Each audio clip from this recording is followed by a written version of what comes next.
Anticipations by Herbert George Wells. Narrated by Gary Williams. Chapter 1. Locomotion in the 20th Century. It is proposed in this book to present, in as orderly an arrangement as the necessarily diffuse nature of the subject admits, certain speculations about the trend of present forces, speculations which, taken altogether, will build up an imperfect and very hypothetical but sincerely intended forecast of the way things will probably go in this new century. Footnote.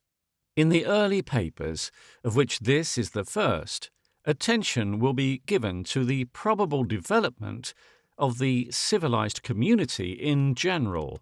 Afterwards, these generalizations will be modified in accordance with certain broad differences of race, custom, and religion. End of footnote.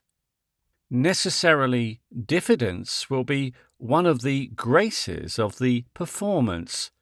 Hitherto such forecasts have been presented almost invariably in the form of fiction, and commonly the provocation of the satirical opportunity has been too much for the writer. Footnote. Of quite serious forecasts and inductions of things to come, the number is very small indeed. A suggestion or so of Mr. Herbert Spencer's, Mr. Kidd's social evolution, some hints from Mr. Archdale Reed, some political forecasts, German for the most part, Hartmann's Earth in the 20th Century, e.g. some incidental forecasts by Professor Langley, Century Magazine, December 1884, e.g., and such isolated computations as Professor Crook's wheat warning, and the various estimates of our coal supply, make almost a complete bibliography. Of fiction, of course, there is abundance. Stories of the year 2000, and battles of Dorking, and the like. I learned from Mr. Peddy, the bibliographer, over 100 pamphlets and books of that description. But from its very nature, and I am writing with the intimacy of one who has tried, fiction can never be satisfactory in this application. Fiction is necessarily concrete and definite. It permits of no open alternatives. Its aim of illusion prevents a proper amplitude of demonstration, and modern prophecy should be, one submits, a branch of speculation, and should follow with all decorum the scientific method. The very form of fiction carries with it something of disavowal.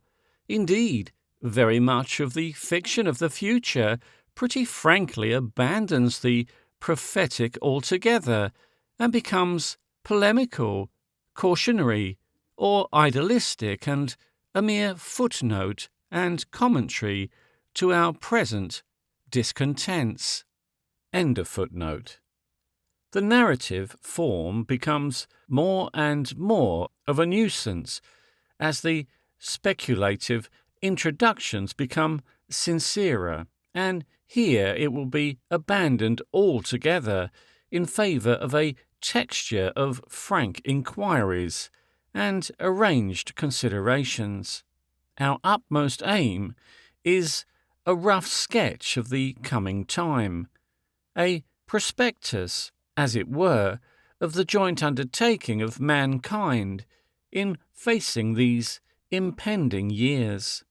The reader is a prospective shareholder, he and his heirs, though whether he will find this anticipatory balance sheet to his belief or liking is another matter.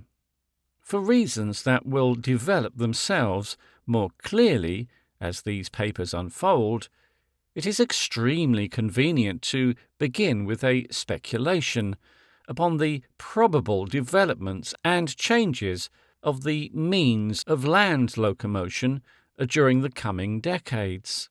No one who has studied the civil history of the 19th century will deny how far-reaching the consequences of changes in transit may be, and no one who has studied the military performances of General Buller and General De Wet but will see that upon transport, upon locomotion, may also hang the most momentous issues of politics and war.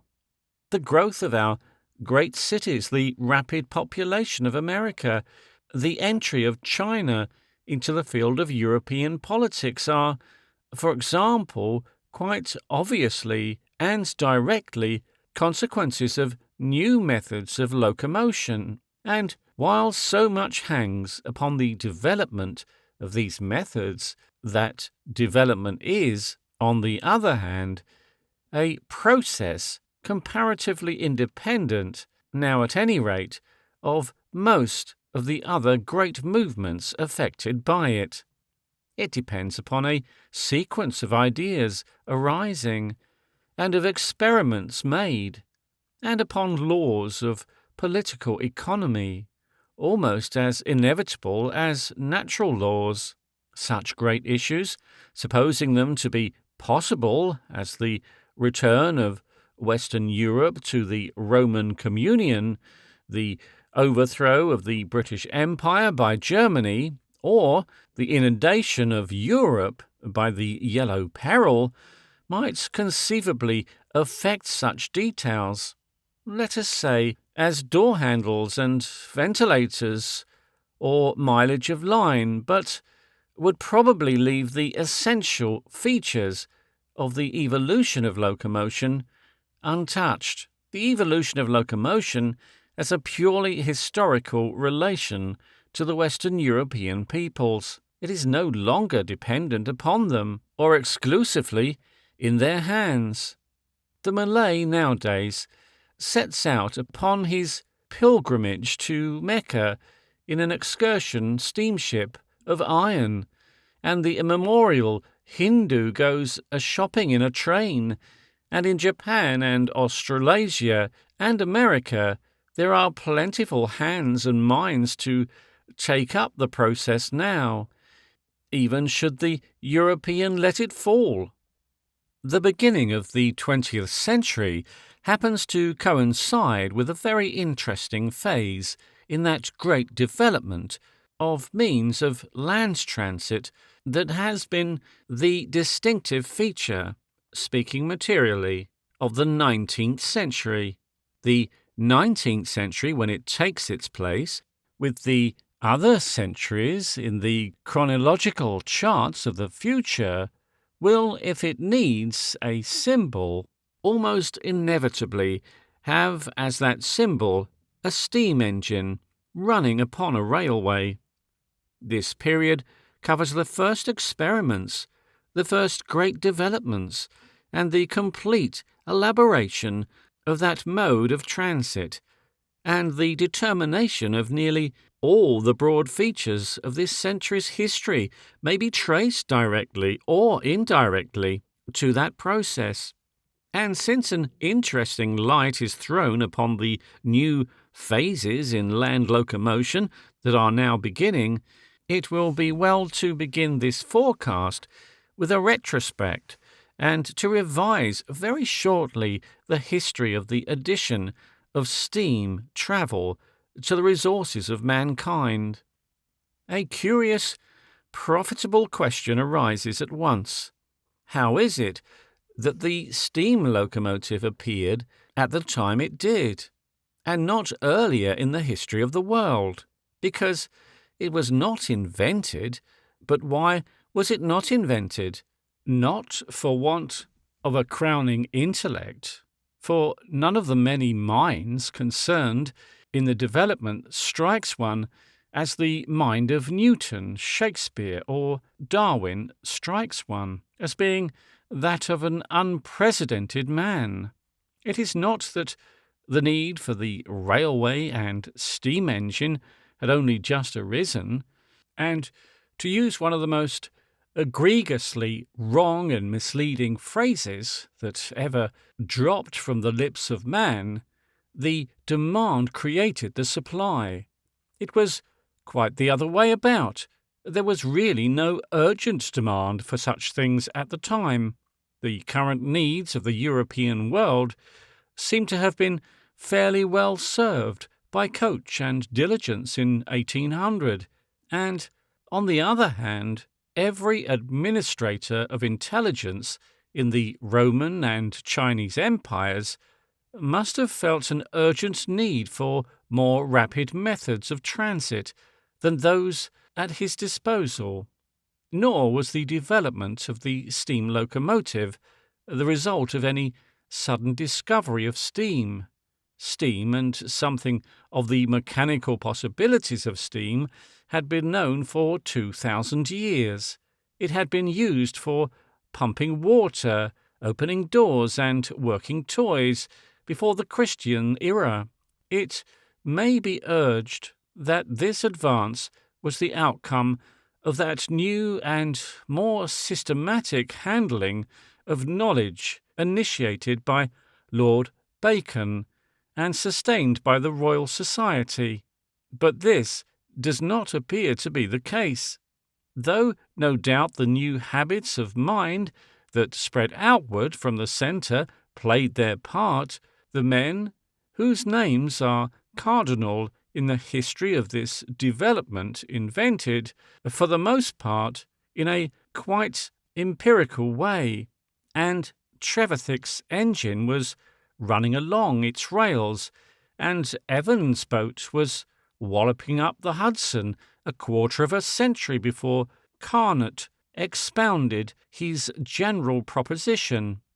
There were no such deductions from principles to application as occur in the story of electricity to justify our attribution of the steam engine to the scientific impulse, nor does this particular invention seem to have been directly due to the new possibilities of reducing, shaping, and casting iron afforded by the substitution of coal for wood in ironworks through the greater temperature afforded by a coal fire. In China, coal has been used in the reduction of iron for many centuries. No doubt these new facilities did greatly help the steam engine in its invasion of the field of common life, but quite certainly they were not sufficient to set it going. It was, indeed, not one cause, but a very complex and unprecedented series of causes that set the steam locomotive going. It was indirectly and in another way that the introduction of coal became the decisive factor. One peculiar condition of its production in England seems to have supplied just one ingredient that had been missing for 2,000 years in the group of conditions that were necessary before the steam locomotive could appear. This missing ingredient was a demand for some comparatively simple, profitable machine, upon which the elementary principles of steam utilization could be worked out. If one studies Stephenson's rocket in detail, as one realizes its profound complexity, one begins to understand how impossible it would have been for that structure to have come into existence de novo, however urgently the world had need of it. But it happened that the coal needed to replace the dwindling forests of the small and exceptionally rain-saturated country occurs in low, hollow basins overlying clay, and not, as in China and the Alleghenies, for example, on high laying outcrops that can be worked as chalk is worked in England. From this fact, it followed that some quite unprecedented pumping appliances became necessary, and the thoughts of practical men were turned thereby to the long neglected possibilities of steam. Wind was extremely inconvenient for the purpose of pumping, because in these latitudes it is inconsistent. It was costly, too, because at any time the labourers might be obliged to sit at the pit's mouth for weeks together, whistling for a gale, or waiting for the water to be got under again. But steam had already been used for pumping upon one or two estates in England, rather as a toy than in earnest, before the middle of the 17th century, and the attempt to employ it was so obvious as to be practically unavoidable. Footnote. It might have been used in the same way in Italy in the 1st century, had not the grandiose taste for aqueducts prevailed. End of footnote. The water trickling into the coal measures, footnote, and also into the Cornwall mines, be it noted. End of footnote. Acted, therefore, like water trickling upon chemicals that have long been mixed together, dry and inert. Immediately the latent reactions were set going. Savory, New Common, a host of other workers, culminating in what? Working always by steps that were at least so nearly obvious as to give rise again and again to simultaneous discoveries, change the toy of steam into a real and commercial thing, developed a trade in pumping engines, created foundries and a new art of engineering, and almost unconscious of what they were doing, made the steam locomotive a well-nigh unavoidable consequence. At last, after a century of improvement on pumping engines, there remained nothing but the very obvious stage of getting the engine that had been developed on wheels and out upon the ways of the world. Ever and again, during the 18th century, an engine would be put upon the roads and pronounced a failure. One monstrous palipheric creature was visible on a French highroad as early as 1769, but by the dawn of the 19th century the problem had very nearly got itself solved. By 1804, Trevithick had a steam locomotive, indisputably in motion and almost financially possible, and from his hands it puffed its way, slowly at first, and then, under Stephenson, faster and faster, to a transitory empire over the earth. It was a steam locomotive, but for all that it was primarily a steam engine for pumping, adapted to a new end. It was a steam engine whose ancestral stage had developed under conditions that were by no means exacting in the matter of weight, and from that fact followed a consequence that has hampered railway travel and transport very greatly, and that is tolerated nowadays only through a belief in its practical necessity. The steam locomotive was all too huge and heavy for the high road. It had to be put upon rails, and so clearly linked are steam engines and railways in our minds that, in common language now, the latter implies the former, but indeed it is the result of accidental impediments, of avoidable difficulties that we travel today on rails. Railway travelling is at best a compromise.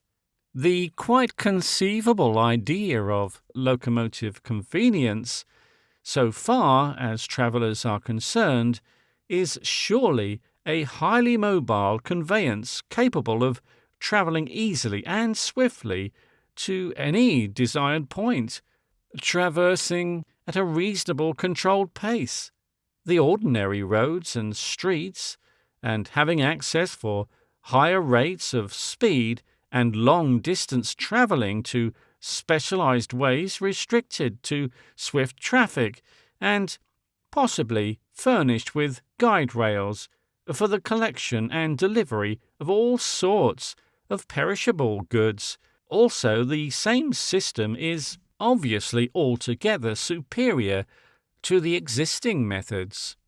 Moreover, such a system would admit of that secular progress in engines and vehicles that the stereotyped conditions of the railway have almost completely arrested, because it would allow almost any new pattern to be put at once upon the ways without interference with the established traffic.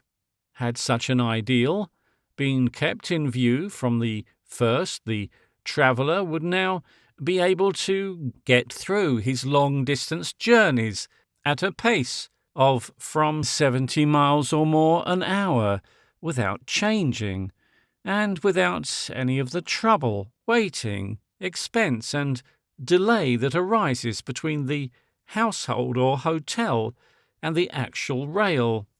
It was an ideal that must have been at least possible to an intellectual person 50 years ago, and had it been resolutely pursued, the world, instead of fumbling from compromise to compromise, as it always has done, and as it will do very probably for many centuries yet, might have been provided today not only with an infinitely more practical method of communication, but with one capable of a steady and continual evolution from year to year.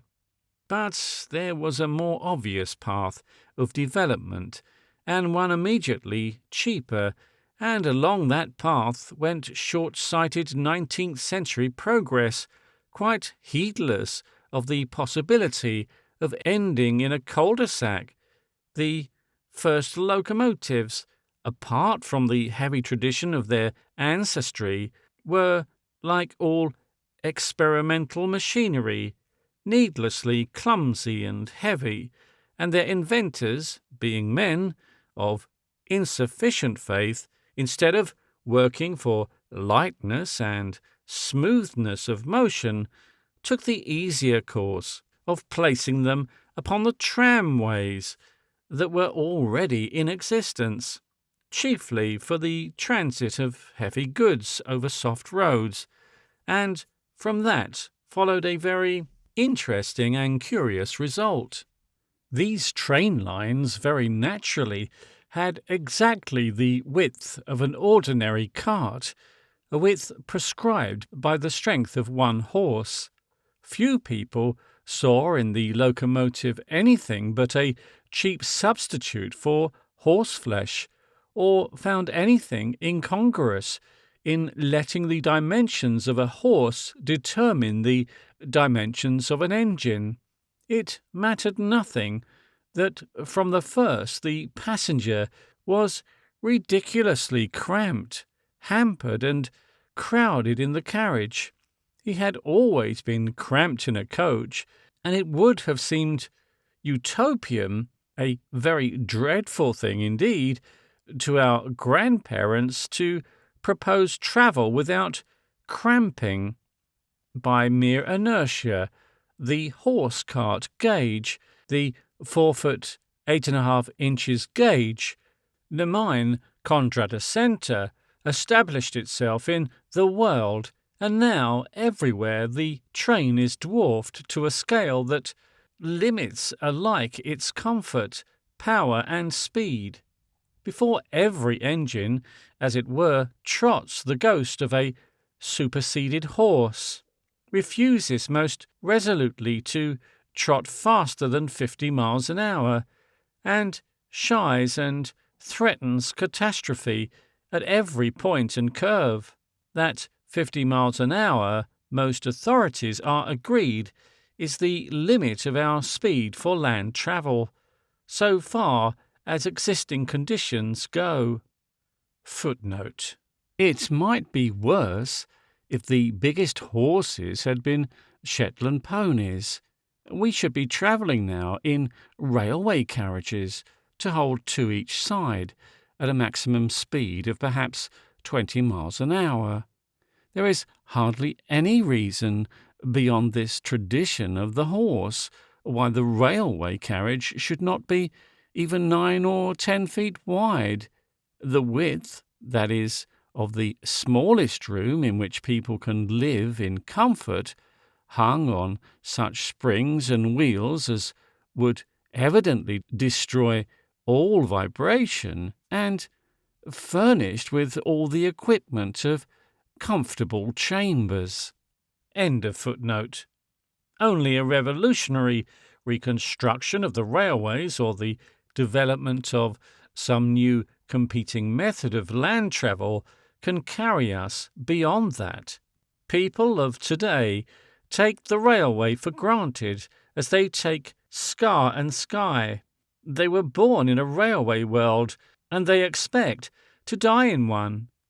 But if only they will strip from their eyes the most blinding of all influences, acquiescence in the familiar, they will see clearly enough that this vast and elaborate railway system of ours, by which the whole world is linked together, is really only a vast system of trains of horse wagons and coaches drawn along rails by pumping engines upon wheels, is that, in spite of its present vast extension, likely to remain the predominant method of land locomotion, even for so short a period as the next 100 years. Now, so much capital is represented by the existing type of railways, and they have so firm an establishment in the acquaintances of men that it is very doubtful if the railway will ever attempt any very fundamental change in the direction of greater speed or facility, unless they are first exposed to the pressure of our second alternative, competition, and we may very well go on to inquire how long will it be before that second alternative comes into operation, if ever it is to do so. Let us consider what other possibilities seem to offer themselves. Let us revert to the ideal we have already laid down, and consider what hopes and obstacles to its attainment there seem to be. The abounding presence of numerous experimental motors today is so stimulating to the imagination. There are so many stimulated persons at work upon them that it is difficult to believe the obvious impossibility of most of them, their convulsiveness, clumsiness, and, in many cases, exasperating trail of stench will not be rapidly fined away. Footnote. Explosives as a motive power were first attempted by Huygens and one or two others in the 17th century, and just as with the turbine type of apparatus, it was probably the impetus given to the development of steam by the convenient collocation of coal and water and the need of an engine that arrested the advance of this parallel inquiry until our own time. Explosive engines in which gas and petroleum are employed are now abundant, but for all that we can regard the explosive engine as still in its experimental stages. So far, research in explosives has been directed chiefly to the possibilities of higher and still higher explosives for use in war. The neglect of the mechanical application of this class of substance being largely due to the fact that chemists are not as a rule engineers, nor engineers chemists, but an easily portable substance, the decomposition of which would evolve energy, or what is, from the practical point of view, much the same thing, an easily portable substance which could be decomposed electrically by wind or water power, and which would then recombine and supply force, either in intermittent thrusts at a piston or at an electric current, would be infinitely more convenient for all locomotive purposes than the cumbersome bunkers and boilers required by steam. The presumption is altogether in favour of the possibility of such substances. Their advent will be the beginning of the end of steam traction on land and of steamship at sea, the end indeed of the age of coal and steam. And even with regard to steam, there may be a curious change of method before the end. It is beginning to appear that, after all the piston and cylinder type of engines, for locomotive purposes on water, and at least, if not on land, by no means the most perfect, another and fundamentally different type, the turbine type, in which the impulse of the steam spins a wheel instead of shoving a piston, would appear to be altogether better than the adapted pumping engine, at any rate for the purposes of steam navigation.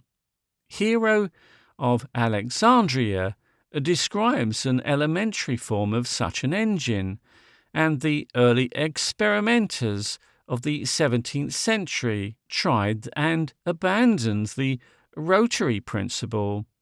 It was not adapted to pumping, and pumping was the only application that then offered sufficient immediate encouragement to persistence. The thing marked time for quite 2 centuries and a half.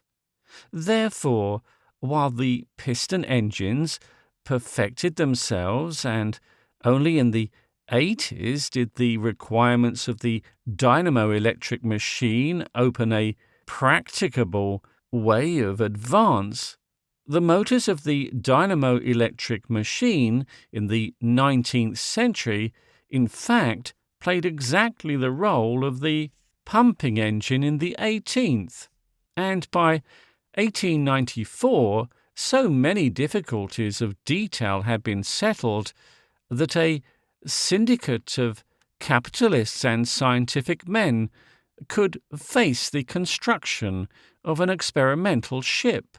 This ship, the Turbinia, after a considerable amount of trial and modification, attained an unprecedented speed of 34.5 knots an hour, and His Majesty's Navy has possessed in the Turbinia's younger and greater sister, the Viper, now unhappily lost, a torpedo destroyer capable of 41 miles an hour.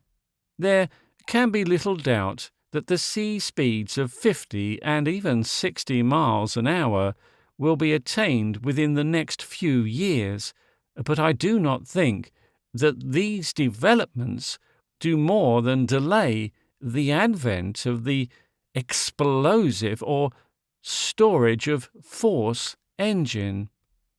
End of footnote. I do not think that it is asking too much of the reader's faith in progress to assume that, so far as light powerful engine goes, comparatively noiseless, smooth running, not obnoxious to sensitive nostrils and altogether suitable for high road traffic, the problem will very speedily be solved. And upon that assumption, in what direction are these new motor vehicles likely to develop? How will they react upon the railways? And where, finally, will they take us? At present, they seem to promise developments upon three distinct and definite lines. There will, first of all, be the motor truck for heavy traffic. Already such trucks are in evidence, distributing goods and parcels of various sorts. And sooner or later, no doubt, the numerous advantages of such an arrangement will lead to the organization of large carrier companies, using such motor trucks to carry goods in bulk or parcels on the high roads. Such companies will be in an exceptionally favorable position to organize storage and repair of the motors of the general public on profitable terms, and possibly to cooperate in various ways with the manufacturers of special types of motor machines. In the next place, and parallel with the motor truck, there will develop the hired or privately owned motor carriage. This, for all except the longest journeys, will add a fine sense of personal independence to all the small conveniences of first-class railway travel. It will be capable of a day's journey or 300 miles or more, long before the developments to be presently foreshadowed arrive. One will change nothing unless it is the driver from stage to stage. One will be free to dine where one chooses, hurry when one chooses, travel asleep or awake, stop and pick flowers, turn over in bed of a morning and tell the carriage to wait, unless, which is highly probable, one sleeps aboard. Footnote: the historian of the future, writing about the 19th century, will, I sometimes fancy, find a new meaning in a familiar phrase. It is the custom to call this the most democratic age the world has ever seen, and most of us are beguiled by the etymological contrast and the memory of certain legislative revulsions to oppose one form of stupidity prevailing to another, and to fancy we mean the opposite to an aristocratic period. But indeed we do not, so far as that political point goes. This Chinaman has always been infinitely more democratic than the European. But the world, by a series of graduations into error, has come to use democratic as a substitute for wholesale, and as an opposite to individual, without realizing the shifted application at all. Thereby, old aristocracy, the organization of society for the glory of preservation of the secret dull, gets to a flavour even of freedom. When the historian of the future speaks of the past century as a democratic century, he will have in mind, more than anything else, the unprecedented fact that we seem to do everything in heaps. We read in epidemics, clothed ourselves, all over the world, in identical fashions, built and furnished our houses in stereo designs, and travelled that naturally most individual proceeding in bales. To make the railway train a perfect symbol of our times, it should be presented as uncomfortably full in the third class, a few passengers standing, and everybody reading the current number either of the Daily Mail, Person's Weekly, Answers, Titbits, or whatever greatest novel of the century happened to be going. But, as I hope to make clearer in my later papers, this democracy, or wholesale method of living, like the railways, is transient, a first makeshift development of a great and, finally, to me at least, quite hopeful social organisation. End of footnote. And thirdly, there will be the motor omnibus, attacking or developing out of the horse omnibus companies and the suburban lines. All this seems fairly safe prophesying, and these things, which are quite obviously coming even now, will be working out their many structural problems when the next phase in their development begins. The motor omnibus companies, competing against the suburban railways, will find themselves hampered in the speed of their longer runs by the slower horse traffic on their routes, and they will attempt to secure, and, it may be after tough legislative struggles, will secure the power to form private roads of a new sort, upon which their vehicles will be free to travel up to the limit of their very highest possible speed. It is along the line of such private tracks and roads that the forces of change will certainly tend to travel, and along which I am absolutely convinced they will travel. This segregation of motor traffic is probably a matter that may begin even in the present decade.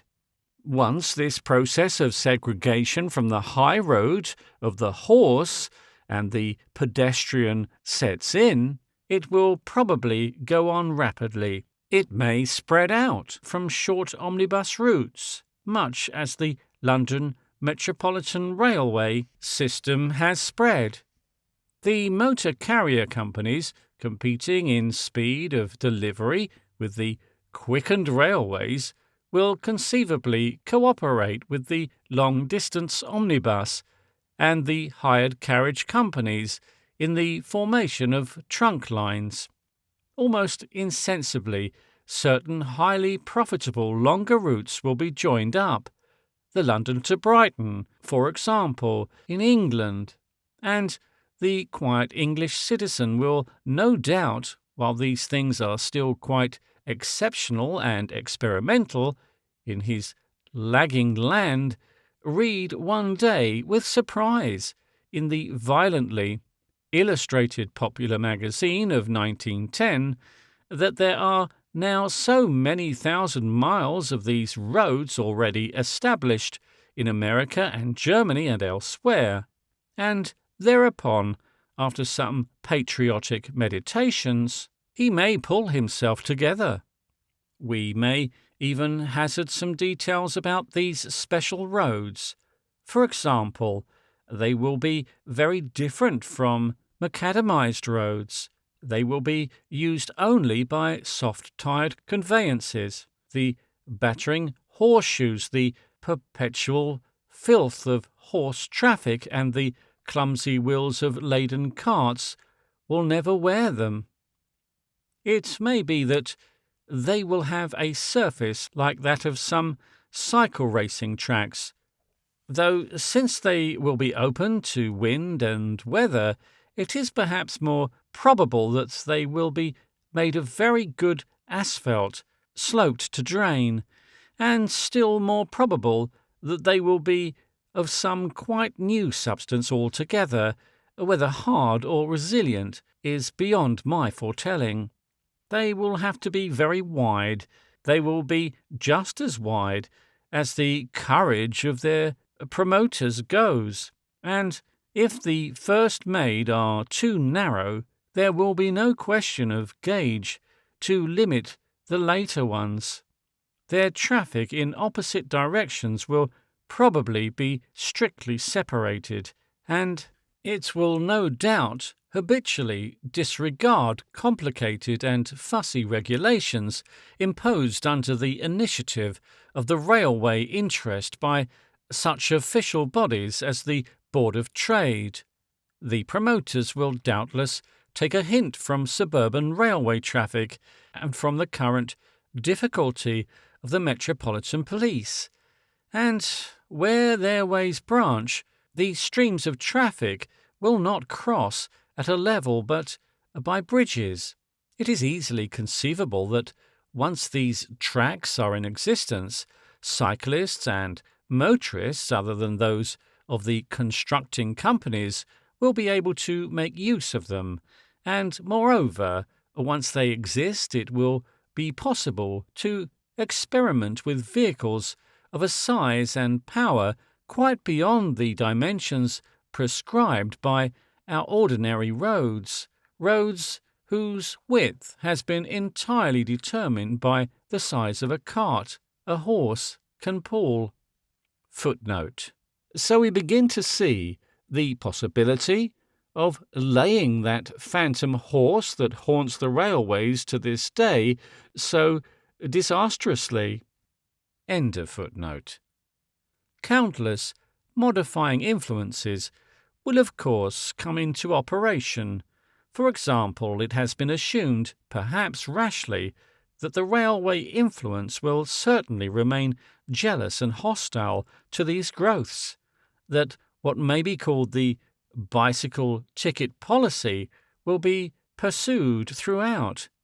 Assuredly, there will be fights of every complicated sort at first, but once one of these specialized lines is in operation, it may be that some, at least, of the railway companies will hasten to replace their flanged rolling stock by carriages with rubber tyres, remove their rails, broaden their cuttings and embankments, raise their bridges and take to the new ways of traffic.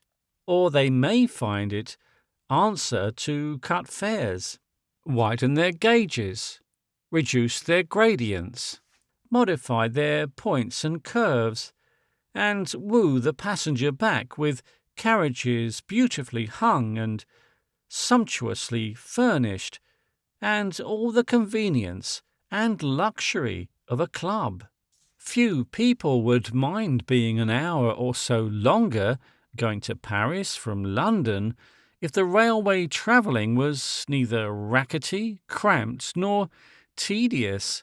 One could be patient enough if one was neither being jarred, defended, cut into slices by draughts, and continually more densely caked in a filthy dust of coal. If one could write smoothly and easily at a steady table, read papers, have one's hair cut, and dine in comfort. Footnote. A correspondent, Mr. Rudolph Siran, writes to correct me here, and I cannot do better, I think, than thank him and quote what he says. It is hardly right to state that 50 miles an hour is the limit of our speed for land travel, so far as existing conditions go. As far as English traffic is concerned, the statement is approximately correct. In the United States, however, there are several trains running now which average over considerable distances, more than 60 miles an hour, stoppages included. Nor is there much reason why this should not be considerably increased. What especially hampers the development of railways in England, as compared with other countries, is the fact that the rolling stock template is too small. Hence, carriages in England have to be narrower and lower than carriages in the United States, although both run on the same standard gauge, 4 feet 8.5 inches. The result is that several things which you describe as not possible at present, such as write smoothly and easily at a steady table, read papers, have one's hair cut, and dine in comfort, are not only feasible but actually attained on some of the good American trains. For instance, on the present Empire State Express running between New York and Buffalo, or on the present Pennsylvania Limited running between New York and Chicago, and on others. With the Pennsylvania Limited travel stenographers and typewriters whose services are placed at the disposal of passengers free of charge. But the train on which there is the least vibration of any is probably the new Empire State Express, and on this it is certainly possible to write smoothly and easily at a steady table. End of footnote. None of which things are possible at present, and none of which require any new inventions, any revolutionary contrivances, or indeed anything but an intelligent application of existing resources and known principles. Our rage for fast trains, so far as long-distance travel is concerned, is largely a passion to end the extreme discomfort involved. It is in the daily journey on the suburban train, that daily tax of time, that speed is in itself so eminently desirable, and it is just here that the conditions of railway travel most hopelessly fail. It must always be remembered that the railway train, as against the motor, has the advantage that its wholesale traction reduces the prime cost by demanding only one engine for a number of coaches. This will not serve the first-class long-distance passenger, but it may the third, and against that economy one must balance the necessary delay of a relatively infrequent service, which later item becomes relatively greater and greater in proportion to the former, the briefer the journey to be made, and it may be that many railways which are neither capable of modification into suburban motor tracks, nor of development into luxurious through routes, will find, in spite of the loss of many elements of their old activity, that there is still a profit to be made from a certain section of the heavy goods traffic, and from cheap excursions. These are forms of work for which railways seem to be particularly adapted, and which the diversion of a great portion of their passenger traffic would enable them to conduct even more efficiently. It is difficult to imagine, for example, how any sort of road car organization could beat the railways at the business of distributing coal and timber and similar goods which are taken in bulk directly from the pit or wharf to local centres of distribution. It must always be remembered that, at the worst, the defeat of such a great organisation as the railway system does not involve its disappearance until a long period has elapsed.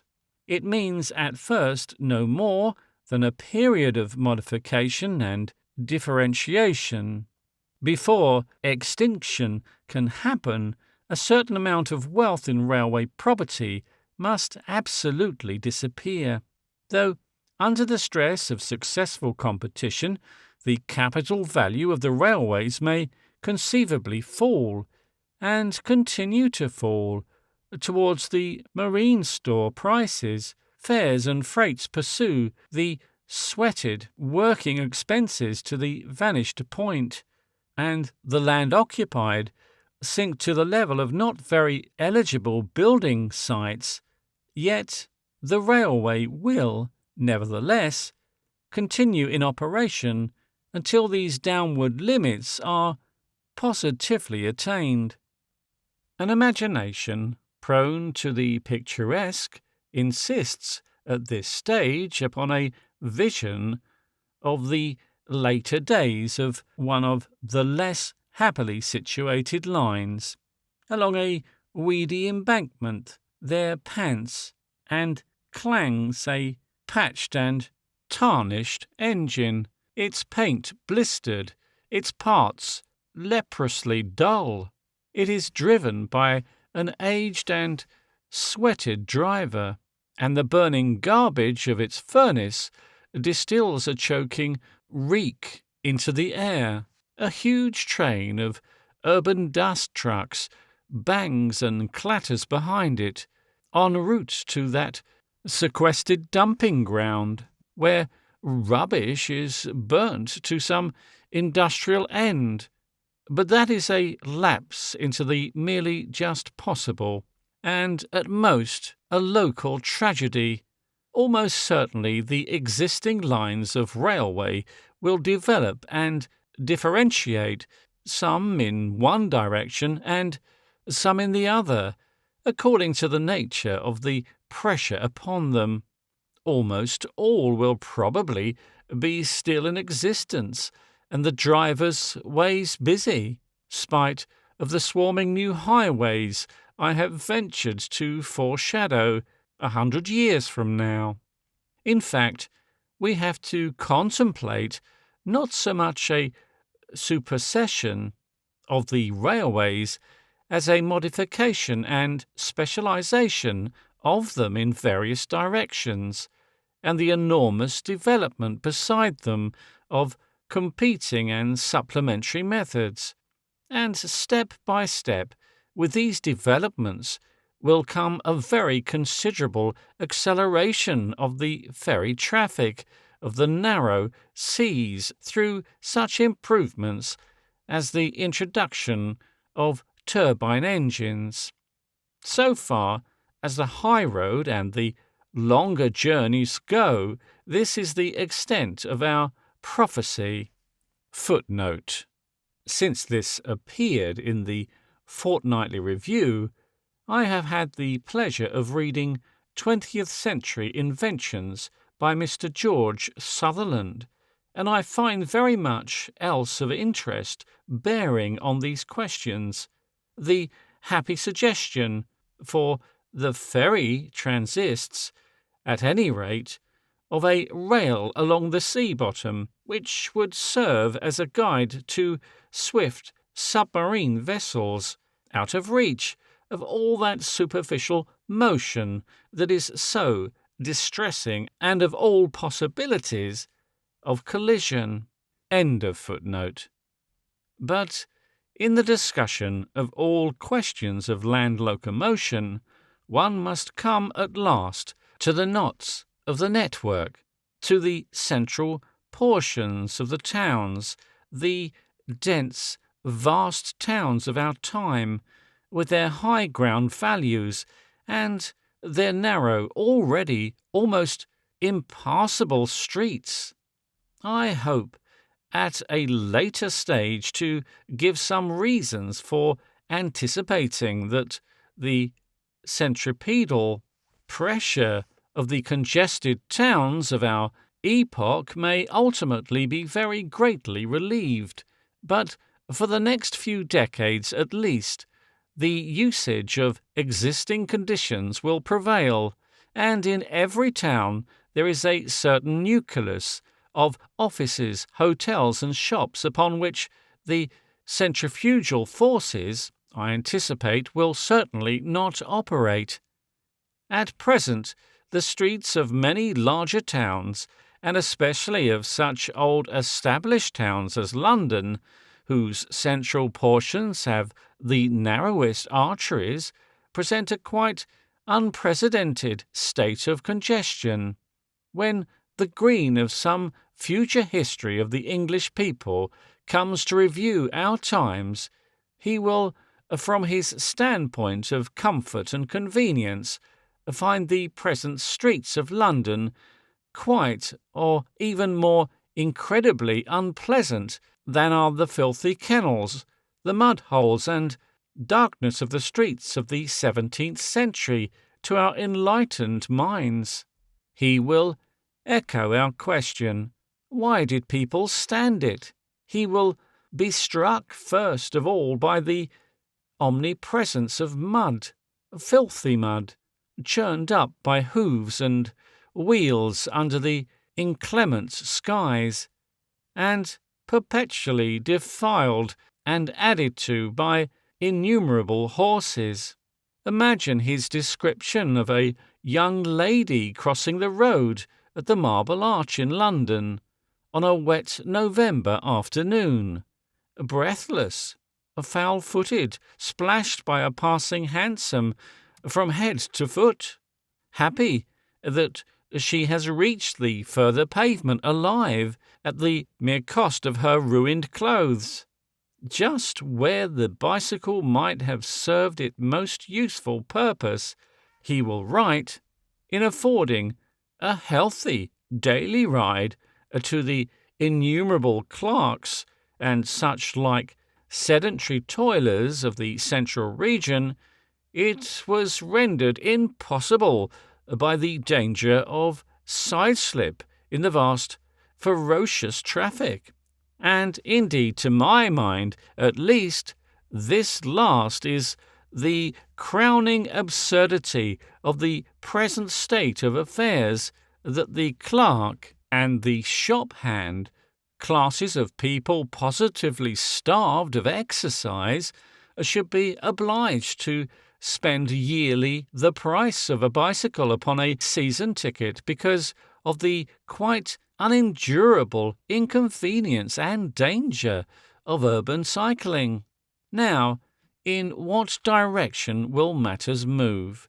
The first and most obvious thing to do, the thing that in many cases is being attempted, and in futile, insufficient way getting itself done, the thing that I do not for one moment regard as the final remedy, is the remedy of the architect and builder, profitable enough to them, anyhow, to widen the streets and to cut new arteries.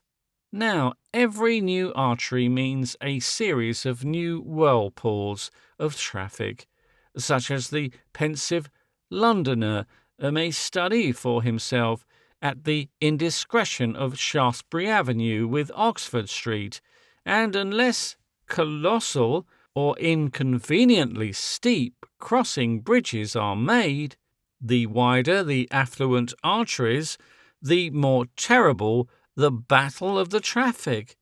Imagine Regent's Circus on the scale of the place de la Concorde, and there is the value of the ground to consider, with every increment of width, the value of the dwindling remainder in the meshes of the network of roads will rise, until to pave the widened streets with gold will be a mere trifling addition to the cost of their improvement.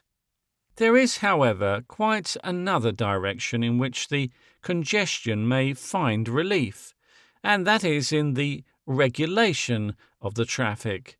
This has already begun in London, in an attack on the crawling cab, and in the new bylaws of the London County Council, whereby certain specific forms of heavy traffic are prohibited, the use of the streets between 10 and 7.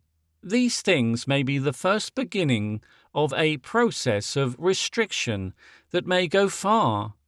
Many people living at the present time who have grown up amidst the exceptional and possible very transient characteristics of this time will be disposed to regard the traffic in the streets of our great cities as a part of the natural order of things, and as unavoidable as the throng upon the pavement.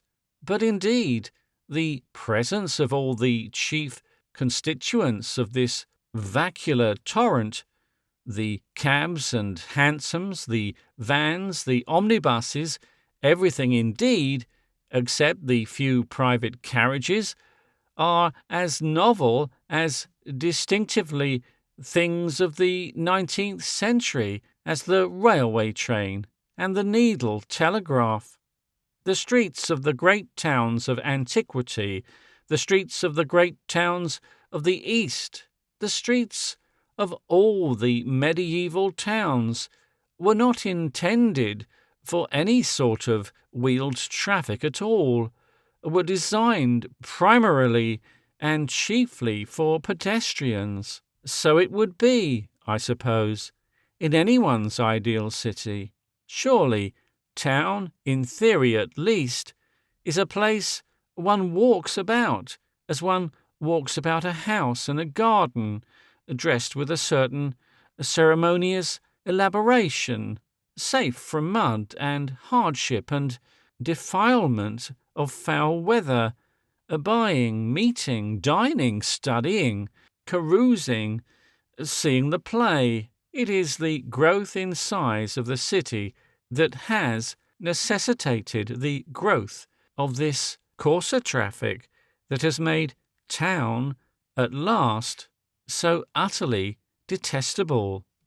But if one reflects, it becomes clear that, save for the vans of goods, this moving tide of wheeled masses is still essentially a stream of urban pedestrians who, by reason of the distances they have to go, have had to jump on buses and take cabs, in a word, to bring in the high road to their aid. And the vehicular traffic of the street is essentially the high road traffic, very roughly adapted to the new needs. The cab is a simple development of the carriage, the omnibus of the coach, and the supplementary traffic of the underground and electric railways is by no means brilliantly imagined adaptation of the long route railway. These are all still new things, experimental to the highest degree, changing and bound to change much more in the period of specialization that is now beginning. Now, the first most probable development is a change in the omnibus and omnibus railway. A point quite as important with these means of transit as actual speed of movement is frequency. Time is wasted abundantly and most vexatiously at present in waiting and in accommodating one's arrangements to infrequent times of call and departure. The more frequent a local service, the more it comes to be relied upon. Another point, and one in which the omnibus has a great advantage over the railway, is that it should be possible to get on and off at any point, or at as many points on the route as possible, but this means a high proportion of stoppages, and this is disruptive to speed. There is, however, one conceivable means of transit that is not simply frequent but continuous, that may be joined or left at any point without a stoppage, that could be adapted to many existing streets at the level of quite easily sunken-in tunnels, or elevated above the street level, footnote, to the level of such upper-story pavements as Sir F. Bramwell has proposed for the new Holborn to Strand Street, for example. End of footnote. And that means of transit is the moving platform, whose possibilities have been exhibited to all the world in a sort of mean caricature at the Paris exhibition. Let us imagine the inner circle of the district railway adapted to this conception. I will presume that the Parisian rolling platform is familiar to the reader. The district railway tunnel is, I imagine, about 24 feet wide. If we suppose the space given to 6 platforms of 3 feet wide, and one, the most rapid, of 6 feet, and if we suppose each platform to be going 4 miles an hour faster than its slower fellow, a velocity the Paris experiment has shown to be perfectly comfortable and safe, we should have the upper platform running round the circle at a pace of 28 miles an hour. If further we adopt an ingenious suggestion of Professor Perry's and imagine the descent to the line made down a very slowly rotating staircase at the center of a big rotating wheel-shaped platform, against a portion of whose rim the slowest platform runs to a curve, one could very easily add a speed of 6 or 8 miles an hour more. And to that, the man in a hurry would be able to add his own 4 miles an hour by walking in the direction of motion. If the reader is a traveller, and if he will imagine that black and sulphurous tunnel, swept and garnished, lit and sweet, with a train much faster than the existing underground trains, perpetually ready to go off with him and never crowded, if he will further imagine this train a platform set with comfortable seats and neat bookstalls and so forth, he will get an inkling in just one detail of what he perhaps misses by living now instead of 30 or 40 years ahead. I have supposed the replacement to occur in the case of the London Inner Circle Railway, because there the necessary tunnel already exists to help the imagination of the English reader, but that the specific replacement will occur is rendered impossible by the fact that the circle is for much of its circumference entangled with other lines of communication, the North Western Railway, for example. As a matter of fact, as the American reader at least will promptly see, the much more practicable thing is that upper footpath, with these moving platforms beside it running out over the street, after the manner of the viaduct of an elevated railroad.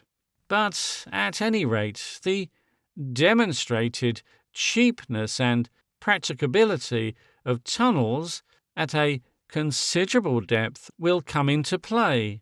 Will this diversion of the vast omnibus traffic of today into the air and underground, together with the segregation of van traffic to specific routes and times, be the only change in the streets of the new century?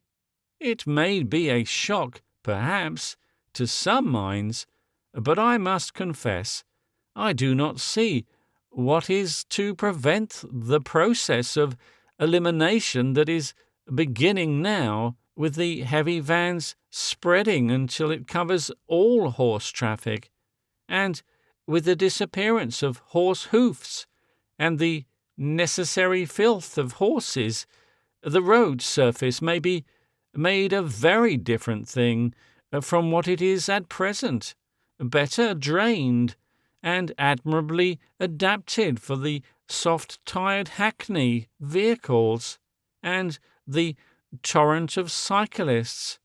Moreover, there will be little to prevent a widening of the existing sidewalks and the protection of the passengers from rain and hot sun by awnings or such arcades as distinguish Turin or Sir F. Branwell's upper footpaths on the model of the Chester Rose.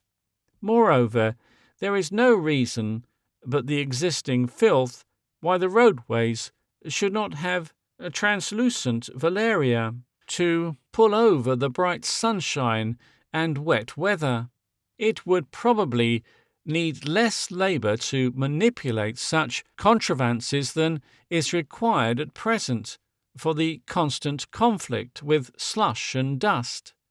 Now, of course, we tolerate the rain because it facilitates a sort of cleaning process. Enough of this present speculation. I have indicated now the general lines of the roads and streets and ways and underways of the 20th century.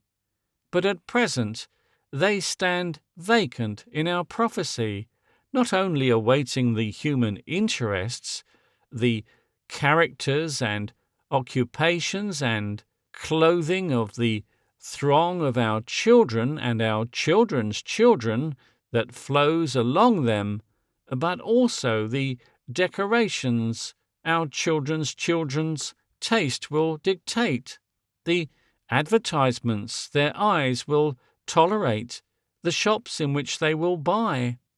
To all that we shall finally come, and even in the next chapter I hope it will be made more evident how conveniently these later and more intimate matters follow, instead of preceding these present mechanical considerations, and of the beliefs and hopes, the thought and language, the further prospects of this multitude as yet unborn. Of these things also we shall make at last certain hazardous guesses. But at first I would submit to those who may find the machinery in motion excessive in this chapter, we must have the background and fittings, the scene before the play.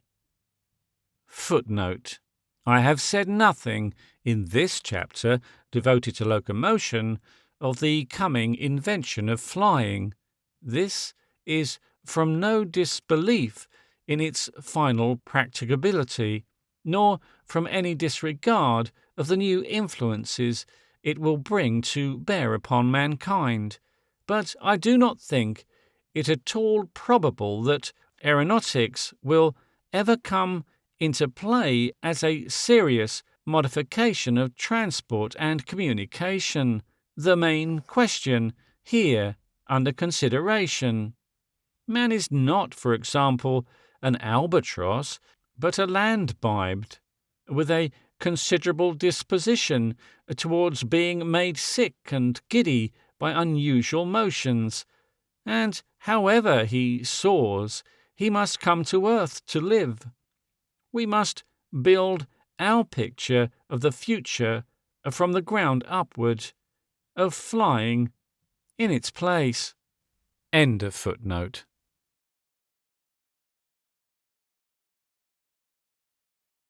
Chapter 2. The probable diffusion of great cities.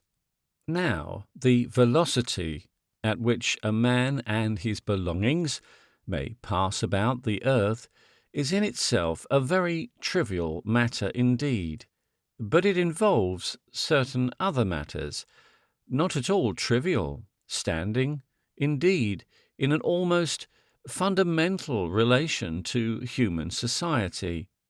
It will be the business of this chapter to discuss the relation between the social order and the available means of transit, and to attempt to deduce from the principles elucidated the coming phases in that extraordinary expansion, shifting, and internal redistribution of population that has been so conspicuous during the last 100 years.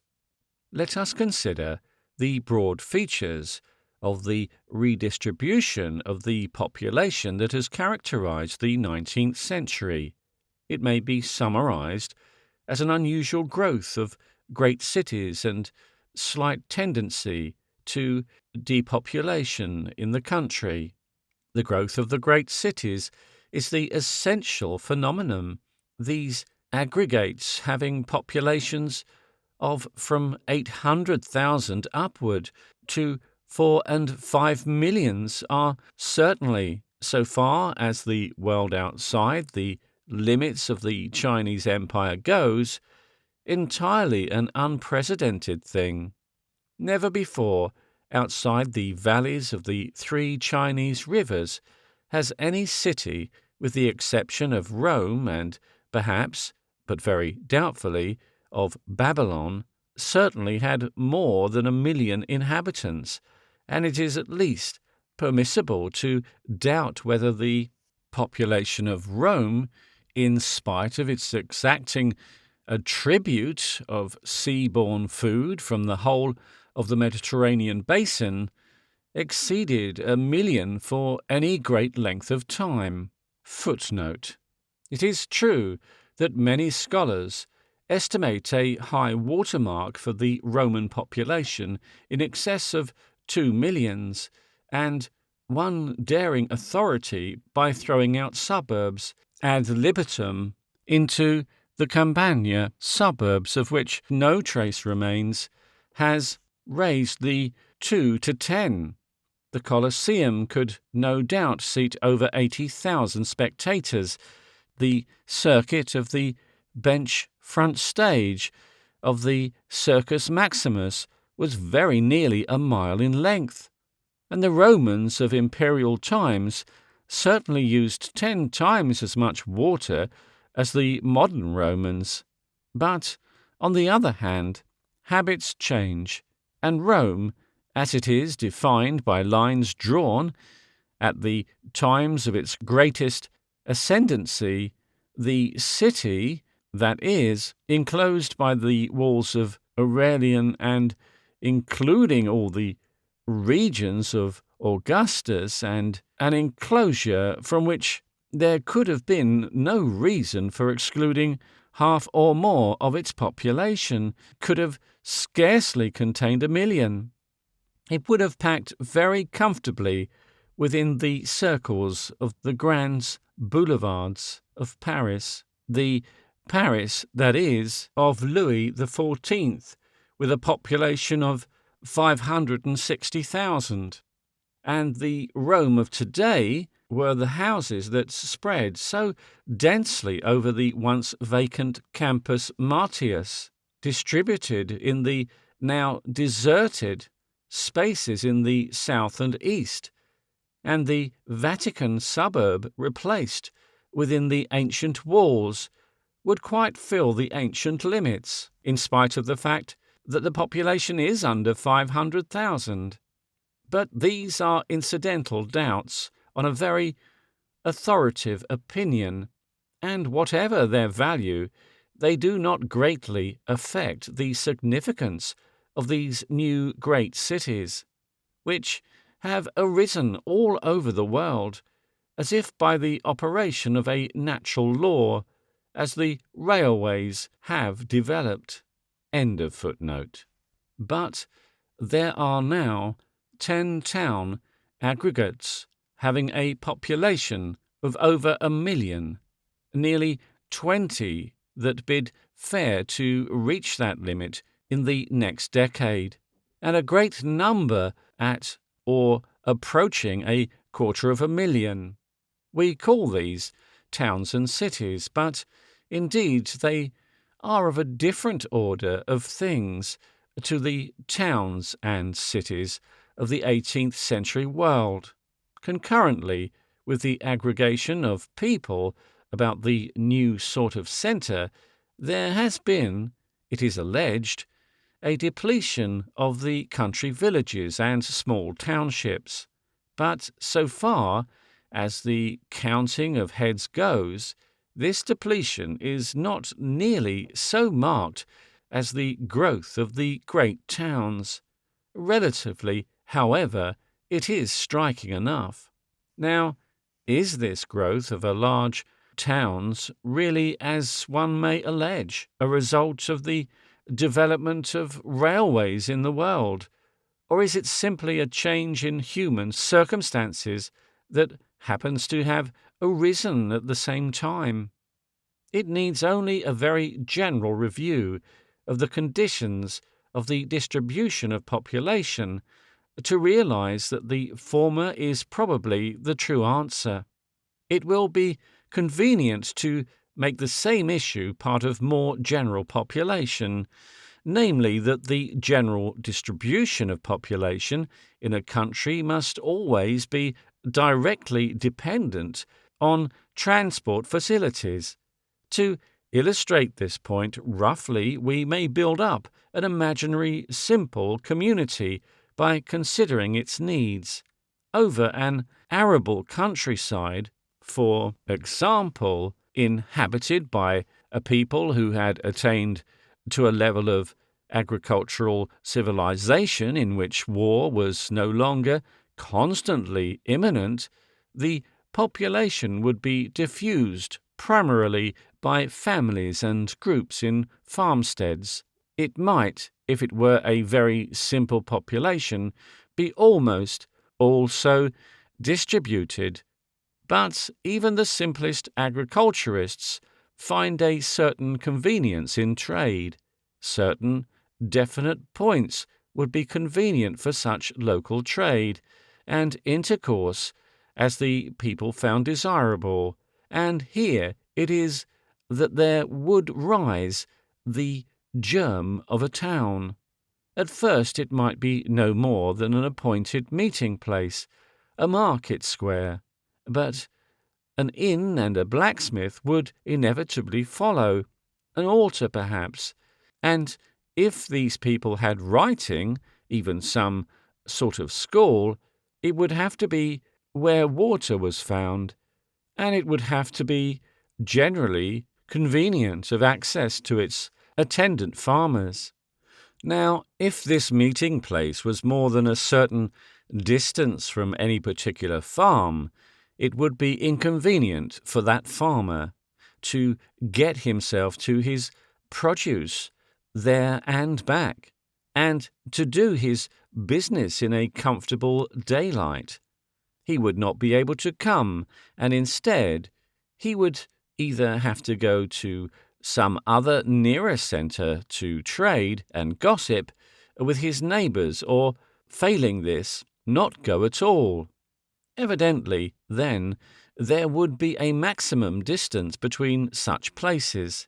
This distance in England, where traffic has been mainly horse traffic for many centuries, seems to have worked out according to the gradients and so forth, as from 8 to 15 miles, and at such distances do we find the country towns, while the horseless man, the serf, and the labourer and labouring wench have marked their narrow limits in the distribution of the intervening villages.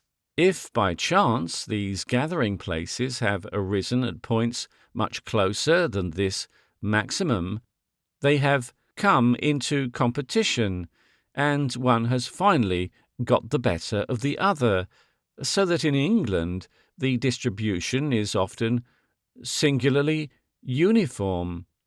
Agricultural districts have their towns at about 8 miles, and where grazing takes place of the plough, the town distances increase to 15.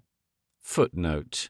It will be plain that such towns must have clearly defined limits of population, dependent finally on the minimum yearly produce of the district they control.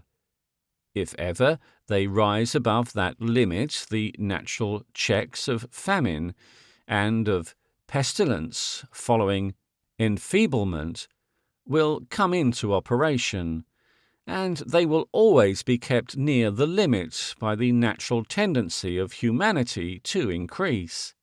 The limit would rise with increasing public intelligence, and the organization of the towns would become more definite. End of footnote.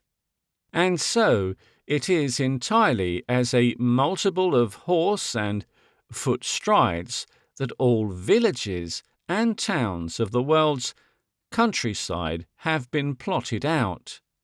Footnote.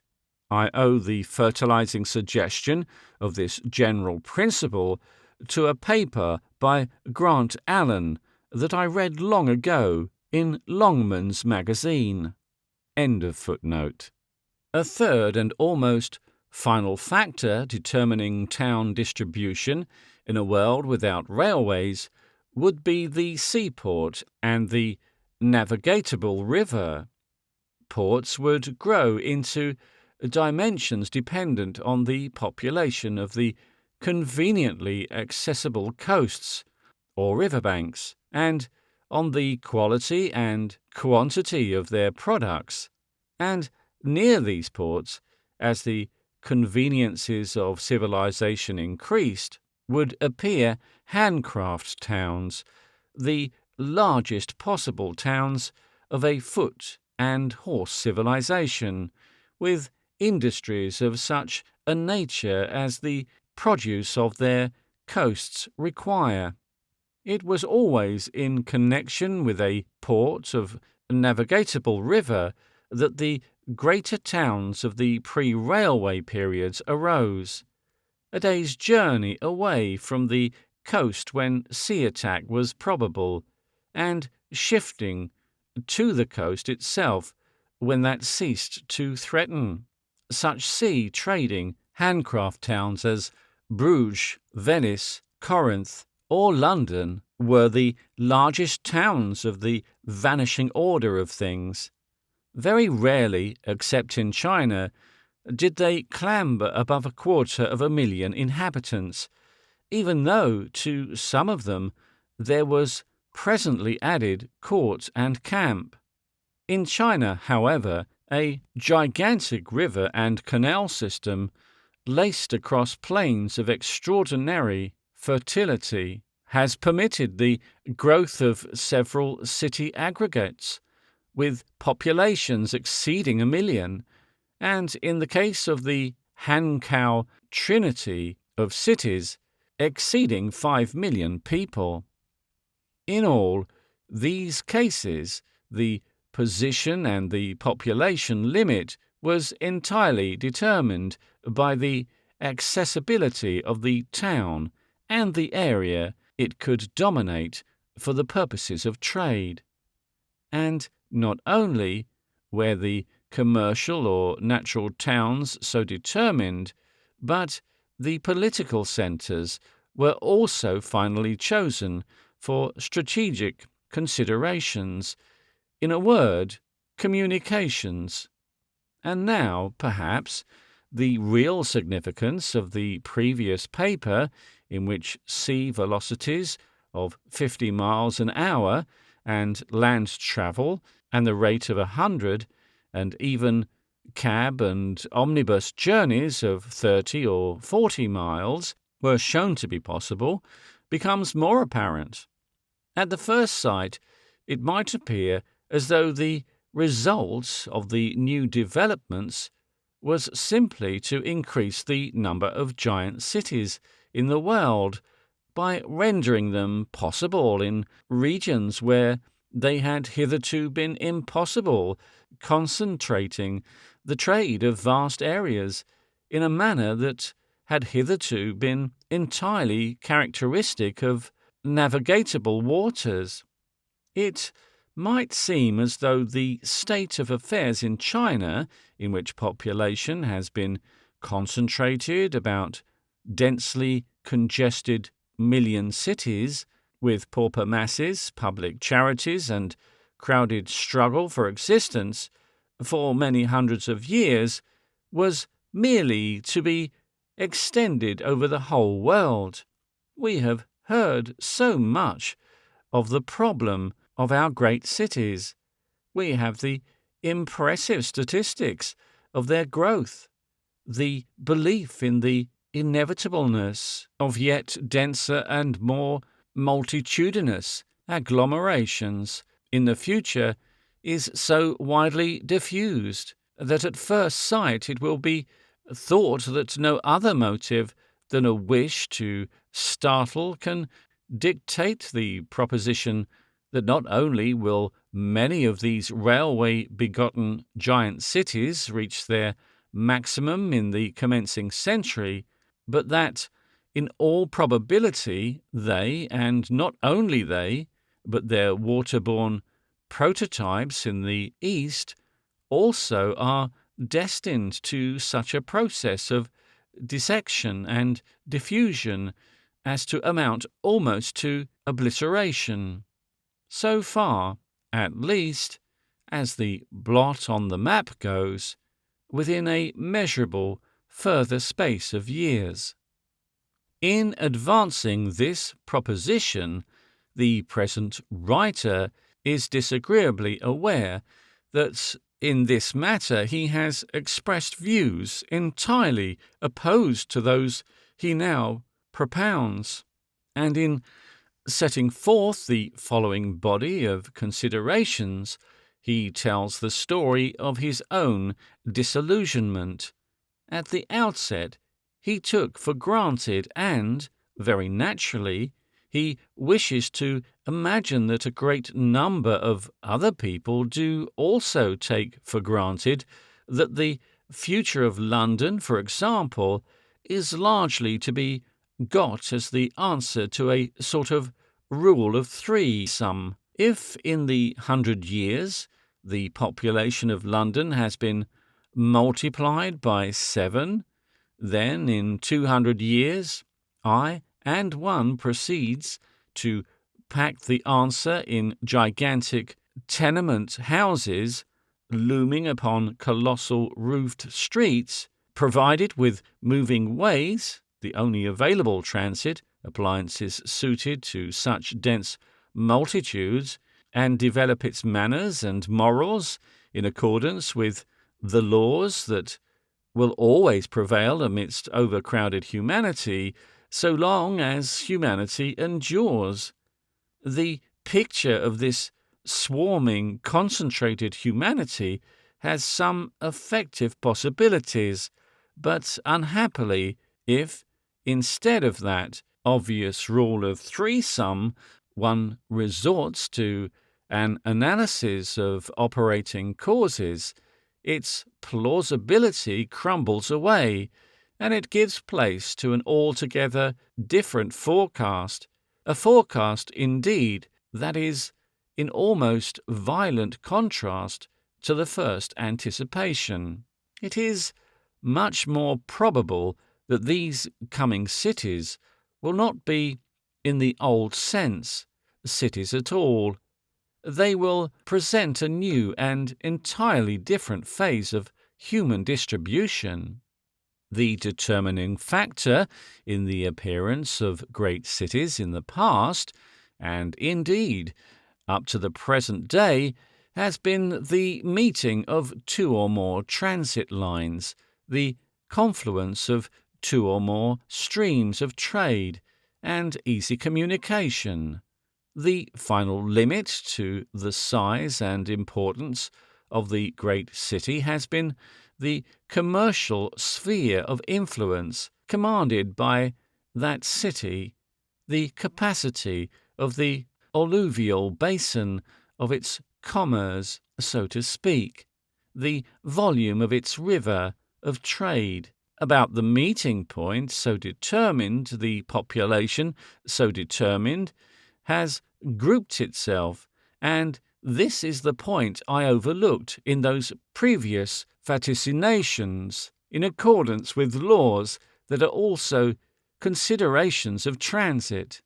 The economic centre of the city is formed, of course, by the wharves and landing places, and in the case of railway-fed cities, by the termini, where passengers land and where goods are landed, stored, and distributed. Both the administrative and business community, traders, employers, clerks, and so forth, must be within a convenient access of this centre, and the families, servants, tradesmen, amusement purveyors, dependent on these again, must also come within a maximum distance. At a certain stage in town growth, the pressure on the more central area would become too great for habitual family life there, and an office region would differentiate from an outer region of homes. Beyond these two zones, again, those whose connection with the great city was merely intermittent would constitute a system of suburban houses and areas, but the grouping of these also would be determined finally by the convenience of access to the dominant centre. That secondary centres, literally social, political, or military, may arise about the initial trade centre complicates the application, but does not alter the principle here stated. They must all be within striking distance. The day of 24 hours is an inexorable human condition, and up to the present time of intercourse and business has been broken into spells of definite duration by intervening nights. Moreover, almost all effective intercourse has involved personal presence at the point where intercourse occurs.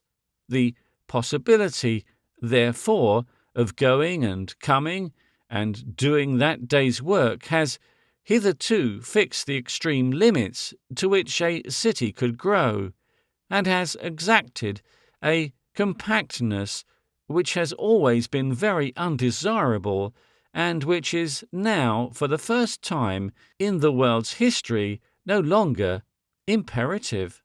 So far as we can judge without a close and uncongenial scrutiny of statistics, that daily journey that has governed and still to a very considerable extent governs the growth of cities has had, and probably always will have, a maximum limit of 2 hours, 1 hour each way from sleeping place to council chamber, counter, workroom, or office stool.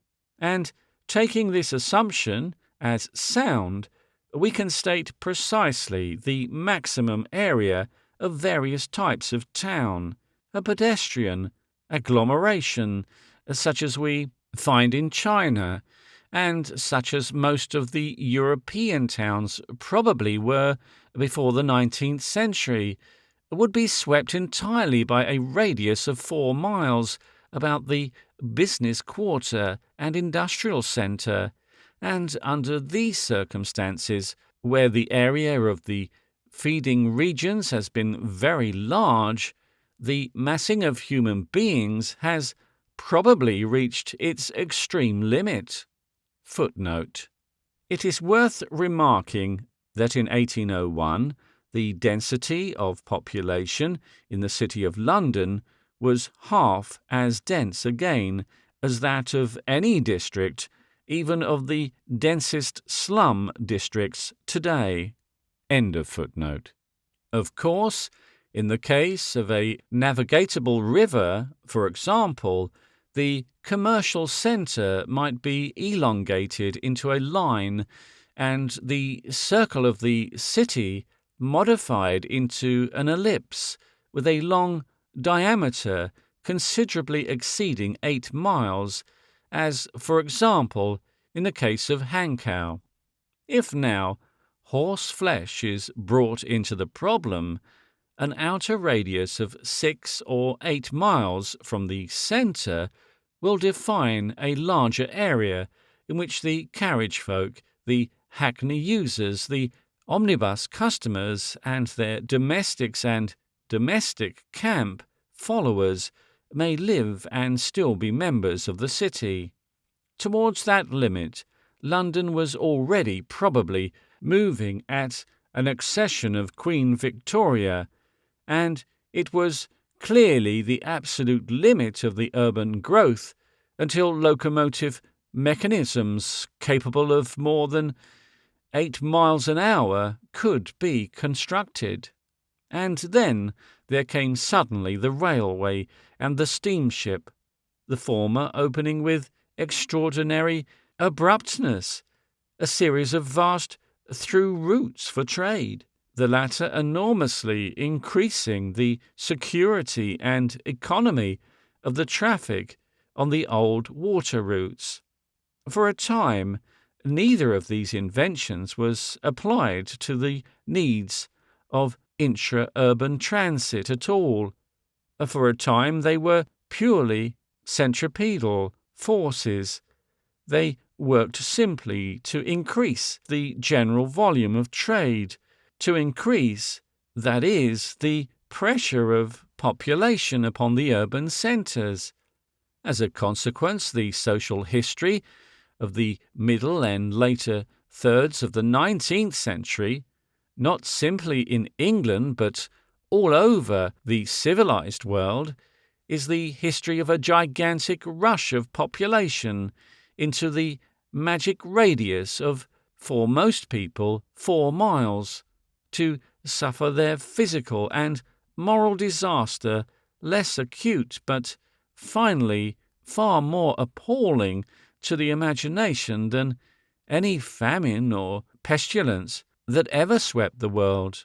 Well, has Mr. George Gissing named 19th century London in one of his great novels to the whirlpool, the very figure of the 19th century great city, attractive, tumultuous, and spinning down to death? But indeed these great cities are no permanent maelstroms. These new forces, at present, still so politely centripetal in their influence, bring with them, nevertheless, the distinct promise of a centrifugal application that may be finally equal to the complete reduction of all our present congestions. The limit of the pre-railway city was the limit of man and horse, but already that limit has been exceeded, and each day brings us nearer to the time when it will be thrust outward in every direction with an effect of enormous relief. So far, the only additions to the foot and horse of the old dispensation that have actually come into operation are the suburban railways, which render possible an advantage, an average door to office hours' journey of 10 or a dozen miles further only in the case of some specially favoured localities.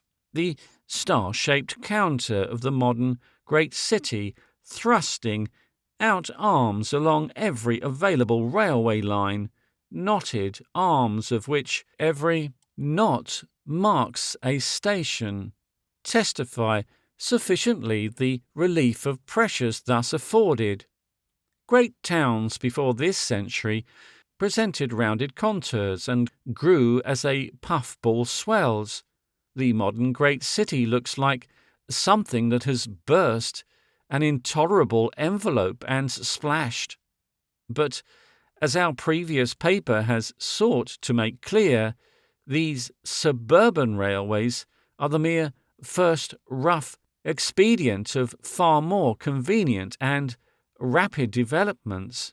We are, as the census returns for 1901 quite clearly show, in the early phase of a great development of centrifugal possibilities, and since it has been shown that a city of pedestrians is inexorably limited by a radius of about 4 miles, and that a horse using city may grow out to 7 or 8, it follows that the available area of city, which can offer a cheap suburban journey of 30 miles an hour, is a circle with a radius of 30 miles.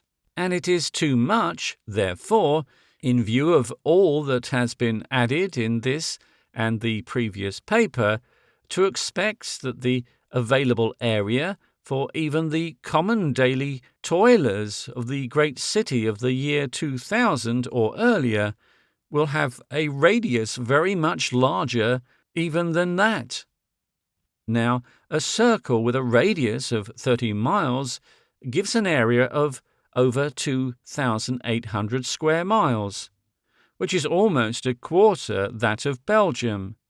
But 30 miles is only a very moderate estimate of speed, and the reader of the former paper will agree, I think, that the available area of the social equivalent of the favoured season ticket holders of the day will have a radius of over 100 miles and be almost equal to the area of Ireland.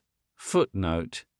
Be it noted that the phrase available area is used and various other modifying considerations altogether waived for the present. End of footnote.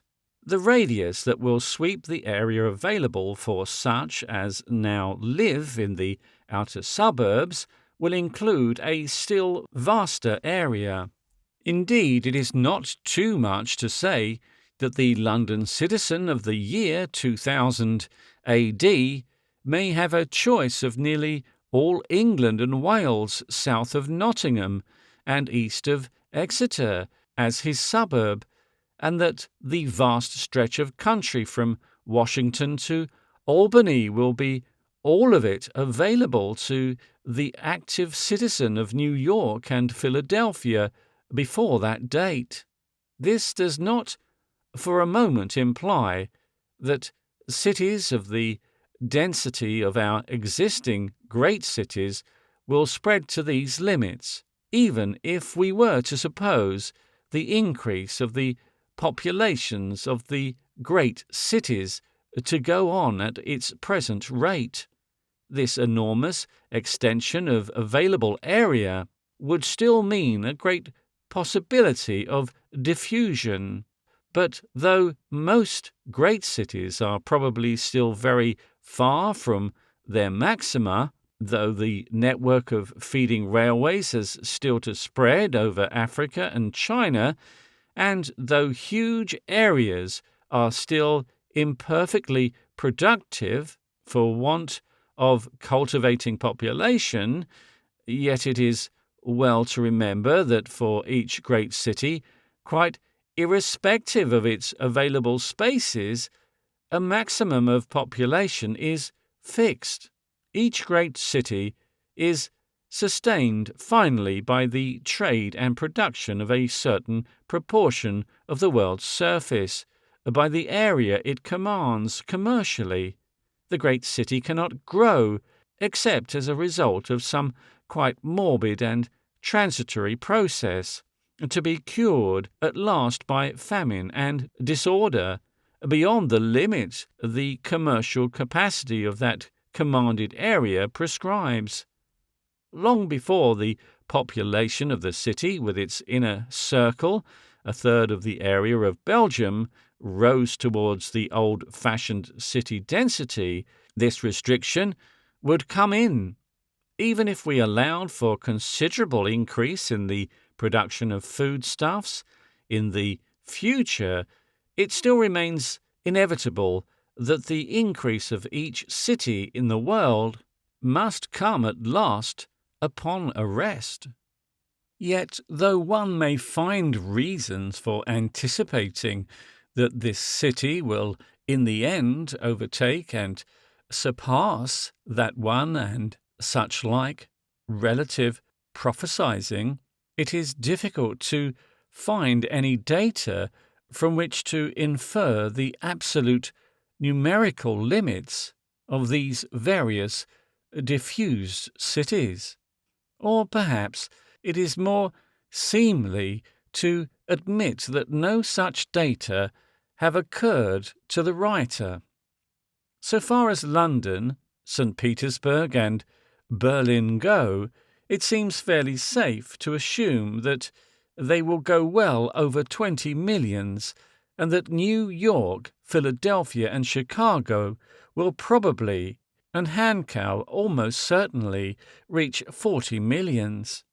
Yet, even 40 millions over 31,000 square miles of territory is, in comparison with 4 millions over 50 square miles, a highly diffused population.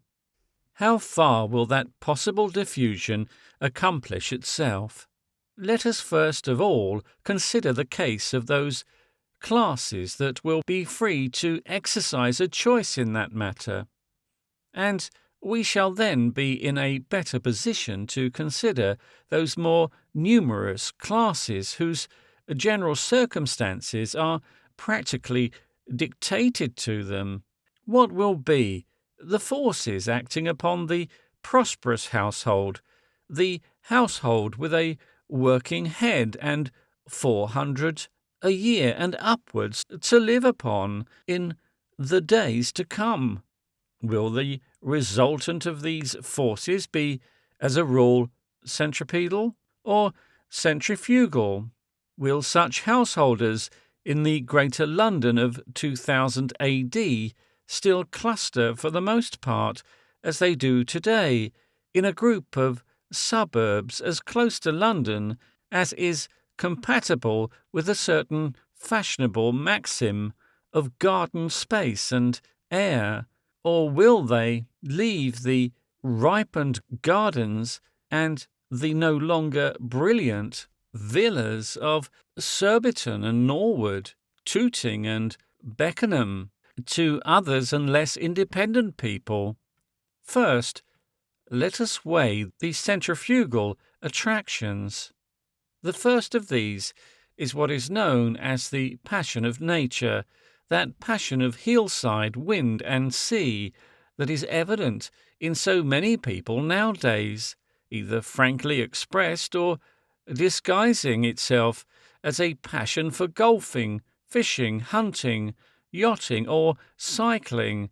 And secondly, there is the allied charm of cultivation, and especially of gardening, a charm that is partly also the love of dominion, perhaps, and partly a personal love for the beauty of trees and flowers and natural things. Through that we come to a third factor, that craving strongest perhaps in those Low German peoples who are now ascendant throughout the world for a little private imperium such as a house or a cottage in its own grounds affords. And from that we pass on to the intense desire so many women feel, and just the women, too, who will mother the future, their almost instinctive demand, indeed, for a household, a separate, sacred and distinctive household, built and ordered after their own hearts, such as, in its fullness, only the countryside permits. Add to these things the healthfulness of the country for young children, and the wholesome isolation that is possible for much that irritates, stimulates prematurely, and corrupts in crowded centres. And the chief positive centrifugal inducements are stated, inducements that no progress of inventions, at any rate, can ever seriously weaken. What now are the centripetal forces against which these inducements contend? In the first place, there are a group of forces that will diminish in strength. There is at present the greatest convenience of shopping within a short radius of the centre of the great city, a very important consideration indeed to many wives and mothers. All the inner and many of the outer suburbs of London obtain an enormous proportion of the ordinary household goods from half a dozen huge furniture, grocery and drapery firms, each of which has been enabled by the dearness and inefficiency of the parcels distribution of the post office and railways to elaborate a now very efficient private system of taking orders and delivering goods. Collectively, these great businesses have been able to establish a sort of monopoly of suburban trade, to overwhelm the small suburban general tradesman, a fate that was inevitable for him in some way or other, and which is a positive worldwide misfortune, to overwhelm also many highly specialized shops and dealers of the central district. Suburban people nowadays get their wine and their novels, their clothes and their amusements, their furniture and their food from some one vast indiscriminate shop or store full of respectable mediocre goods, as excellent a thing for housekeeping as it is disastrous to taste and individuality. Footnote. Their temporary suppression of the specialist is indeed carried to such an extent that one may see even such things as bronze ornaments and personal jewellery listed in Messrs. Omnium's list and stored in list designs and pattern, and their assistants will inform you that their brooch number 175 is now very much worn without either blush or smile. End of footnote. But it is doubtful if the delivery organization of these great stores is any more permanent than the token coinage of the tradespeople of the last century, just as it was with that interesting development, so now it is with parcels distribution. Private enterprise supplies in a partial manner a public need, and with the organization of a public parcels and goods delivery on cheap and sane lines in the place of our present complex, stupid, confusing, untrustworthy, and fantastically costly chaos of post office, railways and carriers, it is quite conceivable that Messrs. Omnium will give place again to specialized shops. It must always be remembered how timid, tentative, and dear the postal and telephone services of even the most civilized countries still are, and how inexorably the needs of revenue, public profit, and convenience fight in these departments against the tradition of official leisure and dignity. There is no reason now, except that the thing is not yet properly organized, why a telephone call from any point in such a small country as England to any other should cost much more than a postcard. There is no reason now, save railway rivalries and retail ideas, obstacles some able and active man is certainly to sweep away sooner or later, why the post office should not deliver parcels anywhere within a radius of 100 miles in a few hours at a penny or less for £1, and a little over. Footnote. The present system of charging parcels by the pound, when goods are sold by the pound, and so getting a misery profit in the packing, is surely one of the absurdest disregards of the obvious it is possible to imagine. End of footnote. Put our newspapers in our letterboxes, direct from the printing office, and, in fact, hand in nearly every constant need of the civilized household, except possibly butcher's meat, coals, greengrocery, and drink, and since there is no reason but quite removable obstacles to prevent this development of the post office, I imagine it will be doing all these things within the next half-century, when it is, this particular centripetal pull, at any rate, will have altogether ceased to operate. A second important centripetal consideration at present is the desirability of access to good schools and to the doctor.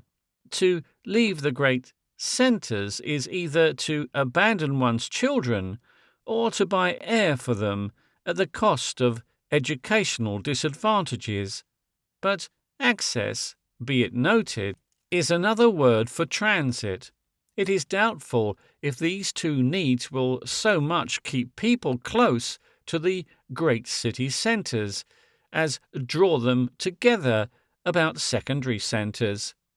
New centres, they may be, compare Hindhead, for example, in many cases, but also it may be, in many cases, the more healthy and picturesque of the existing small towns will develop a new life.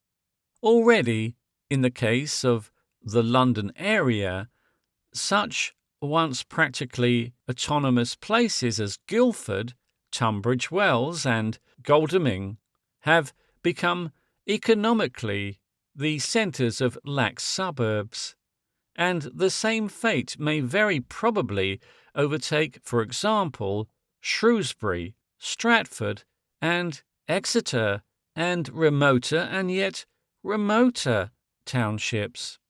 Indeed, for all that this particular centripetal force can do, the confluent residential suburbs of London, of the great Lancashire-Yorkshire city, and of the Scotch city may quite conceivably replace the summer lodging-house watering places of the day, and extend themselves right round the coast of Great Britain before the end of the next century, and every open space of mountain and heather be dotted, not too thickly, with clumps of prosperous houses about school, doctor, engineers, book and provision shops. A third centripetal force will not be set aside so easily. The direct antagonist it is to that love of nature that drives people out to moor and mountain. One may call it the love of the crowd, and closely allied to it is that love of the theatre, which holds so many people in bondage to the Strand. Charles Lamb was the Richard Jefferies of the group of tendencies, and the current disposition to exaggerate the opposition force, especially among English-speaking peoples, should not bind us to the reality of their strength. Moreover, interweaving with these influences that draw people together are other more egotistical and intenser motives, ardent in youth, and by no means, to judge by the Folkestone Lees, extinct in age. The love of dress, the love of crush, the hot passion of the promenade. Here, no doubt, what one may speak of loosely as racial characteristics count for much.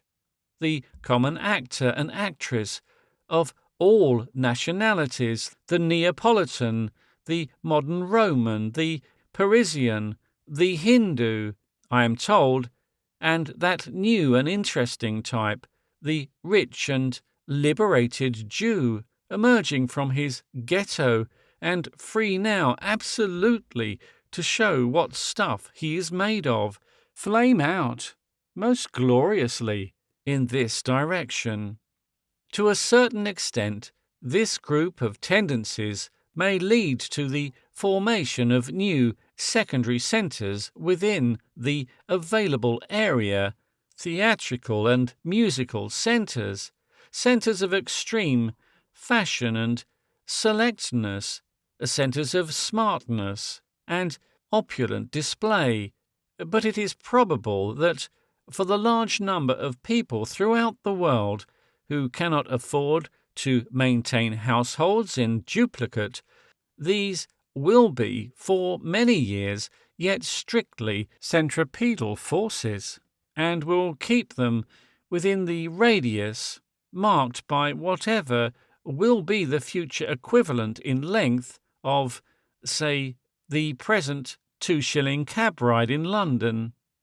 And after all, for all such shopping as one cannot do by telephone or postcard, it will still be natural for the shops to be gathered together in some central place.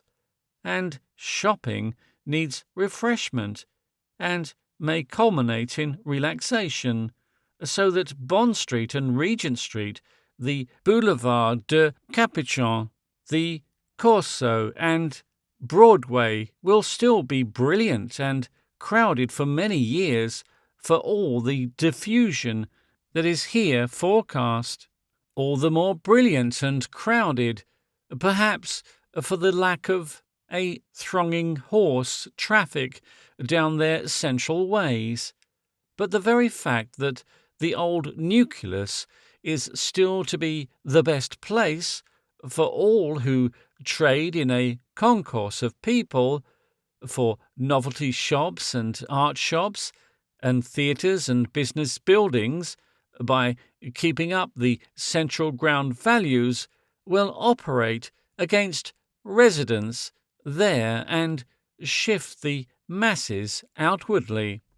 And once people have been driven into cab, train, or omnibus, the only reason why they should get out to a residence here rather than there is the necessity of saving time, and such a violent upward gradient of fares as will quite outbalance the downward gradient of ground values. We have, however, already forecast a swift, varied, and inevitably competitive suburban traffic. And so, though the centre will probably still remain the centre and town, it will be essentially a bazaar, a great gallery of shops and places of concourse and rendezvous, a pedestrian place, its pathways reinforced by lifts and moving platforms, and shielded from the weather, and altogether a very spacious, brilliant, and entertaining agglomeration. Enough now has been said to determine the general nature of the expansion of the great cities in the future, so far as the more prosperous classes are concerned. It will not be a regular diffusion like the diffusion of a gas, but a process of throwing out the homes and of segregating various types of people. The omens seem to point pretty unmistakably to a wide and quite unprecedented diversity in the various suburban townships and suburban districts. Of that aspect of the matter, a later paper must treat. It is evident that from the outset racial and national characteristics will tell in this diffusion. We are getting near the end of the great democratic, wholesale, of homogeneous phase in the world's history.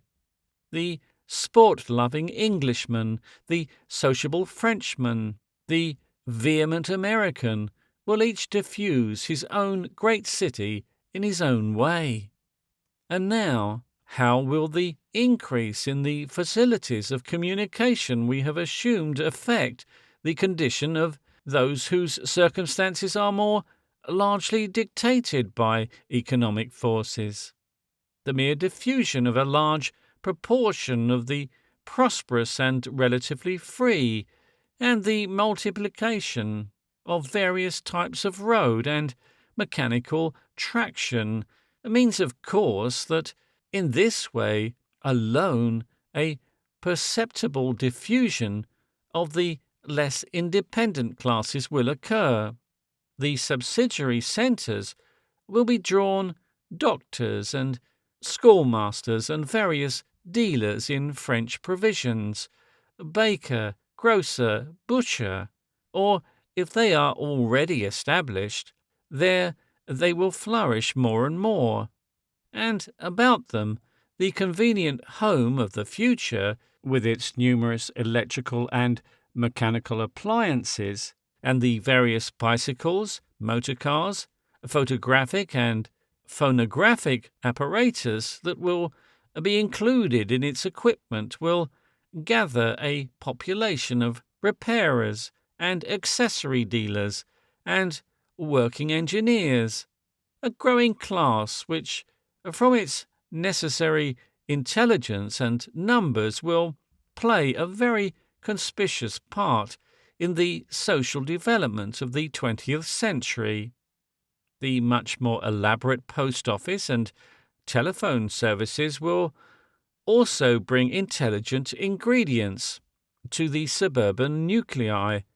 These restorations of the old villages and country towns, and the sons of the cottager within the affected area will develop into the skilled vegetable or flower gardeners, the skilled ostler with some veterinary science, and so forth, for whom also there will evidently be work and a living.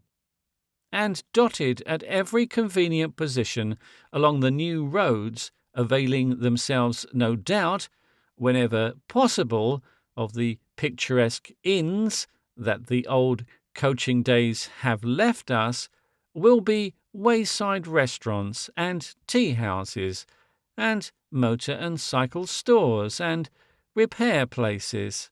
So much diffusion is practically inevitable. In addition, as we have already intimated, many Londoners in the future may abandon the city office altogether, preferring to do their business in more agreeable surroundings. Such a business as book publishing, for example, has no unbreakable bonds to keep it in the region of high rents and congested streets. The days when the financial fortunes of books depend upon the colloquial support of influential people in a small society are past. Neither publishers nor authors as a class have any relation to society at all, and actual access to newspapers' offices is necessary only to the ranker forms of literary impostor. That personal intercourse between publishers and miscellaneous race of authors, which once justified the central position, has, I am told, long since ceased, and the withdrawing publishers may very well take with them the printers and binders, and attract about them their illustrators and designers, so as a typical instance, one now urban trade may detach itself. Publishing is, however, only one of the many similar trades equally profitable and equally likely to move outward to secondary centres with the development and cheapening of transit. It is all a question of transit. Limitation of transit contracts the city. Facilitation expands and disperses it. All this case of diffusion so far is built up entirely on the hypothesis we attempted to establish in the first paper, that transit of persons and goods alike is to become easier, swifter, and altogether better organized than it is at present. The telephone will almost certainly prove a very potent auxiliary indeed to the forces making for diffusion. At present, that convenience is still needlessly expensive in Great Britain, and a scandalously stupid business Conflict between telephone company and post office delays complicates and makes costly and exasperating all trunk communications. But even under these disadvantages, the thing is becoming a factor in the life of ordinary villadom. Consider all that lies within its possibilities. Take first the domestic and social side. Almost all the labour of ordinary shopping can be avoided. Goods nowadays can be ordered and sent either as sold outright or on approval to any place within 100 miles of London, and in one day they can be examined, discussed, and returned, at any rate in theory. The mistress of the house has all her local tradesmen, all the great London shops, the circulating library, the theatre box office, the post office and cab rank, the nurses' institute, and the doctor within reach of her hand. The instrument we may confidently expect to improve. But even now, speech is perfectly clear and distinct over several hundred miles of wire. Appointments and invitations can be made, and at a cost varying from a penny to 2 shillings. Anyone within 200 miles of home may speak day or night into the ear of his or her household. Were it not for that unmitigated public nuisance, the practical control of our post office by non-dismissal civil servants, appointed so young as to be entirely ignorant of the unofficial world, it would be possible now to send urgent messages at any hour of the day or night to any part of the world, and even our sacred institution of the civil service can scarcely prevent this desirable consumption for many years more.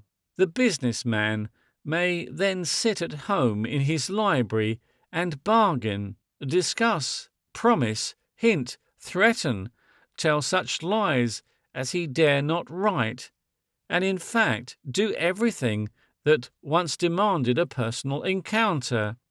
Already for a great number of businesses, it is no longer necessary that the office should be in London, and only habit, tradition, and minor considerations keep it there.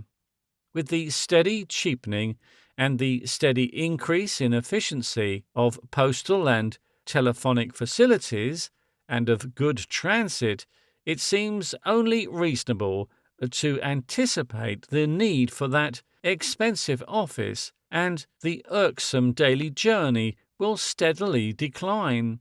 In other words, what will still be economically the city, as distinguished from the agricultural population, will probably be free to extend, in the case of all prosperous classes not tied to large establishments in need of personal supervision, far beyond the extreme limits of the daily hour journey.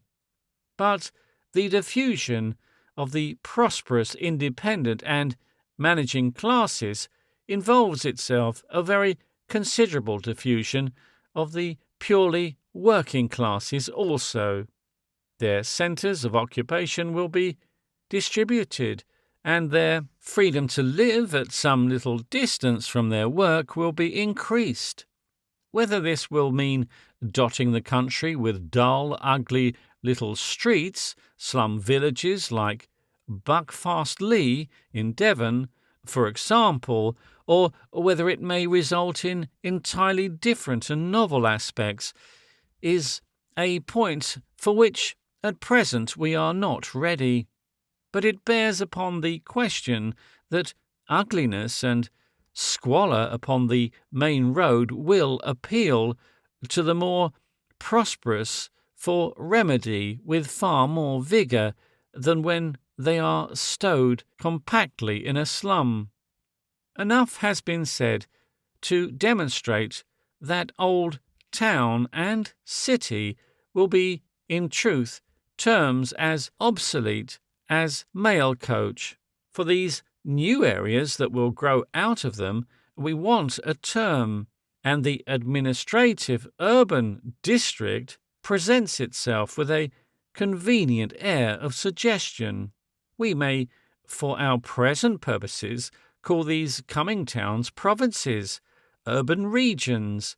Practically, by a process of confluence, the whole of Great Britain south of the Highlands seems destined to become such an urban region, laced all together not only by railway and telegraph, but by novel roads such as we forecast in the former chapter, and by dense network of telephones, parcel delivery tubes, and the like nervous and arterial connections.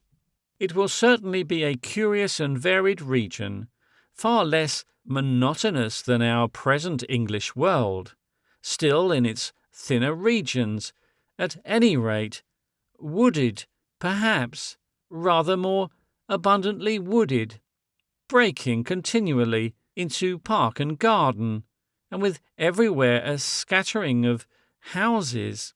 These will not, as a rule, I should fancy, follow the fashion of the vulgar ready-built villas of the existing suburb, because the freedom people will be able to exercise in the choice of site will rob the building estate promoter of his local advantage.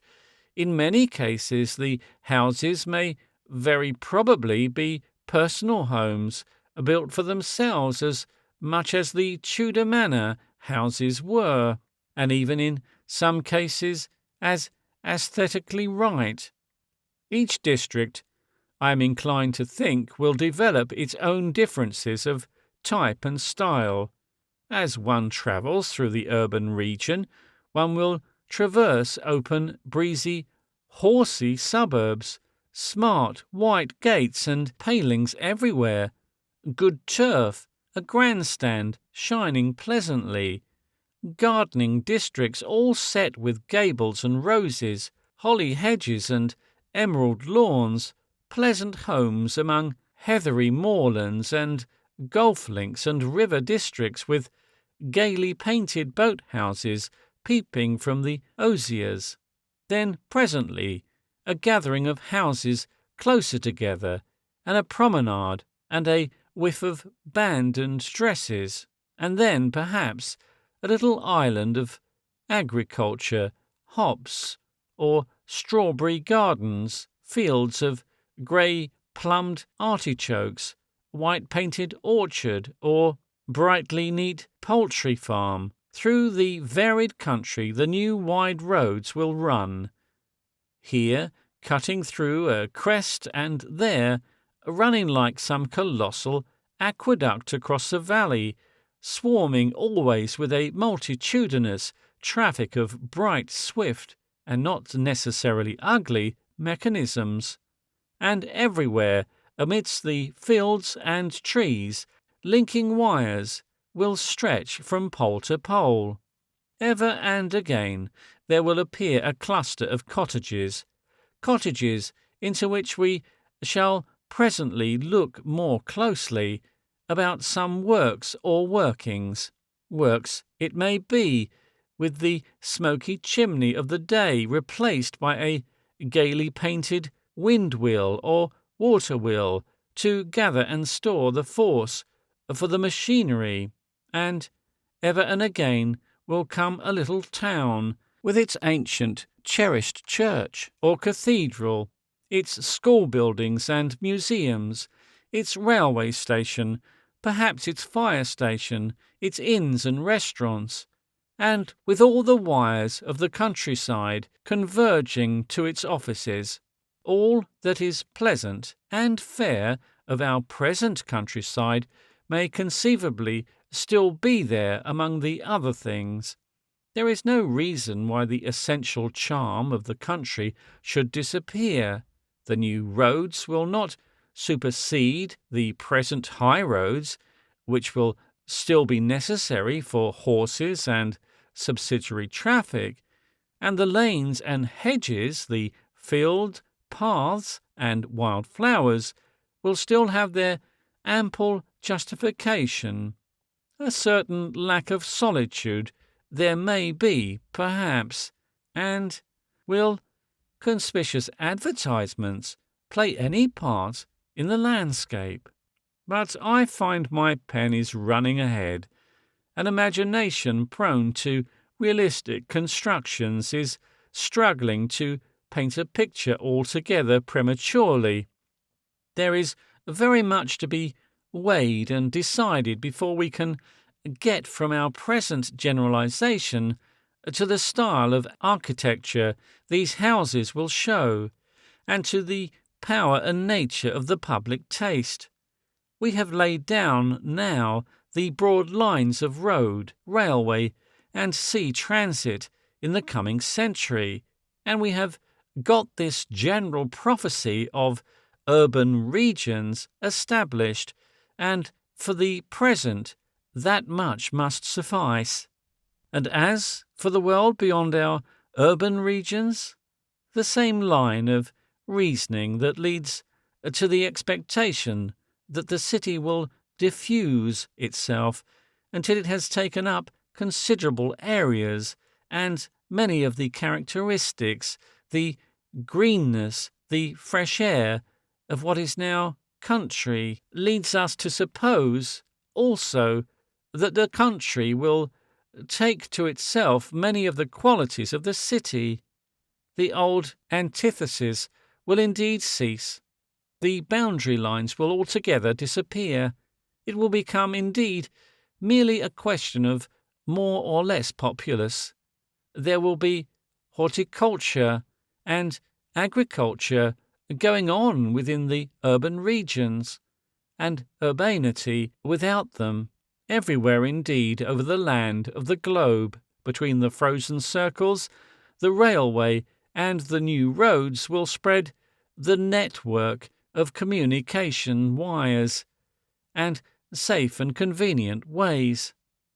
To receive the daily paper a few hours late, to wait a day or so for goods one has ordered, will be the extreme measure of rusticity, save in a few remote islands and inaccessible places. The character of the meshes in that wider network of roads that will be the country, as distinguished from the urban district, will vary with the soil, the climate, and the tenor of the land will vary too, with the racial and national differences. But throughout all that follows, this mere relativity of the new sort of town to the new sort of country, over which the new sorts of people we are immediately to consider will be scattered, must be borne in mind. At the risk of insistence, I must repeat that so far I have been studiously taking no account of the fact that there is such a thing as boundary line or a foreigner in the world.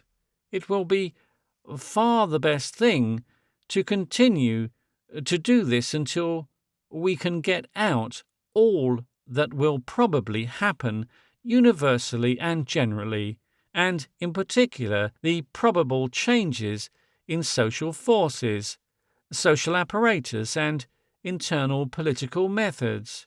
We shall then come to the discussion of language, nationality, and international conflicts, equipped with such an array of probabilities and possibilities as will enable us to guess at these special issues with an appearance of far more precision than would be the case if we considered them now.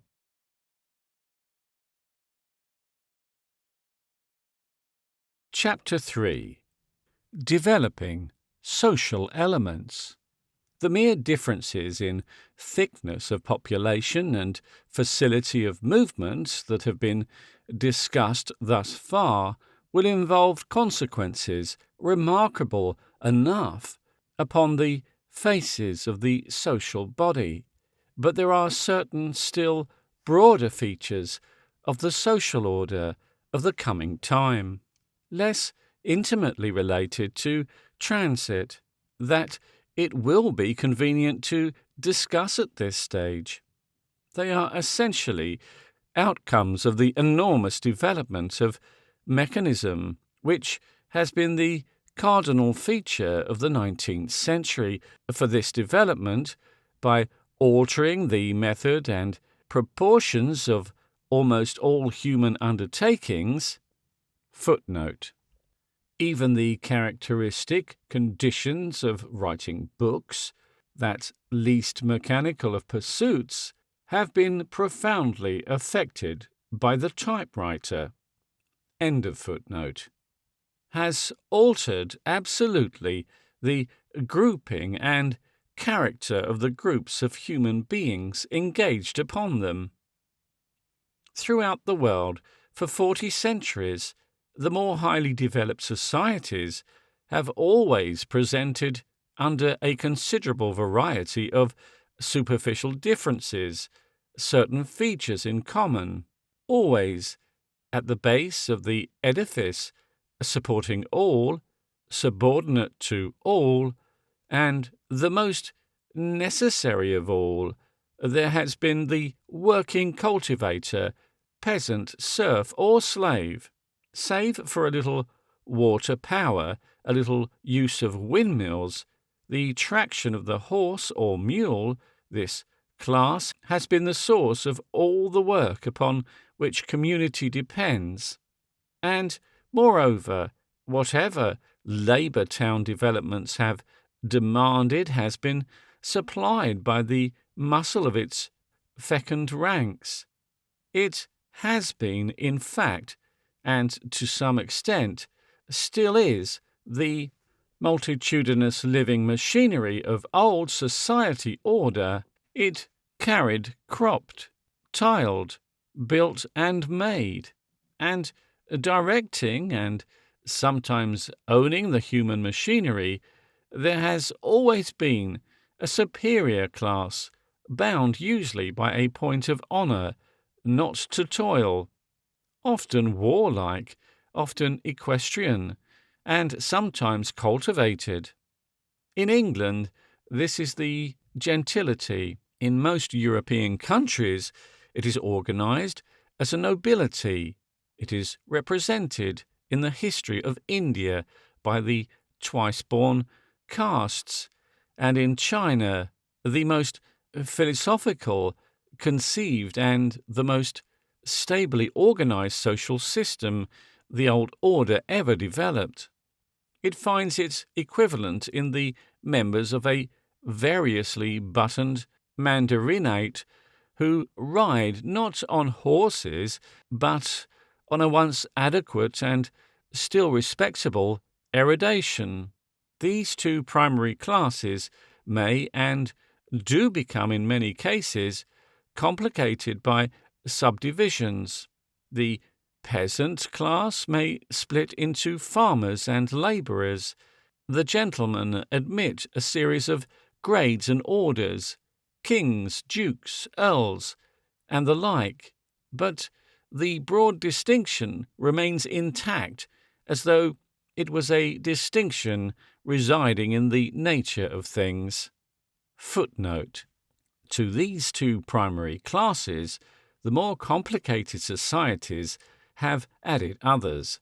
There is the priest, almost always in the social order of the pre-railway period, an integral part, a functional organ of the social body, and there are the lawyer and the physician, and in the towns, constituting, indeed, the towns there appear as an outgrowth of the toiling class, a little emancipated from the gentleman's direct control, the craftsman, the merchant, and the trading sailor, essentially accessory classes, producers of and dealers in the accessory of life, and mitigating and clouding only very slightly that broad duality. End of footnote. From the very dawn of history until the first beginnings of mechanism in the 18th century, the simple scheme of orders was the universal organization of all but savage humanity, and the chief substance of history until these later years has been, in essence, the perpetual endeavor of specific social systems of this type to attain in every region the locally suitable permanent form in face of those two inveterate enemies of human stability, innovation, and that secular increase in population that security permits. The imperfection of the means of communication rendered political unions of a greater area than that swept by a 100-mile radius highly unstable. It was a world of small states. Lax empires came and went. At the utmost, they were the linking of practically autonomous states under a common pax. Wars were usually wars between kingdoms, conflicts of this local experiment in social organization with that. Through all the historical period, these two well-defined classes of gentle and simple acted and reacted upon each other, every individual in each class driven by that same will to live and do, that imperative of self-establishment and aggression that is the spirit of the world. Until the coming of gunpowder, the man on horseback, commonly with some sort of armour, was invincible in battle in the open. Wherever the land lay wide and unbroken, and the great lines of trade did not fall, there the horseman was master, or the clergyman behind the horseman. Such a land was aristocratic, and tended to form castles. The craftsman sheltered under a patron, and in guilds in a walled town, and the labourer was a serf. He was ruled over by his knight and by his creditor. In the end, it matters little how the gentleman began, but where the land became difficult by reason of mountain or forest, or where water greatly intersected it, the pikeman, or closer fighting swordsman, or the bowman could hold his own, and a democratic flavour, a touch of repudiation, was in the air. In such countries as Italy, Greece, the Alps, the Netherlands, and Great Britain, the two forces of the old order, the aristocrat and the common man, were in a state of unstable equilibrium through the whole period of history. A slight change. Footnote. Slight, that is, in comparison with 19th century changes. End of footnote. In the details of the conflict for existence could tilt the balance. A weapon a little better adapted to one class than the other, or a slight widening of the educational gap, worked out into historically imposing results, to dynastic changes, class revolutions, and the passing of empires. Throughout, it was essentially one phase of human organization. When one comes to examine the final result, it is astonishing to remark the small amount of essential change, of positively final and irreparable alteration in the conditions of the common life. Consider, for example, how entirely in sympathy was the close of the 18th century with the epoch of Horace, and how closely equivalent were the various social aspects of the two periods. The literature of Rome was living, reading, in a sense that has suddenly passed away. It fitted all occasions. It conflicted with no essential facts in life. It was a commonplace of the thought of that time that all things reoccurred, all things circled back to their former seasons. There was nothing new under the sun. But now, almost suddenly, the circling has ceased, and we find ourselves breaking away. Correlated with the sudden development of mechanical forces that first began to be socially perceptible in the middle 18th century has been the appearance of great masses of population having quite novel functions and relations in the social body, and together with this appearance, such a suppression, curtailment, and modification of the older classes as to point to an entire disintegration of that system. The facies of the social fabric has changed, and, as I hope to make clear, is still changing in a direction from which, without a total destruction and rebirth of that fabric, there can never be any return. The most striking of the new classes to emerge is certainly the shareholding class, the owners of a sort of property new in the world's history. Before the 18th century, the only property of serious importance consisted of land and buildings. These were real estate. Beyond these things were livestock, serfs, and the furnishings of real estate. The surface aspect of real estate, so to speak, personal property, ships, weapons, and the Semitic invention of money. All such property had to be actually held and administered by the owner. He was immediately in connection with it and responsible for it. He could leave it only precariously to a steward and manager, and to convey the revenue of it to him at a distance for a difficult and costly proceeding.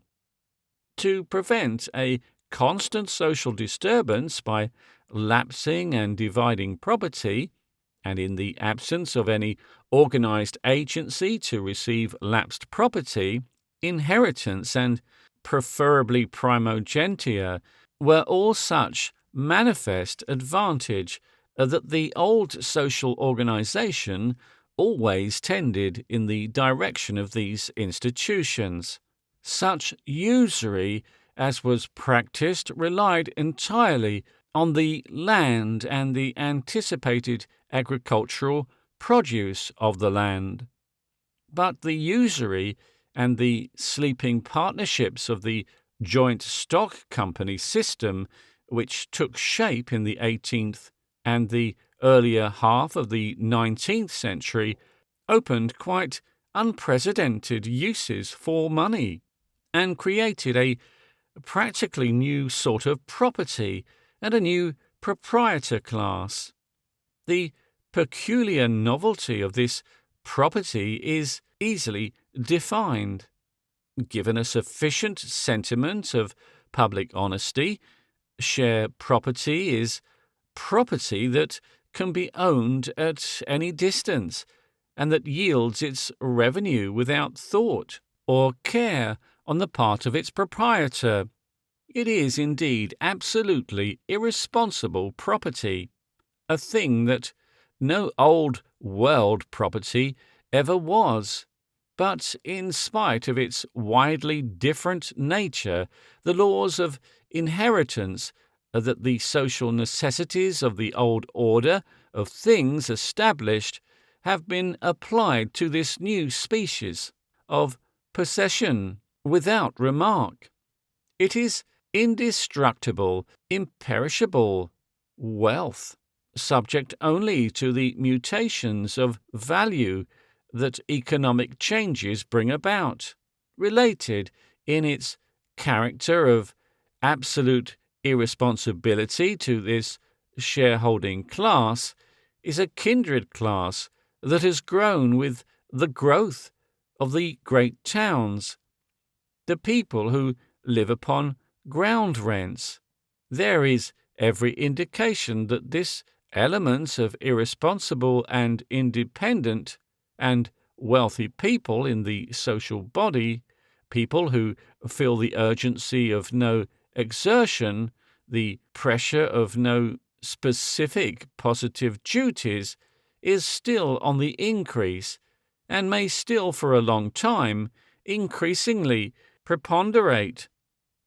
It overshadows the responsible owner of a real property or real businesses altogether, and most of the old aristocrats and the old knightly and landholding people have, so to speak, converted themselves into members of this new class.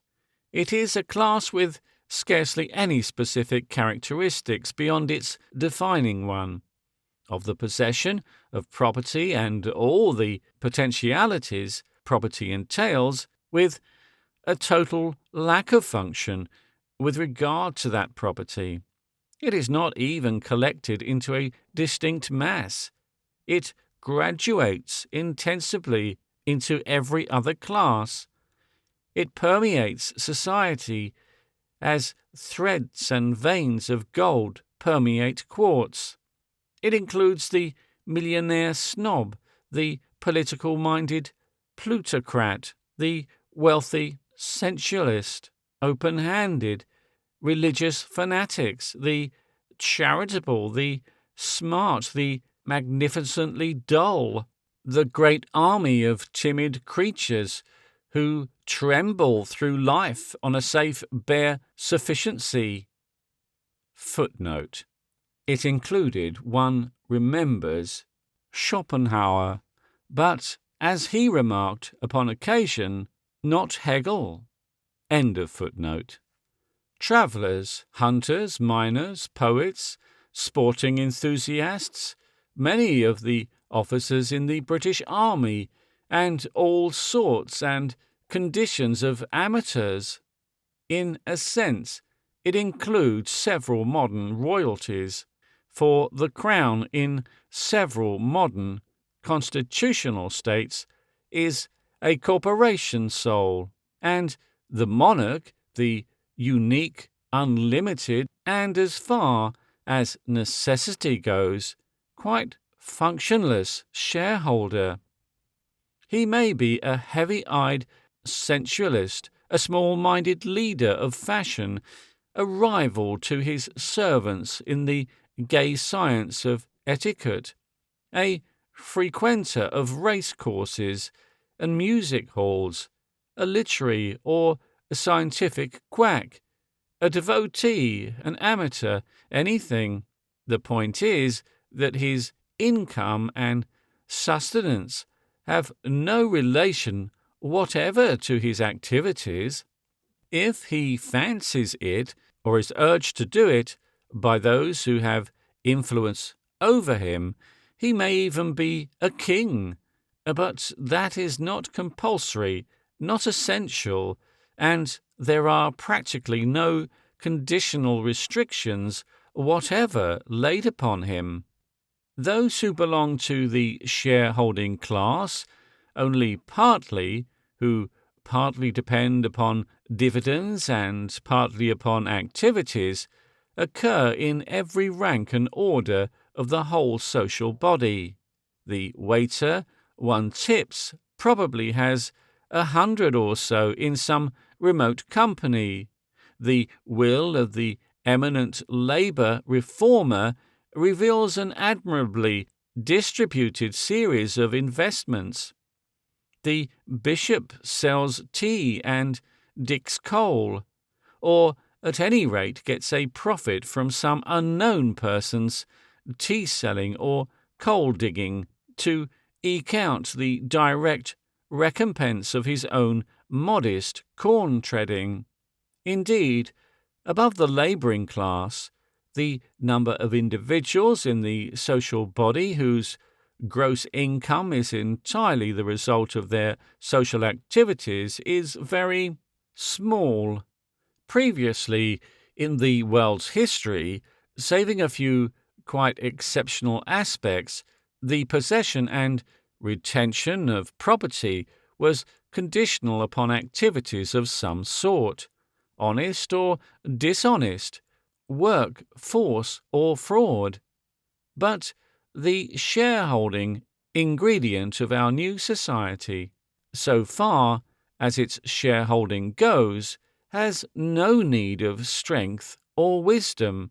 The countless, untraceable owner of the modern world presents in a multitudinous form the image of a Merovingian king. The shareholder owns the world de jure by the common recognition of the rights of property and the incumbency of knowledge, management, and toilful entirely to others. He toils not, neither does he spin. He is mechanically released from the penalty of the fall. He reaps in a still sinful world all the practical benefits of a millennium without any of its moral limitations. It will be well to glance at certain considerations which point to the by no means self-evident proposition that this factor of irresponsible property is certain to be present in the social body 100 years ahead. It has no doubt occurred to the reader that all the conditions of the shareholders being unfit him for cooperative action in defence of the interests of his class.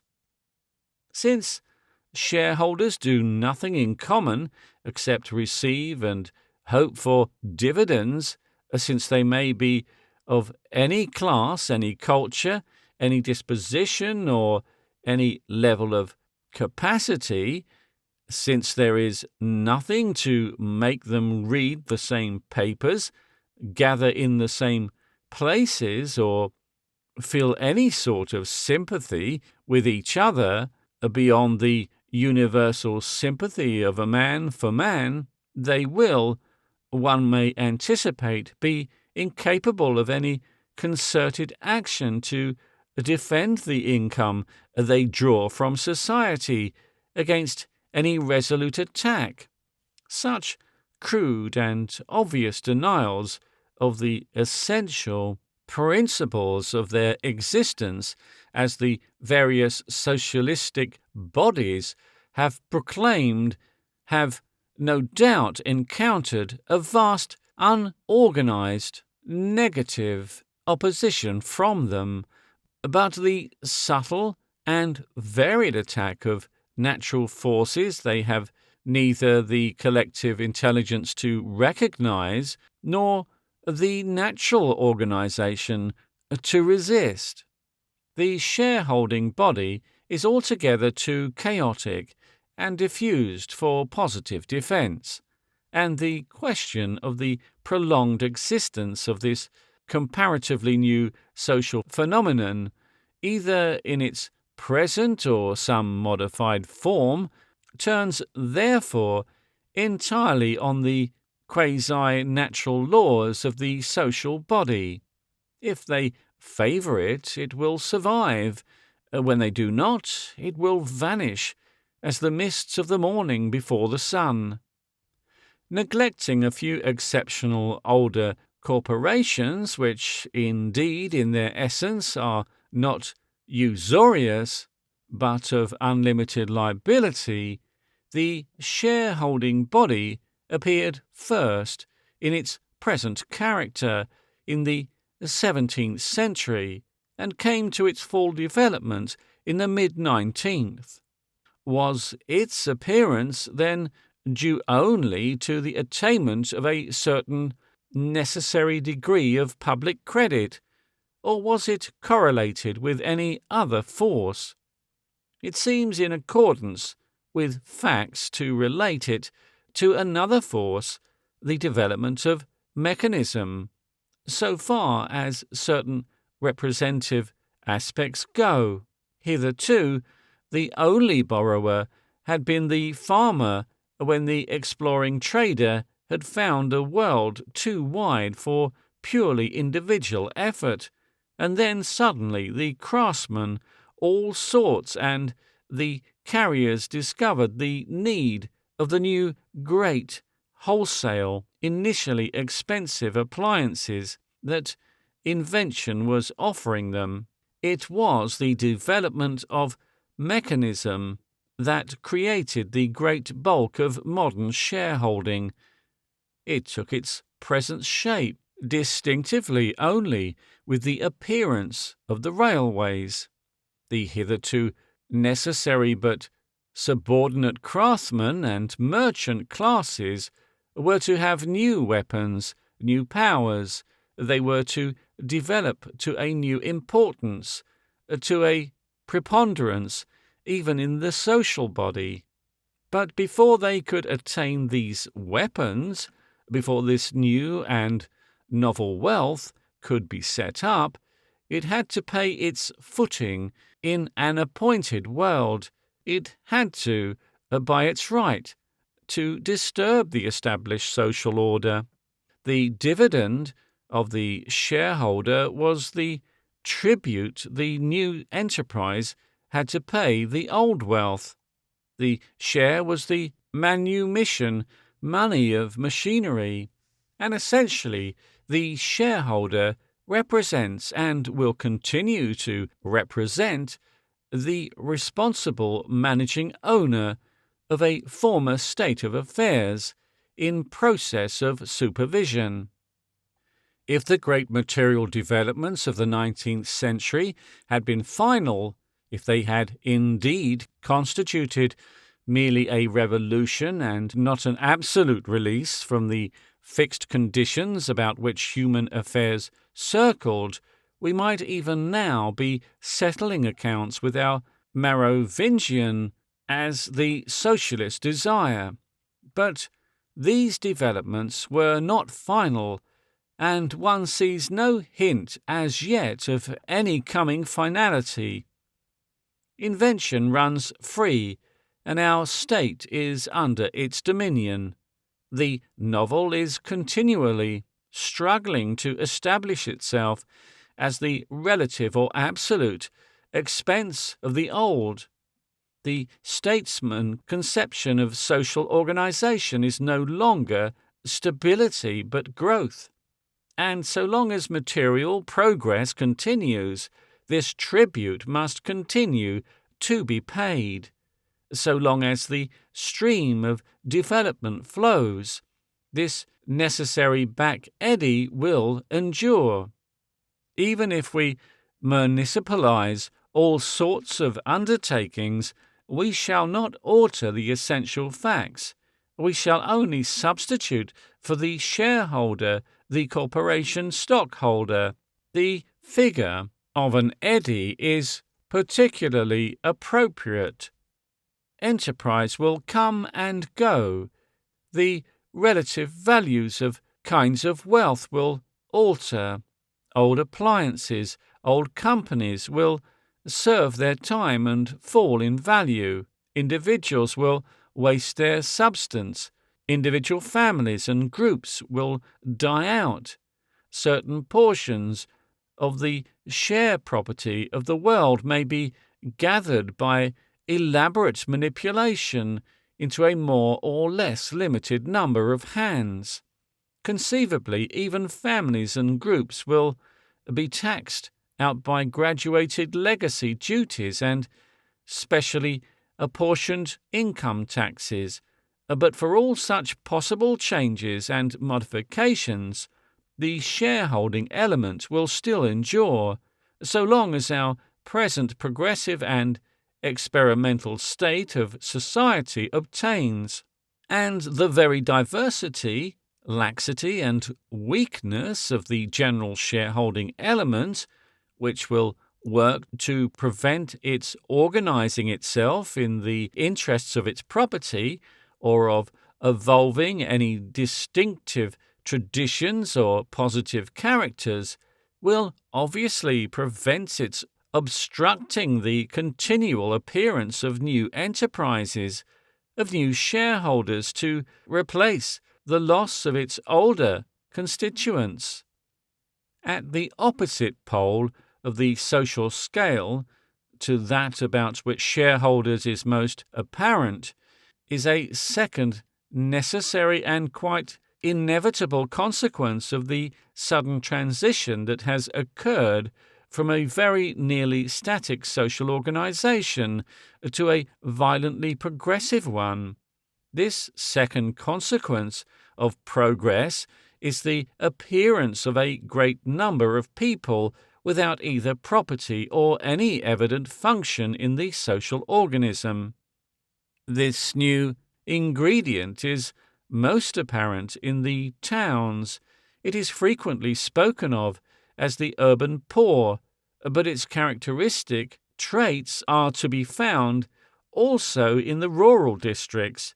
For the most part, its individuals are either criminal, immoral, parasitic in more or less irregular ways upon the more successful classes, or labouring at something less than a regular bare subsistence wage, in a finally hopeless competition against machinery that is as yet not too cheap as their toil. It is, to borrow a popular phrase, the submerged portion of the social body, a leaderless, aimless multitude, a multitude of people drifting down towards the abyss. Essentially, it consists of people who have failed to catch on to the altered necessities the development of mechanism has brought about. They are people thrown out of employment by machinery, thrown out of employment by the escape of industries along some newly opened line of communication to some remote part of the world, or born under circumstances that give them no opportunity of entering the world of active work. Into this welter of machine-superseded toil there topples the non-adaptable residue of every changing trade. Its members marry and are given in marriage, and it is recruited by the spendthrifts, weaklings, and failures of every superior class. Since the class was not apparent in masses, in the relatively static, relatively less elementary society of former times, its appearance has given rise to belief that the least desirable section of the community has become unprecedentedly prolific, that there is now going on a rapid multiplication of the unfit. But sooner or later, as every East End doctor knows, the ways of the social abyss lead to death, the premature death of the individual, or death through the death of infertility of the individual's stunted offspring, or death through the extinction which moral perversion involves. It is a recruited class, not a breeding multitude. Whatever expedients may be resorted to mitigate or conceal the essential nature of this social element, it remains in its essence, wherever social progress is being made, a contingent of death. Humanity has set out in the direction of a more complex and exacting organization, and until, by a foresight to me, at least inconceivable, it can prevent the birth of just all the inadaptable, useless, or merely unnecessary creatures in each generation, there must needs continue to be in a greater or less amount. This individually futile struggle beneath the feet of the race, somewhere and in some form, there must still persist those essentials that now take shape as the slum, the prison, and the asylum.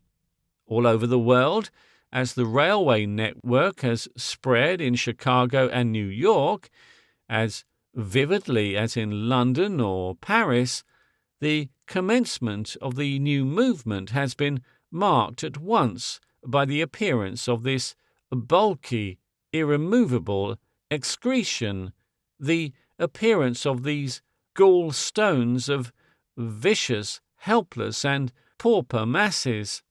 There seems every reason to suppose that this phenomenon of unemployed citizens, who are in fact unemployable, will remain present as a class, perish individually and individually renewed so long as civilization remains progressive and experimental upon its present times. Their drowning existence may be utilized, the crude hardship of their lot may be concealed or mitigated. Footnote: a very important factor in the mitigation, a factor over which the humanely minded cannot too greatly rejoice, will be the philanthropic amusements of the irresponsible wealthy. There is a growing class of energetic people, organizers, secretaries, preachers, who cater to the philanthropic instinct and who are, for all practical purposes, employing a large and increasing section of suitable, helpless people in supplying to their customers, by means of religious acquiescence and light moral reforms, that sense of well-doing which is one of the least objectionable of the functionless pleasures of life. The attempts to reinstate these failures by means of subsidized industries will, in the end, of course, merely serve to throw out of employment other just subsisting strugglers. It will probably make little or no difference in the net result of the process. End of footnote. They may react upon the social fabric that is attempting to eliminate them in very astounding ways, but their presence and their individual doom, it seems to me, will be unavoidable, at any rate, for many generations of men. They are an integral part of this physiological process of mechanical progress, as an equally varied multitude of less capable ones clinging to the swimmers, clinging to the floating rich, or clutching empty-handed and thrust and sinking down. This is the typical aspect of the modern community. It will serve as a general description of either the United States or any Western European state, and the day is not far distant when the extension of means of communication and the shareholding method of conducting affairs will make it applicable to the whole world, save possibly in a few islands and inaccessible places, and regardless of colour or creed, this process of delinquence seems destined to spread in a great diversity of tongues, in the phases of a number of conflicting moral and theological traditions, in the varying tones of contrasting racial temperaments. The grandchildren of black and white and red and brown will be seeking more or less consciously to express themselves in relation to these new and unusual social conditions. But the change itself is no longer amiable to their interpretations, the worldwide spreading of swift communication, the obliteration of town and country, the delinquencies of the local social order, have an air of being processes as uncontrollable by such collective intelligence as men can at present command, and as indifferent to his local peculiarities and prejudices as the movements of winds and tides. It will be obvious that the interest of the speculation, at any rate, centres upon this great intermediate mass of people who are neither passively wealthy, the sleeping partners of change, nor helplessly thrust out of the process. Indeed, from our point of view, an inquiry into coming things, these non-effective messages would have but the slightest interest, were it not for their enormous possibilities of reaction upon the really living portion of the social organism. This really living portion seems at first sight to be as deliquescent in its nature, to be drifting down as chaotic a structure as either the non-functional owners that float above it or the unemployed who sink below. What were once the definite subdivisions of the middle class modify and lose their boundaries. The retail tradesmen of the towns, for example, once a fairly homogeneous class throughout Europe, expands here into vast store companies and dwindles there to be an agent or collector, seeks employment, or topples outright into the abyss. But under a certain scrutiny, one can detect here what we do not detect in our other two elements, and that is that, going on side by side with the processes of dissolution and frequently masked by these, there are other processes by which men, often of the most diverse percentage and antecedent traditions, are being segregated into a multitude of specific new groups which may presently develop very distinctive characters and ideals. There are, for example, the uncategorized myriads that one can cover by the phrase mechanics and engineers, if one uses it in its widest possible sense. At present, it would be almost impossible to describe such a thing as a typical engineer, to predicate any universally applicable characteristic of the engineer and mechanic. The black-faced, oily man one figures emerging from the engine room serves well enough until one recalls the sanitary engineer with his additions of crookery and plumbing, the electrical engineer with his little tests and wires, the mining engineer, the railway maker, the motor builder, and the irrigation expert. Even if we take some specific branch of all his huge mass of new employment, the coming of mechanism has brought with it, we still find, an undigested miscellany. Consider the rude levy that is engaged in supplying and repairing the world's new need of bicycles, wheelwrights, watchmakers, blacksmiths, music dealers, drapers, sewing machine repairers, smart errand boys, ironmongers, individuals from all the older aspects of engineering, have been caught up by the new development, are all now, with a more or less inadequate knowledge, and training working in the new service.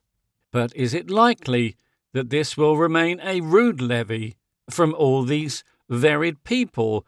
The world requires certain things, and a failure to obtain them involves sooner or later, in the competitive creation, an individual replacement and a push towards the abyss.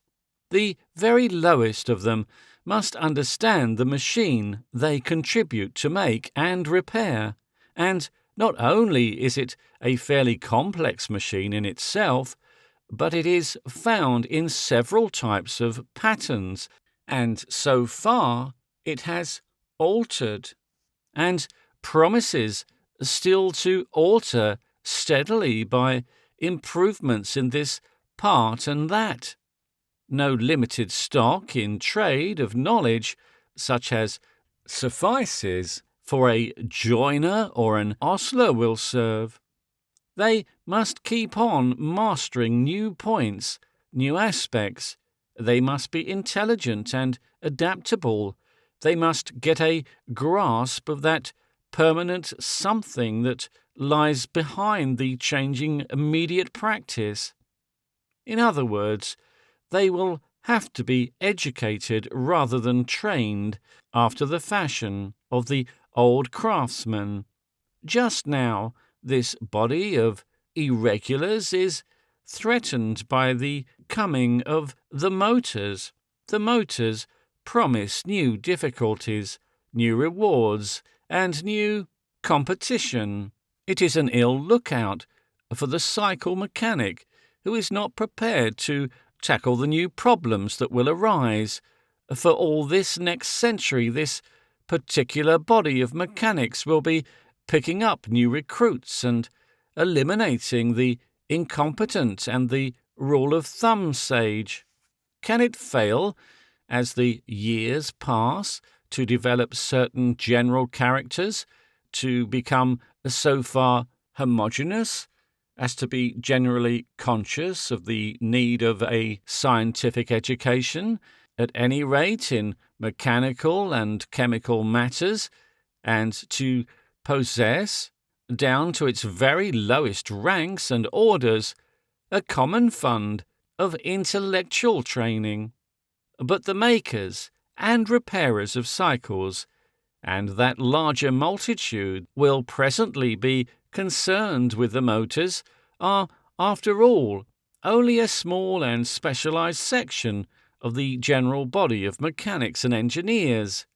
Every year, with the advance of invention, new branches of activity that change in their nature and methods all too rapidly for the establishment of rote and routine workers of the old type, call together fresh levies of amateurish workers and learners, who must surely presently develop into or give place to bodies of qualified and capable men.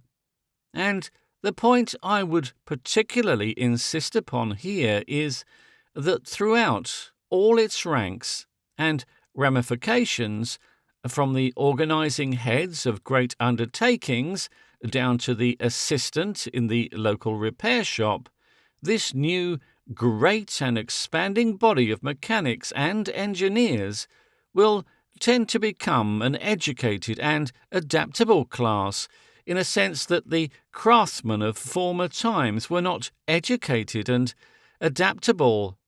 Just how high the scientific and practical education may rise in the central levels of this body is a matter for subsequent speculation.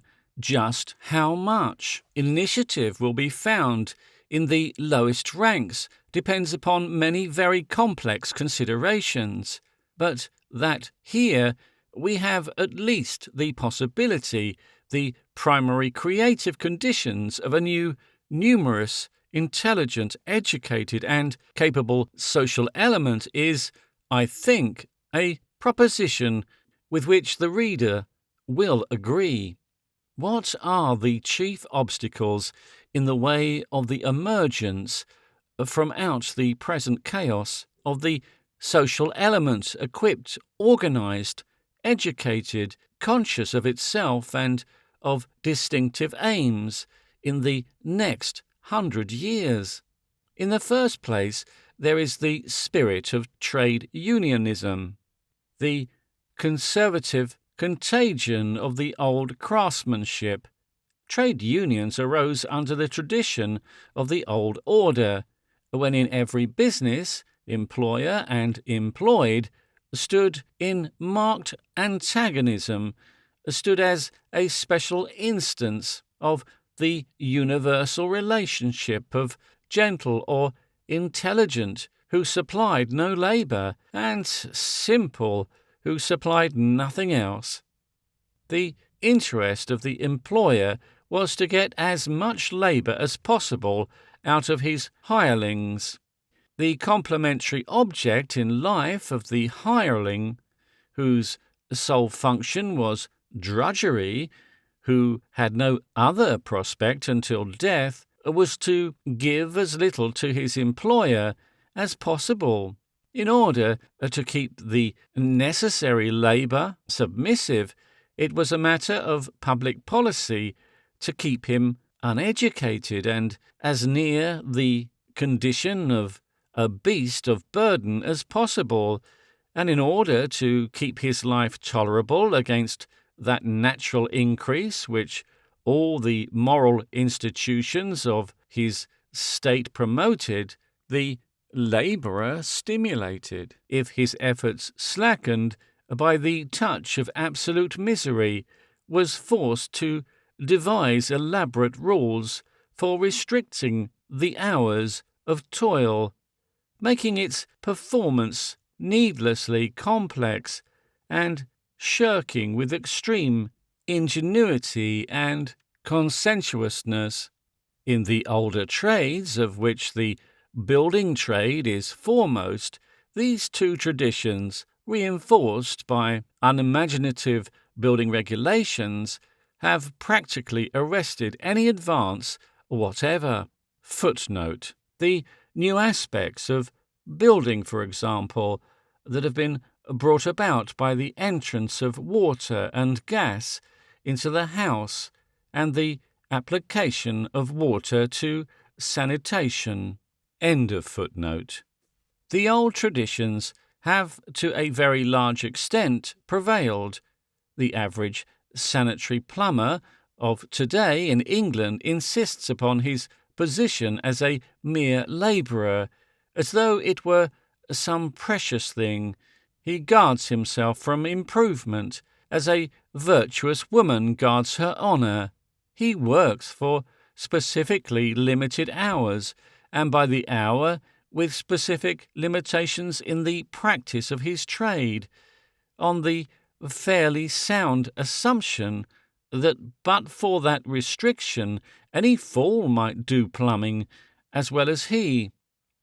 Whatever he learns from some other plumber during his apprenticeship years, after which he devotes himself to doing the minimum of work in the maximum of time, until his brief excursion into his mysterious universe is over.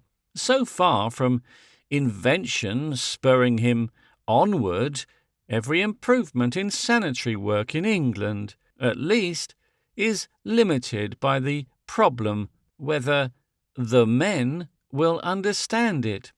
A person ingenious enough to exceed this sacred limit might as well hang himself as trouble about the improvement of plumbing. If England stood alone, I do not see why each of the new mechanical and engineering industries, so soon as it develops sufficiently to have gathered together a body of workers capable of supporting a trade union secretly, should not begin to stagnate in the same manner. Only England does not stand alone, and the building trade is so far not typical, inasmuch as it possesses a national monopoly, that the most elaborate system of protection cannot secure any other group of trades. One must have one's house built where one has to live. The importation of workmen in small bodies is difficult and dear, and if one cannot have the house one wishes, one must needs have the least offensive substitute. But bicycle and motor, ironwork and furniture, engines, rails and ships one can import. The community, therefore, that does least to educate its mechanics and engineers out of the base and servile tradition of the old idea of industry will, in the coming years of progress, simply get a disproportionate share of the rejected element. The trade will go elsewhere, and the community will be left in possession of an exceptionally large contingent for the abyss. At present, however, I'm dealing not with the specific community, but with the generalized, civilized community of AD 2000. We disregard the fate of states and empires for a time, and for that emergent community, wherever it may be, it seems reasonable to anticipate replacing and enormously larger and more important than the classes of common workmen and mechanics of the day, a large, fairly homogeneous body, big men and little men indeed, but with no dividing lines, of more or less expert mechanics and engineers, with a certain common minimum of education and intelligence, and probably a common class, consciousness, a new body, a new force in the world's history. For this body to exist implies the existence of much more than the primary and initiating nucleus of engineers and skilled mechanics. If it is an educated class, its existence implies a class of educators, and just as far as it does get educated, the schoolmasters will be skilled and educated men. The shabby, genteel, middle-class schoolmaster of the England of today, in or a little way out of orders, with his smattering of Greek, his Latin that leads nowhere, his fatuous mechanics, his gross ignorance of pedagogics, and his incomparable snobbishness, certainly does not represent the schoolmaster of this coming class. Moreover, the new element will necessarily embody its collective, necessarily distinctive and unprecedented thoughts in a literature of its own. Its development means the development of a new sort of writer and of new elements in the press. And since, if it does emerge, a revolution in the common schools of the community will be a necessary part of the process, then its emergence will involve a revolutionary change in the condition of classes that might otherwise remain as they are now, the older craftsmen, for example. The process of attraction will not end even there. The development of more and more scientific engineering and of really adaptable operatives will render possible agricultural contrivances that are now only dreams, and the diffusion of this new class over the countryside, assuming the reasoning in my second chapter to be sound, will bring the lever of the improved schools under the agriculturist. The practically autonomous farm of the old epoch will probably be replaced by a great variety of types of cultivation, each with its labour-saving equipment. in this, as in most things, the future spells variation, the practical abolition of impossible distances over the world will tend to make every district specialize in the production of which it is best fitted, and to develop that production with an elaborate precision and economy. The chief opposing force to this tendency will be found in those countries where the tenure of the land is in small holdings. A population of small agriculturalists that has really got itself well established is probably as hopelessly immovable a thing as the forces of progressive change will have to encounter. The Arcadian healthiness and simplicity of the smallholder and the usefulness of little hands about him naturally results in his keeping the population on his plot up to the limit of bare subsistence. He avoids over-education, and his beasts live with him and his children in a natural, kindly manner. He will have no idlers, and even grandmamma goes weeding. His net produce is less than the production of the larger methods, but his gross is greater, and usually it is mortgaged more or less. Along the selvage of many of the new roads, we have foretold his hens will peck and his children beg far into the coming decades.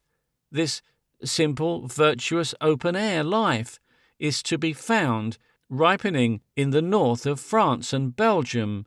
It culminated in Ireland in the famine years.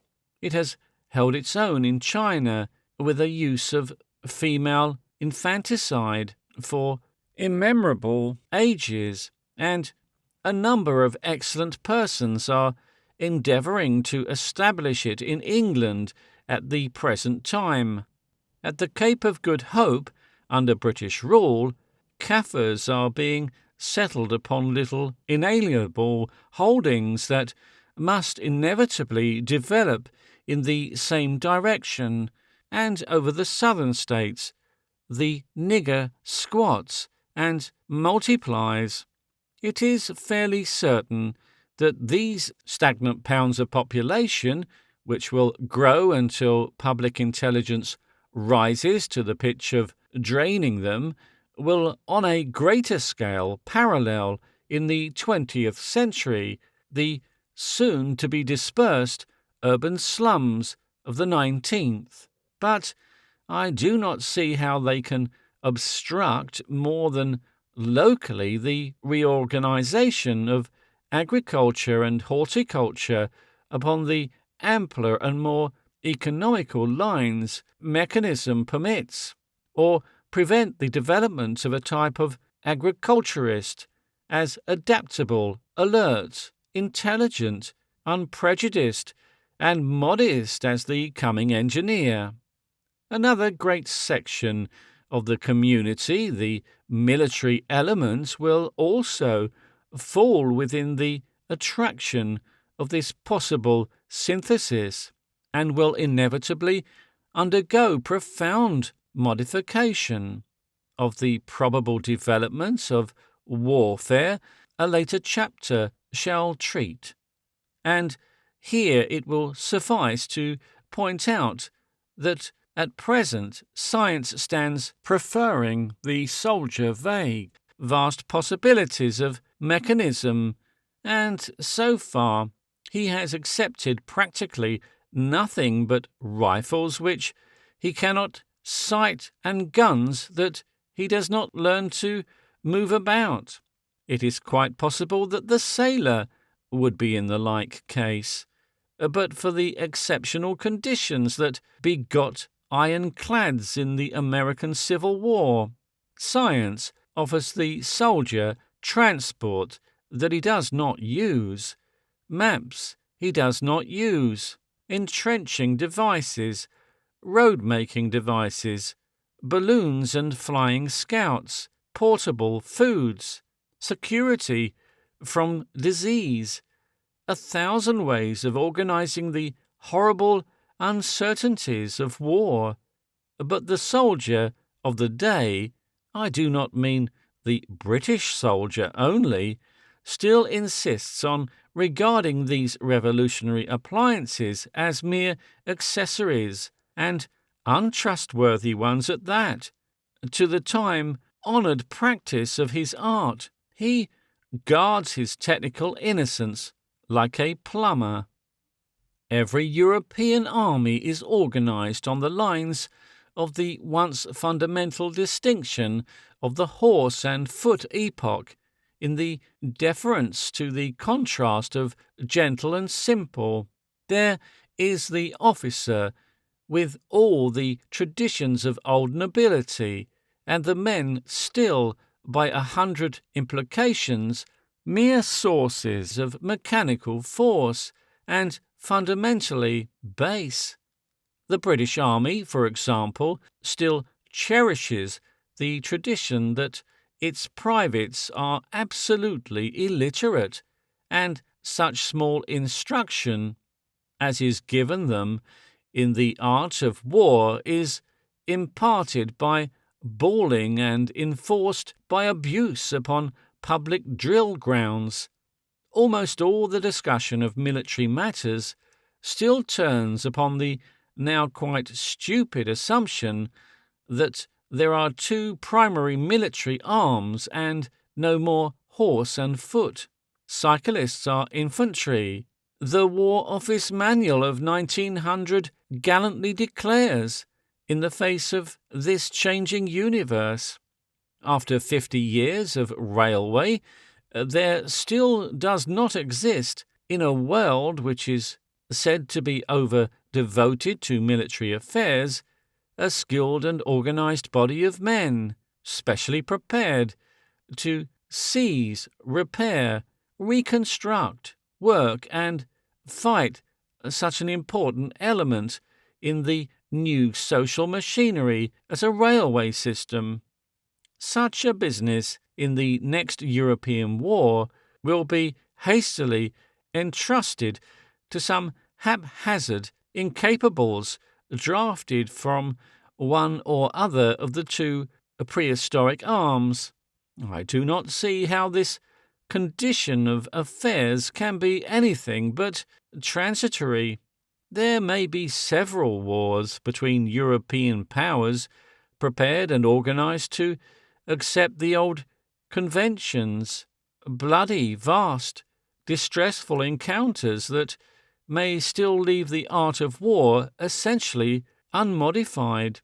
But sooner or later it may be in the improvised struggle that follows the collapse of some one of these huge, witless fighting forces the new sort of soldier will emerge, a sober, considerate engineering man, no more of a gentleman than the man subordinated to him or any other self-respecting person.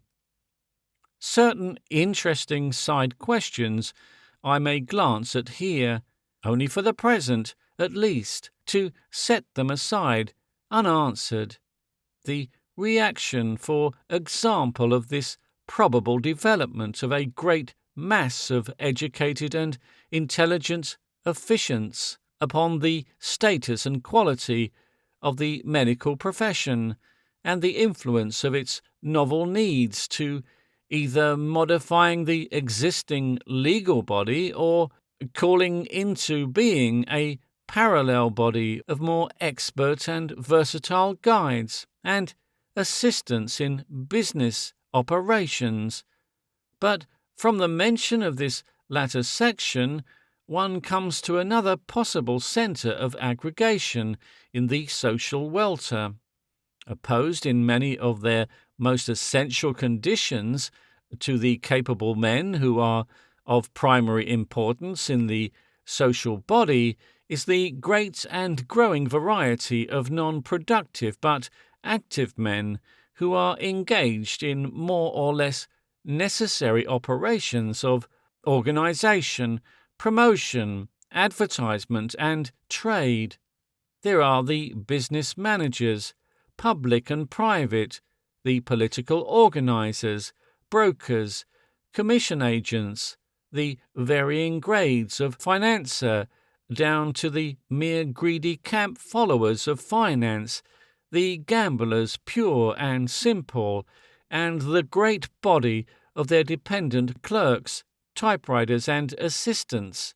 All this multitude will have this much in common, that it will be dealing not with the primary inexorable logic of natural laws, but with the shifting, uncertain prejudice and emotions of the general mass of people. It will be wary and cunning rather than deliberate and intelligent, smart rather than prompt, considering always the appearance and effect before the reality and possibilities of things. It will probably tend to form a culture about the political and financial operator as its ideal and central type, opposed to and conflicting with the forces of attraction that will tend to group the new social masses about the scientific engineer. Footnote: the future of the servant class and the future of the artist are two interesting questions that will be most conveniently mentioned at a later stage, when we come to discuss the domestic life in greater detail than is possible before we have formed any clear notion of the art of people who will lead that life. End of footnote.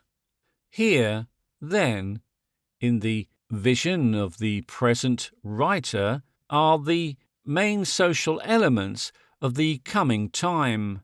1. The element of irresponsible property.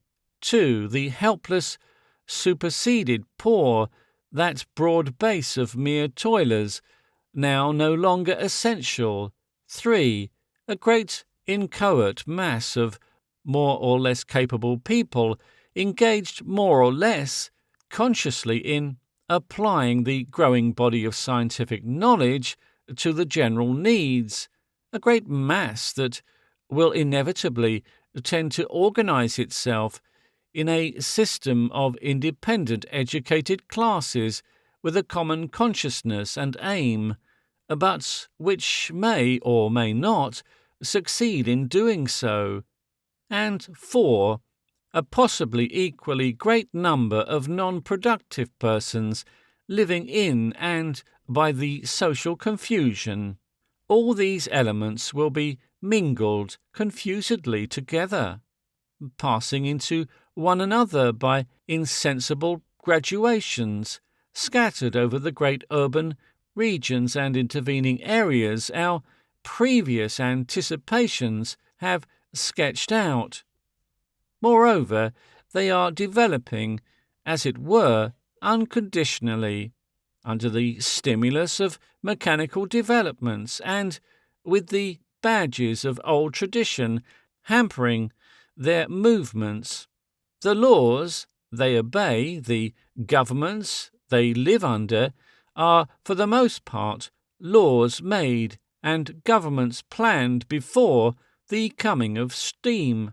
The areas of administration are still areas marked out by conditions of locomotion as obsolete as the quadrupedal method of pre-arboreal ancestor.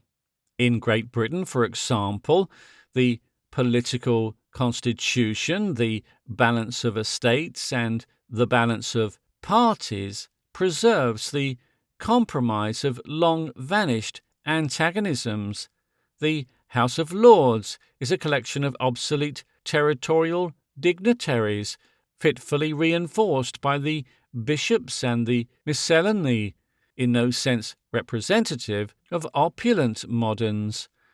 The House of Commons is the seat of a party conflict, a faction fight of initiated persons, that has long ceased to hear any real relation to current social processes. The members of the lower chamber are selected by obscure party machines, operating upon constituencies, almost all of which have long since become too vast and heterogeneous to possess any collective intelligence or purpose at all. In theory, the House of Commons guards the interests of classes that are, in fact, rapidly disintegrating into a number of quite antagonistic and conflicting elements. The new mass of capable men, of which the engineers are typical, these capable men who must necessarily be the active principle of the new mechanically equipped social body, finds no representative, save by accident, in either assembly. The man who has concerned himself with the public health, with army organisation, with educational improvement, or with the vital matters of transport and communication, if he enter the official councils of the kingdom at all, must enter ostensibly as the guardian of the interests of the free and independent electors of a specific district that has long ceased to have any sort of specific interests at all. Footnote. Even the physical conditions under which the House of Commons meets and plays at government are ridiculously obsolete. Every disputable point is settled by a division. A bell rings, there is shouting and running. The members come blundering into the chamber and sort themselves with much loutish shuffling and shoving into the division lobbies. They are counted as illiterate farmers count sheep. Amidst much fuss and confusion, they return to their places, and the tellers vociferate the result. The waste of time over these antics is enormous, and they are often repeated many times in an evening. For the lack of time, the House of Commons is unable to perform the most urgent and necessarily legislative duties. It has this year hung up a cryingly necessary education bill, a delay that will in the end cost Great Britain millions.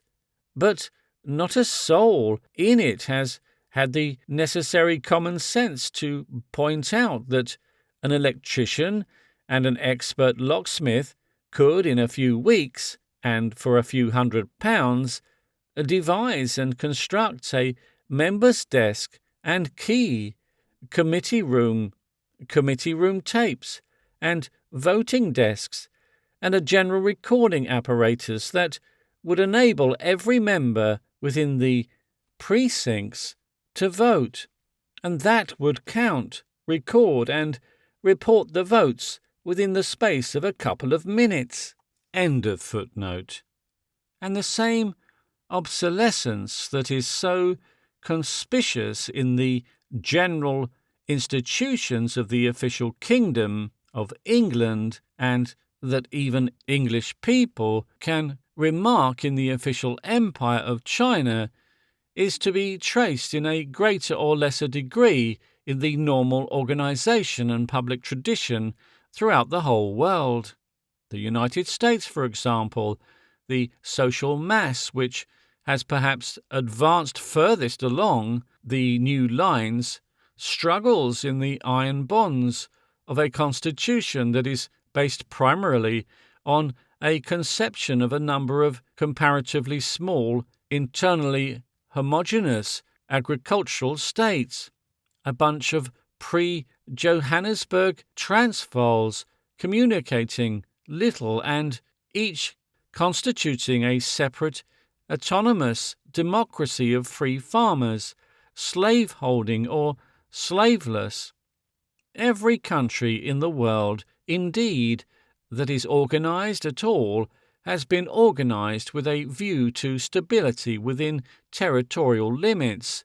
No country has been organized with any foresight of development and inevitable change, or with the slightest reference to the practical revolution in topography that the new means of transit involve.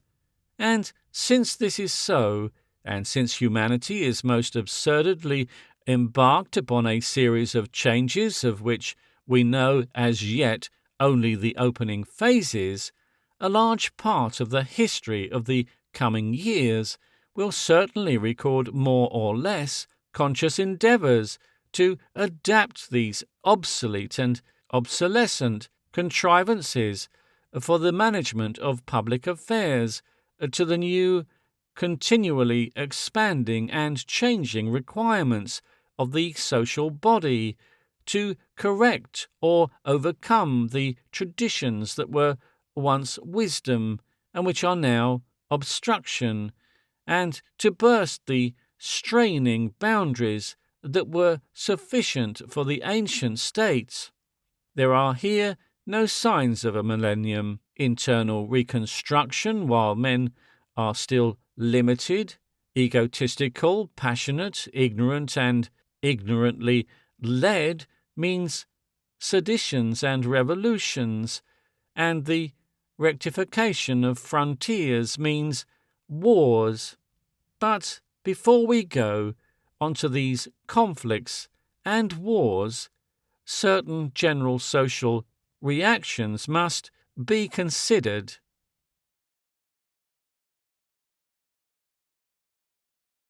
Chapter 4. Certain social reactions.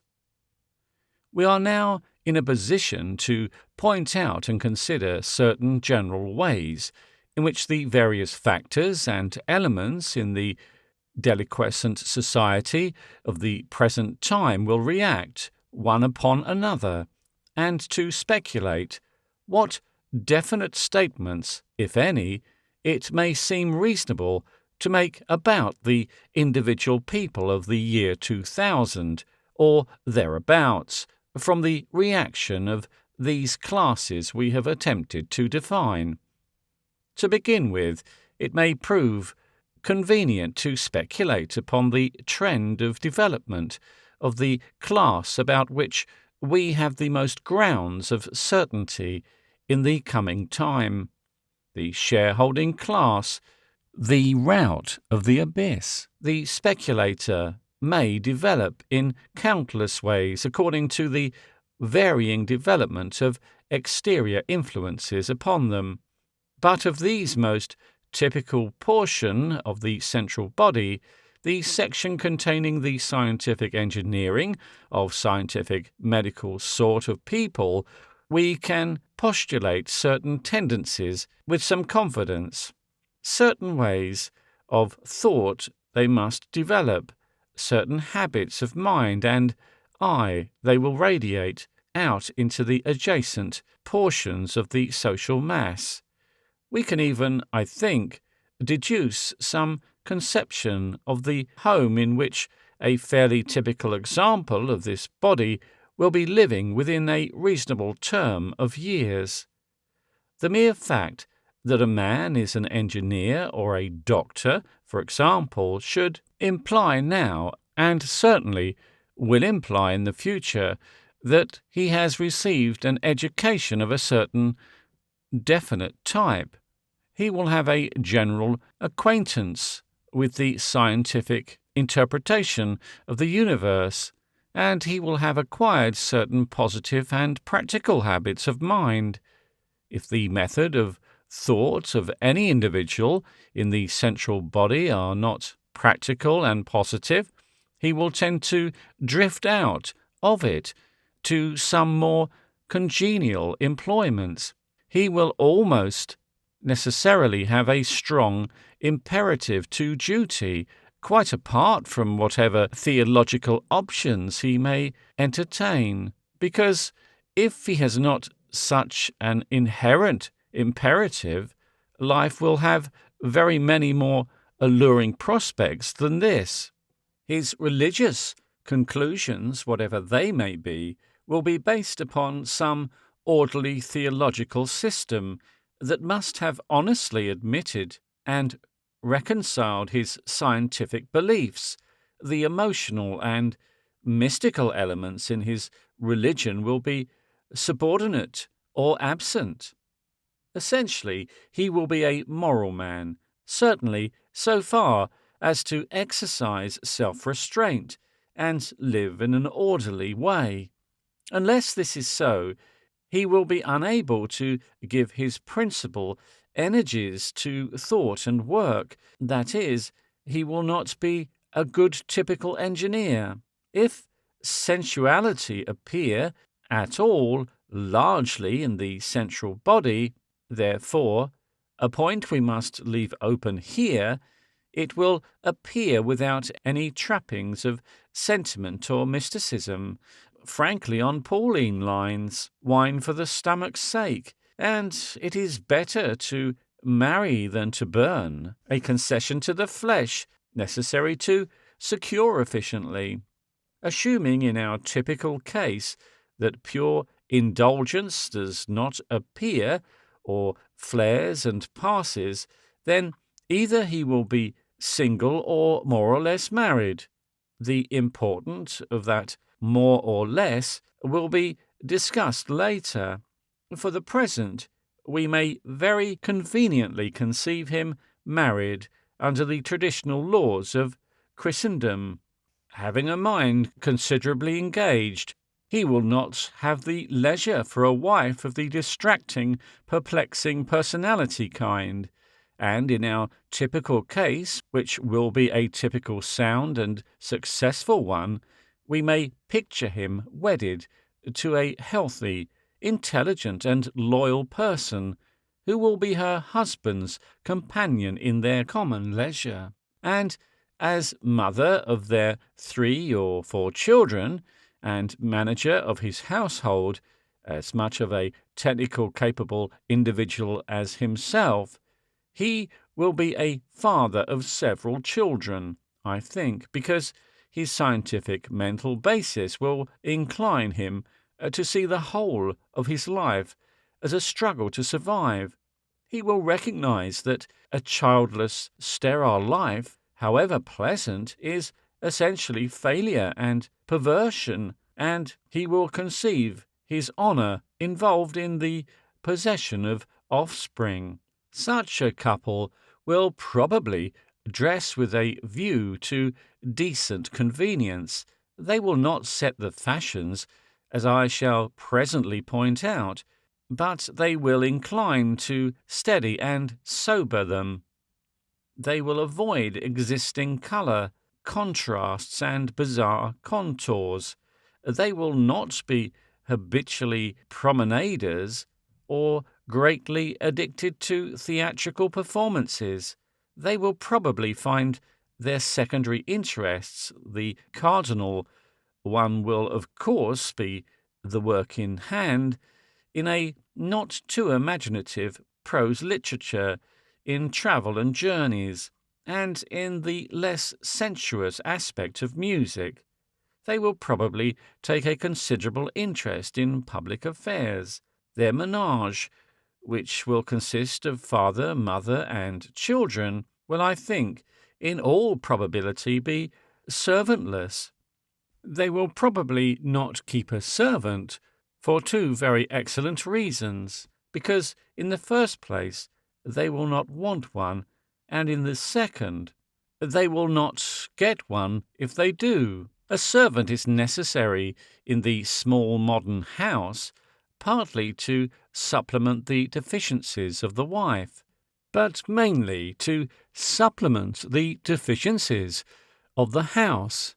She comes to cook and perform various skilled duties that the wife lacks, either knowledge or training, or both, to perform regularly and expeditiously.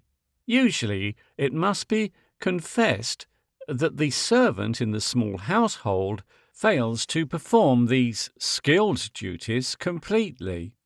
But the great proportion of the servant's duties consists merely in drudgery, that the stupidities of our present-day method of house construction entail, and which the more sanely constructed house of the future will avoid. Consider, for instance, the wanton disregard of avoidable toil displayed in building houses with a service basement without lifts. Then most dusting and sweeping would be quite avoidable if the houses were wisely done. It is the lack of proper warming appliances which necessitates a vast amount of coal carrying and dirt distribution, and it is this dirt mainly that has so painfully to be removed again. The house of the future will probably be warmed in its walls from some power-generating station, as indeed already very many houses are lit at the present day. The lack of sane methods of ventilation also enhances the general dirtiness and dustiness of the present-day home, and gaslighting and the use of tarnishable metals wherever possible involve further labour. But air will enter the house of the future through proper tubes in the walls, which will warm it and capture its dust, and it will be spun out again by a simple mechanism, and by simple devices such sweeping as still remains necessary can be enormously lightened. The fact that in existing homes the skirting meets the floor at right angles makes sweeping about twice as troublesome as it will be when people have the sense and ability to round off the angle between wall and floor. So one great lump of the servant's toil will practically disappear. Two others are already disappearing. In many houses there are still the offensive duties of filling lamps and blacking boots to be done. Our coming house, however, will have no lamps to need filling, and as for the boots, really intelligent people will feel the essential ugliness of wearing the evidence of constant manual toil upon their persons. They will wear sorts of shoes and boots that can be cleaned by wiping in a minute or so. Take now the bedroom work. The lack of ingenuity in sanitary fittings at present forbids the obvious convenience of hot and cold water supply to the bedroom, and there is a mighty fetching and carrying of water and slops to be got through daily. All that will cease. Every bedroom will have its own bath dressing room, which any well-bred person will be intelligent and considerate enough to use and leave without the slightest disarrangement. This, so far as upstairs goes, really only leaves bed-making to be done, and a bed does not take 5 minutes to make. Downstairs a vast amount of needless labour at present arises out of tableware. Washing up consists of tedious cleansing and wiping of each table utensil in turn, whereas it should be possible to immerse all dirty tableware in a suitable solvent for a few minutes, and then run that off for the articles to dry. The application of solvents to window cleaning also would be a possible thing, but for the primitive construction of our windows, which prevents anything but a painful rub with the leather. A friend of mine in domestic service tells me that this rubbing is to get the window dry, and this seems to be the general impression, but I think it's incorrect. The water is not an adequate solvent, and enough cannot be used under existing conditions. Consequently, if the window is cleaned and left wet, it dries in drops, and these drops contain dirt in solution which remain as spots. But water containing a suitable solvent could quite simply be made to run down a window for a few minutes from pinholes in a pipe above into a groove below, and this could be followed by pure rainwater for an equal time, and in this way the whole window cleaning in the house could, I imagine, be reduced to the business of turning on a tap. There remains the cooking. Today, cooking, with its incidentals, is a very serious business. The cooling, the ashes, the horrible moments of heat, the hot black things to handle, the silly vague recipes, the want of neat apparatus, and the want of intelligence to demand or use neat apparatus. One always imagines a cook working with a crimsoned face and bare blackened arms, but with a neat little range, heated by electricity and provided with thermometers, with absolutely controllable temperatures and proper heat screens. Cooking might very well easily be made a pleasant amusement for intelligent invalid ladies, which reminds one, by the by, as an added detail to our previous sketch of the scenery of the days to come, that there will be no chimneys at all to the house of the future of this type, except the flue for the kitchen smells. Footnote. That interesting book by Mr. George Sutherland, 20th Century Inventions, is very suggestive on these as on many other matters. End of footnote. This will not only abolish the chimney stack, but make the roof a clean and pleasant addition to the garden spaces of the home. I do not know how long these things will take to arrive. The erection of the series of experimental labour-saving houses by some philanthropic person for exhibition and discussion would certainly bring about a very extraordinary advance in domestic comfort, even in the immediate future. But the fashions in philanthropy do not trend in such practical directions.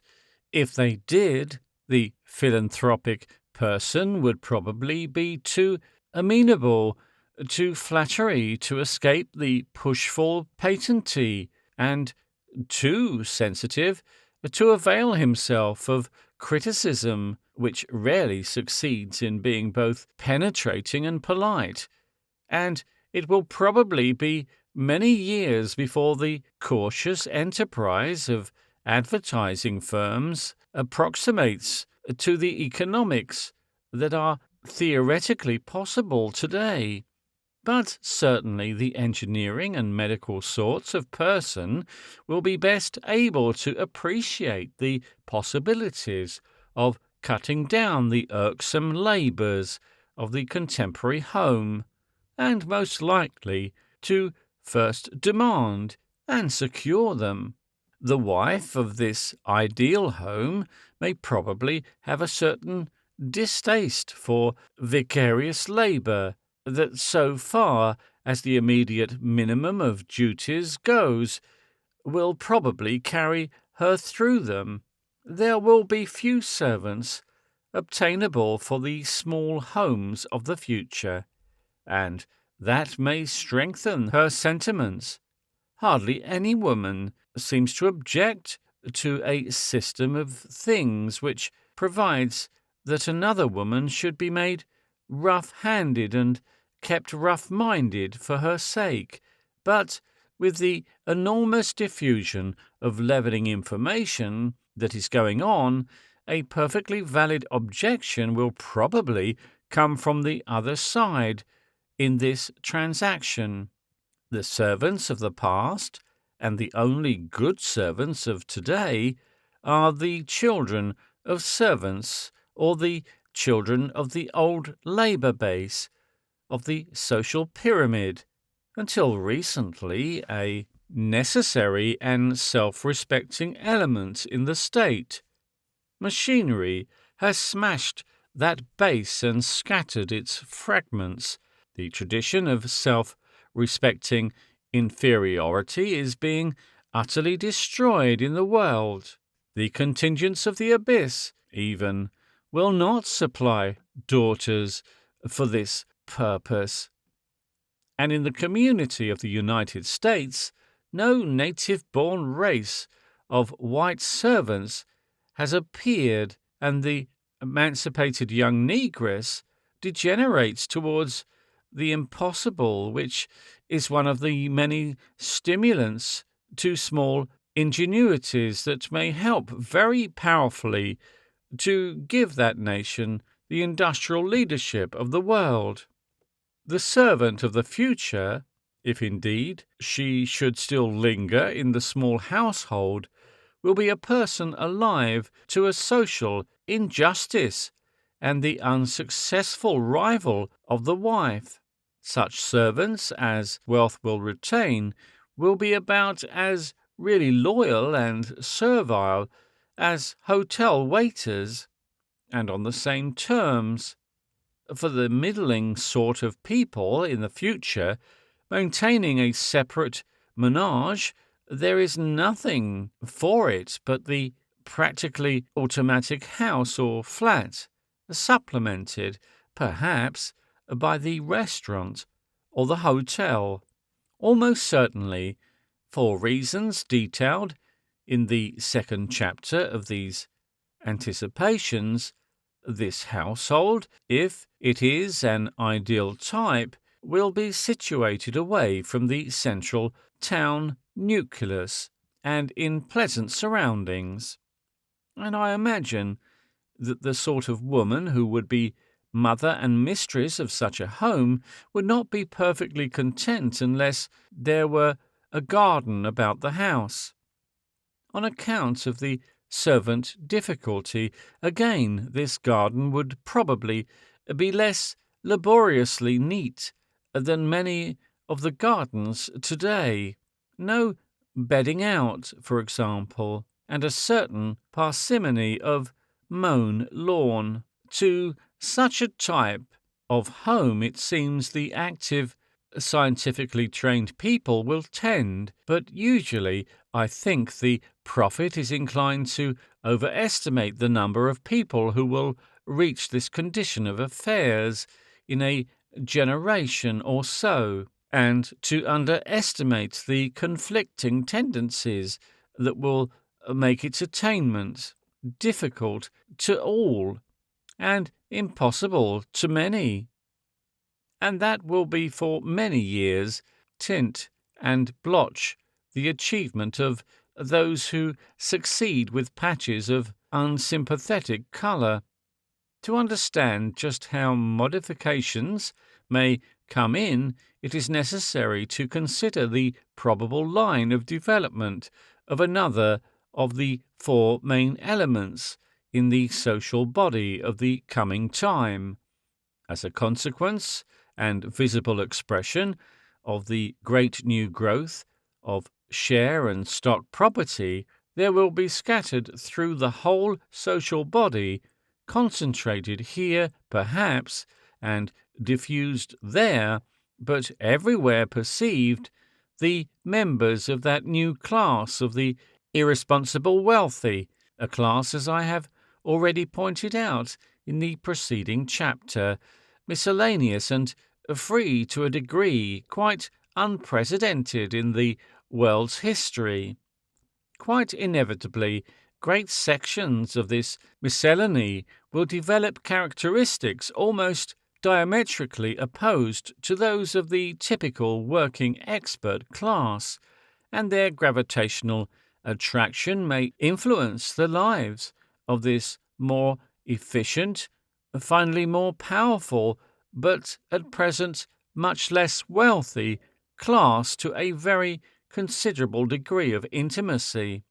The rich shareholder and the skilled expert must necessarily be sharply contrasted types, and of the two it must be borne in mind that it is the rich shareholder who spends the money. While occupation and skill incline one towards severity and economy, leisure and unlimited means involve relaxation and demand the adventurous interest of decoration. The shareholder will be the decorative influence in the state. So far as there will be a typical shareholder's house, we may hazard that it will have rich colours, elaborate hangings, stained glass ornaments, and added interests in great abundance. This leisure class will certainly employ the greater proportion of the artists, decorators, fabric makers, and the like of the coming time. It will dominate the worlds of art, and we may say with some confidence that it will influence it in certain directions. For example, standing apart from the movement of the world, as they will do to a very large extent to the archaic, opulently done, will appeal irresistible to very many of these irresistible rich as the very quintessence of art.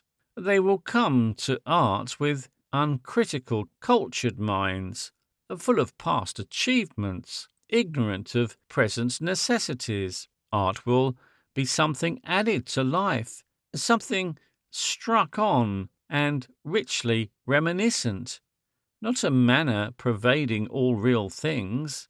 We may be pretty sure that very few will grasp the fact that an iron bridge or a railway engine may be artistically done. These will not be art objects, but hostile novelties. And, on the other hand, we can pretty confidently foretell a spacious future and much amplification for that turgid, costly, and deliberately anti-contemporary group of styles of which William Morris and his associates have been the fortunate pioneers, and the same principles will apply to costume. A non-functional class of people cannot have a functional costume. The whole scheme of costume, as it will be worn by the wealthy classes in the coming years, will necessarily be of that character which is called fancy dress. Few people will trouble to discover the most convenient forms of materials and endeavour to simplify them and reduce them to beautiful forms, while endless enterprising tradesmen will be alert for a perpetual succession of striking novelties. The women will ransack the ages for becoming an alluring anachronism. The men will appear in the elaborate uniforms of games, in modifications of court dress, in picturesque revivals of national costumes, in epidemic fashions of the most astonishing sort. Now, these people, so far as they are spenders of money, and so far as he is a spender of money, will stand to this ideal engineering sort of person who is the vitally important citizen of a progressive scientific state in a competitive relation.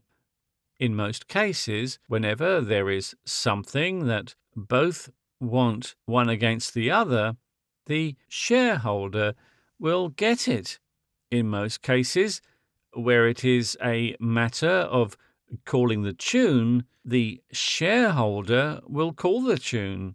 For example, the young architect, conscious of exceptional ability, will have more or less clearly before him the alternatives of devoting himself to the most intricate and difficult business of designing cheap, simple, and mechanical, convenient homes for people who will certainly not be highly remunerative and will probably be rather acutely critical, or of perfecting himself in some period of romantic architecture, or striking out some startling and attractive novelty of manner or material, which will be certain, sooner or later, to meet its congenial shareholder.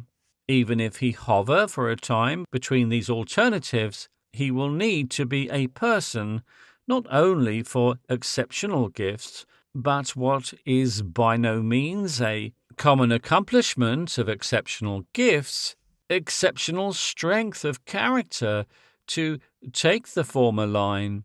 Consequently, for many years yet, most of the experimental buildings and novel designs that initiate discussion and develop the general taste will be done primarily to please the more originative shareholders and not to satisfy the demands of our engineer or doctor and the strictly commercial builders who will cater for all but the wealthiest engineers, scientific investigators, and businessmen, being unable to afford specific designs, will, amidst the disregarded curses of these more intelligent customers, still simply reproduce in a cheaper and mutilated form such examples as happen to be set. Practically, that is to say, the shareholder will buy up almost all the available architectural talent. This modifies our conception of the outer appearance of the little house we imagined, unless it happens to be the house of an exceptionally prosperous member of the utilitarian professions. It will lack something of the neat directness implicit in our description, something of that inevitable beauty that arises out of the perfect attainment of ends for very many years. At any rate, it will almost certainly be tinted. It may even be saturated with the second-hand archaic. The owner may object, but a busy man cannot stop his life work to teach architects what they ought to know. It may be heated electrically, but it will have sham chimneys, in whose darkness, unless they are built solid, dust and filth will gather. The luckless birds and insects pass horrible last hours of ineffectual struggle. It may have automatic window cleaning arrangements, but they will be hidden by picturesque mullions. The sham chimneys will perhaps be made to smoke genially in winter by some ingenious contrivance. There may be sham open fireplaces within, with ingle nooks about the sham glowing logs. The needlessly steep roofs will have a sham sag and sham timbered gables, and probably forced lichens will give it a sham appearance of age. Just that feeble-minded contemporary shirking of the truth of things that has given the world such stockbroker in armour affairs as the Tower Bridge and historical romance will, I fear, worry the lucid mind in a great multitude of the homes that the opening half, at least, of the century will produce. In quite a similar way, the shareholder body will buy up all the clever and more enterprising makers and designers of clothing and adornments. He will set the fashion of almost all ornament. In bookbinding and printing and painting, for example, furnishing, and indeed of almost all things that are not primarily produced for the million, and, as the phrase goes, and where that sort of thing comes in, then, so far as the trained and intelligent type of man goes, for many years yet, it will be simply a case of the nether instead of the upper milestone. Just how far the influence and contagion of the shareholding mass will reach into this imaginary household of non-shareholding efficients, and just how far the influence of science and mechanism will penetrate the minds and methods of the rich, becomes really one of the most important questions with which these speculations will deal. For the argument that he will perhaps be able to buy up the architect and the tailor and the decorator and so forth is merely preliminary to the graver issue. It is just possible that the shareholder may, to a very large extent, in a certain figurative sense, at least, buy up much of the womankind that would otherwise be available to constitute those severe, capable, and probably by no means unhappy little establishments to which our typical engineers will tend, and so prevent many women from becoming mothers of a regenerating world. The huge secretion of irresistible wealth by the social organism is certain to affect the tone of thought of the entire feminine sex profoundly. The exact nature of this influence we may now consider. The gist of this inquiry lies in the fact that while a man's starting position in the world of today is entirely determined by the conditions of his birth and early training, and his final position, the slow, elaborate outcome of his own sustained efforts to live, a woman from the age of 16 onward, as the world goes now, is essentially adventurous, the creature of circumstances largely beyond her control and foresight. A virile man, though he too is subject to accidents, may upon most points still hope to plan and determine his life. The life of a woman is all accident. Normally she lives in relation to some specific man, and until that man is indicated, her preparation for life must be of the most tentative sort. She lives going nowhere, like a cabman on the crawl, and at any time she may find it open to her to assist some pleasure-loving millionaire, to spend his millions, or to play her part in one of the many real, original, and only derivatives of the former aristocratic society that have developed themselves among independent people. Even if she is a serious and labour-loving type, some shareholder may tempt her with the prospect of developing her exceptional personality in case and freedom and in doing good with his money. With the continued growth of the shareholding class, the brighter-looking matrimonial chances, not to speak of the glittering opportunities that are not matrimonial, will increase. Reading is now the privilege of all classes. There are few secrets of etiquette that a clever, lower-class girl will fail to learn. There are few such girls, even now, who are not aware of their wide opportunities, or at least their wide possibilities, of luxury and freedom. There are still fewer who, knowing as much, do not let it affect their standards and conception of life.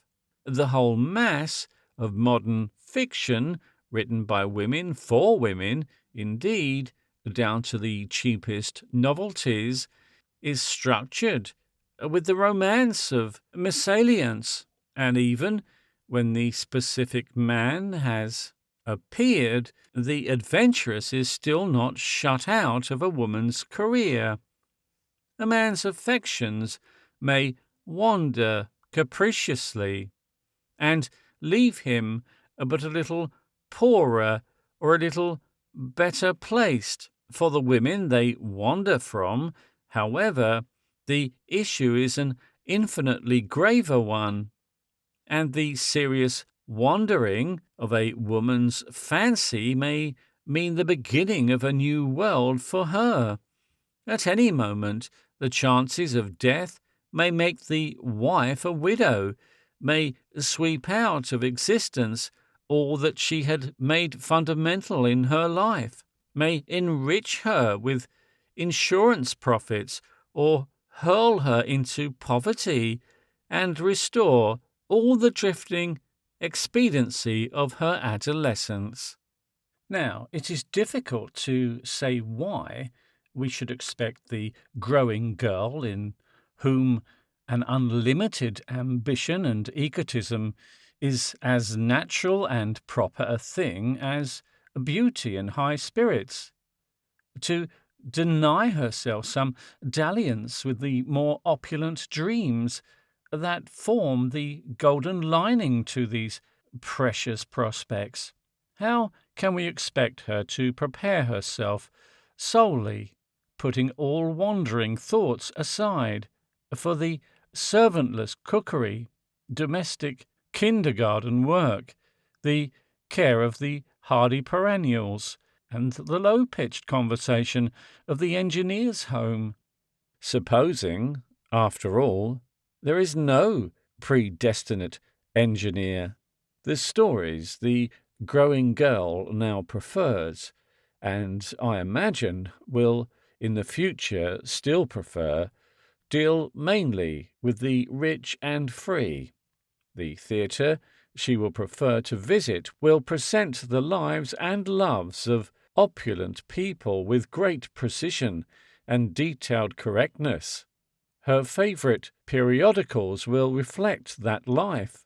Her schoolmistress, whatever her principles, must have an eye to her chances, and even after fate, or a gust of passion, has whirled her into the arms of our busy and capable fundamental man, all these things will still be in her imagination and memory, unless he is a person of extraordinary mental prepotency. She will almost insensibly determine the character of the home in a direction quite other than that of our first sketch. She will set herself to realize, as far as her husband's means and credit permit, the idea of the particular section of the wealthy that have captured her. If she is a fool, her ideas of life will presently come into complete conflict with her husband's in a manner that, as the fumes of the love potion leaves his brain, may bring the real nature of the case home to him. If he is of that resolute strain to whom the world must finally come, he may rebel and wade through tears and crisis to his appointed work again. The cleverer she is, and the finer and more loyal her character up to a certain point, the less likely this is to happen, the more subtle and effective will be her hold upon her husband, and the more probable his perversion from the austere pursuit of some interesting employment towards the adventures of modern money-getting in pursuit of her ideals of a befitting life. And meanwhile, since one must live, the nursery that was implicit in the background of the first picture will probably prove unnecessary. She will be perforce a person not only of pleasant pursuits, but of leisure. If she endears herself to her husband, he will feel not only the attraction, but the duty of her vacant hours. He will not only deflect his working hours from the effective to the profitable, but that occasional burning of the midnight oil that no brain worker may forego if he is to retain his efficiency, will, in the interests of some attractive theatrical performance or some agreeable social occasion, all too frequently have to be put off or abandoned. This line of speculation, therefore, gives us a second picture of a household to put beside our first. A household, or rather a couple, rather more likely to be typical of the mass of middling sort of people in those urban regions of the future than our first projection. It will probably not live in a separate home at all, but in a flat in town, or at one of the subordinate centres of the urban region we have foreseen. The apartments will be more or less agreeably adorned in some decorative fashion, akin to, but less costly than some of the many fashions that will obtain among the wealthy. They will be littered with a miscellaneous literature, novels of an entertaining and stimulating sort, predominating, and with bric-a-brac. In a childless household there must certainly be quaint dolls, pet images, and so forth, and perhaps a canary would find a place. I suspect there would be an edition or so of Omar about in the more typical household of moderns, but I doubt about the Bible. The man's working books would probably be shabby and relegated to a small study, and even these overlaid by abundant copies of the financial something or other. It would still be a servantless household, and probably not only without a nursery, but without a kitchen, and in its grade and degree it would probably have social relations directly or intermediately through rich friends with some section, someone of the numerous cults of the quite independent wealthy.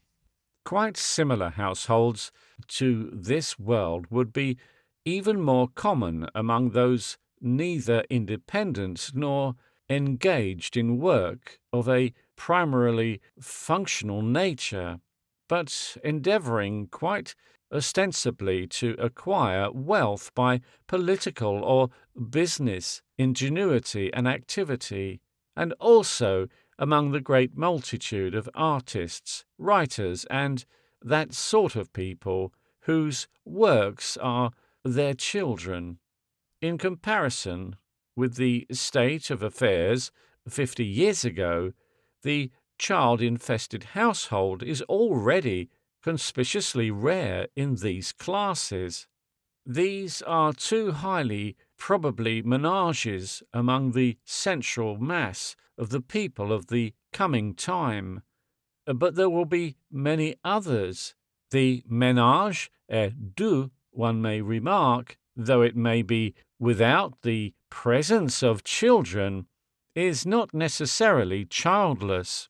Parentage is certainly part of the pride of many men, though curiously enough, it does not appear to be felt among modern European married women as any part of their honour.